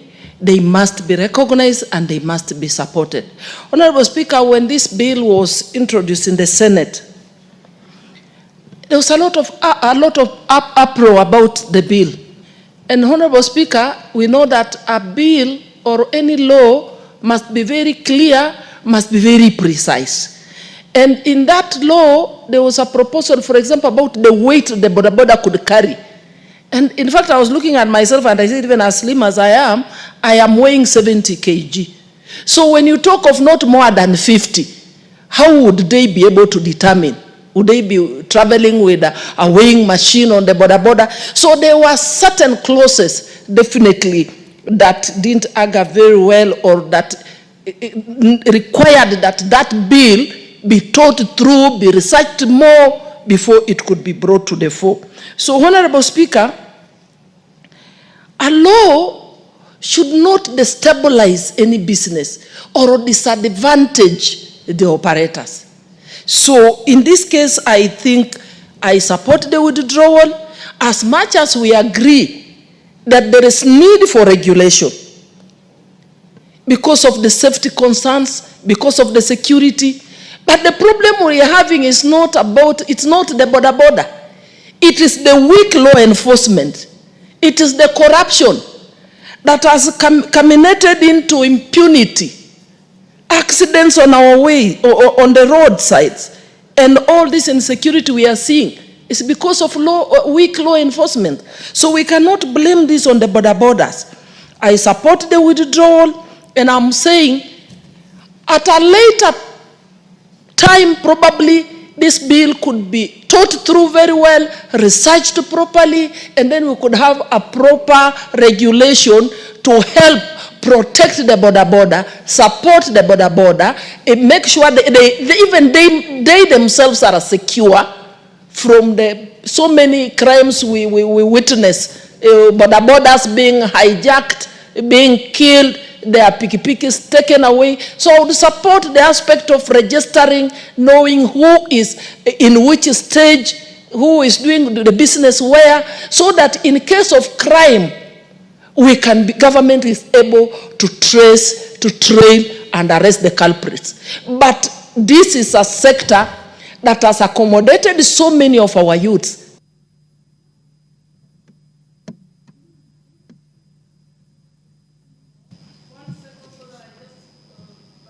30 seconds.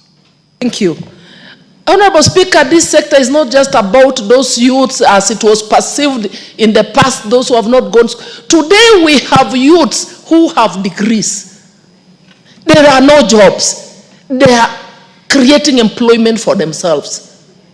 So we must support these young people, provide the security, provide the environment to allow them to thrive in whatever they are trying to do. Thank you, Honorable Speaker. I support the withdrawal. Thank you, Honorable Imase. The Honorable Tom Joseph Francis Kajuang to reply, there being no further interest.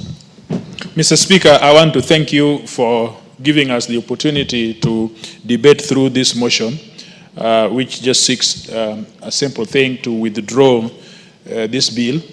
And I want to thank all members who have contributed. The theme is very clear that the border or motorcycle industry is a very important sector in our economy, in the transport economy. It provides employment to our young people. It also completes the last mile in terms of transport for vulnerable people who are sick, and security.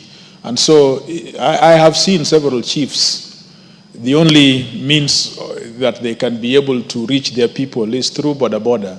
So that is providing security, including people in combat. And so that is very clear. But on the other side, we see a sector which is in chaos, shambles. It is a threat of security. It becomes now the breeding point of MAGAs or people who are anti-dissidents and so forth. And so it is important that this sector must be regulated. And we cannot run away from our mandate to legislate and to make law that will protect that industry, but will also regulate that industry in such a manner that we all benefit from it. So we have taken notes and we have commitment, in fact, an undertaking on behalf of the chair of this committee that we are not going to throw this water with the baby. We are going to take all this information, including the information that Boni Halwale generously has. In fact, we will call him to be able to benefit from that which he has, the research that he has done and so on. And so we'll incorporate all this. We will put together the stakeholders and the policymakers, the executive, to be able to come with a legislation that befits the expectation of members. So, Mr. Speaker, I beg to reply. Thank you. For the convenience of the House, the putting of the question to this motion is deferred to a future date when it shall be scheduled for consideration by the House through the House Business Committee. Let's be upstanding, honorable members. The time being 7:07 p.m., this House stands adjourned until Wednesday, the 30th day of April 2025 at 9:30 a.m.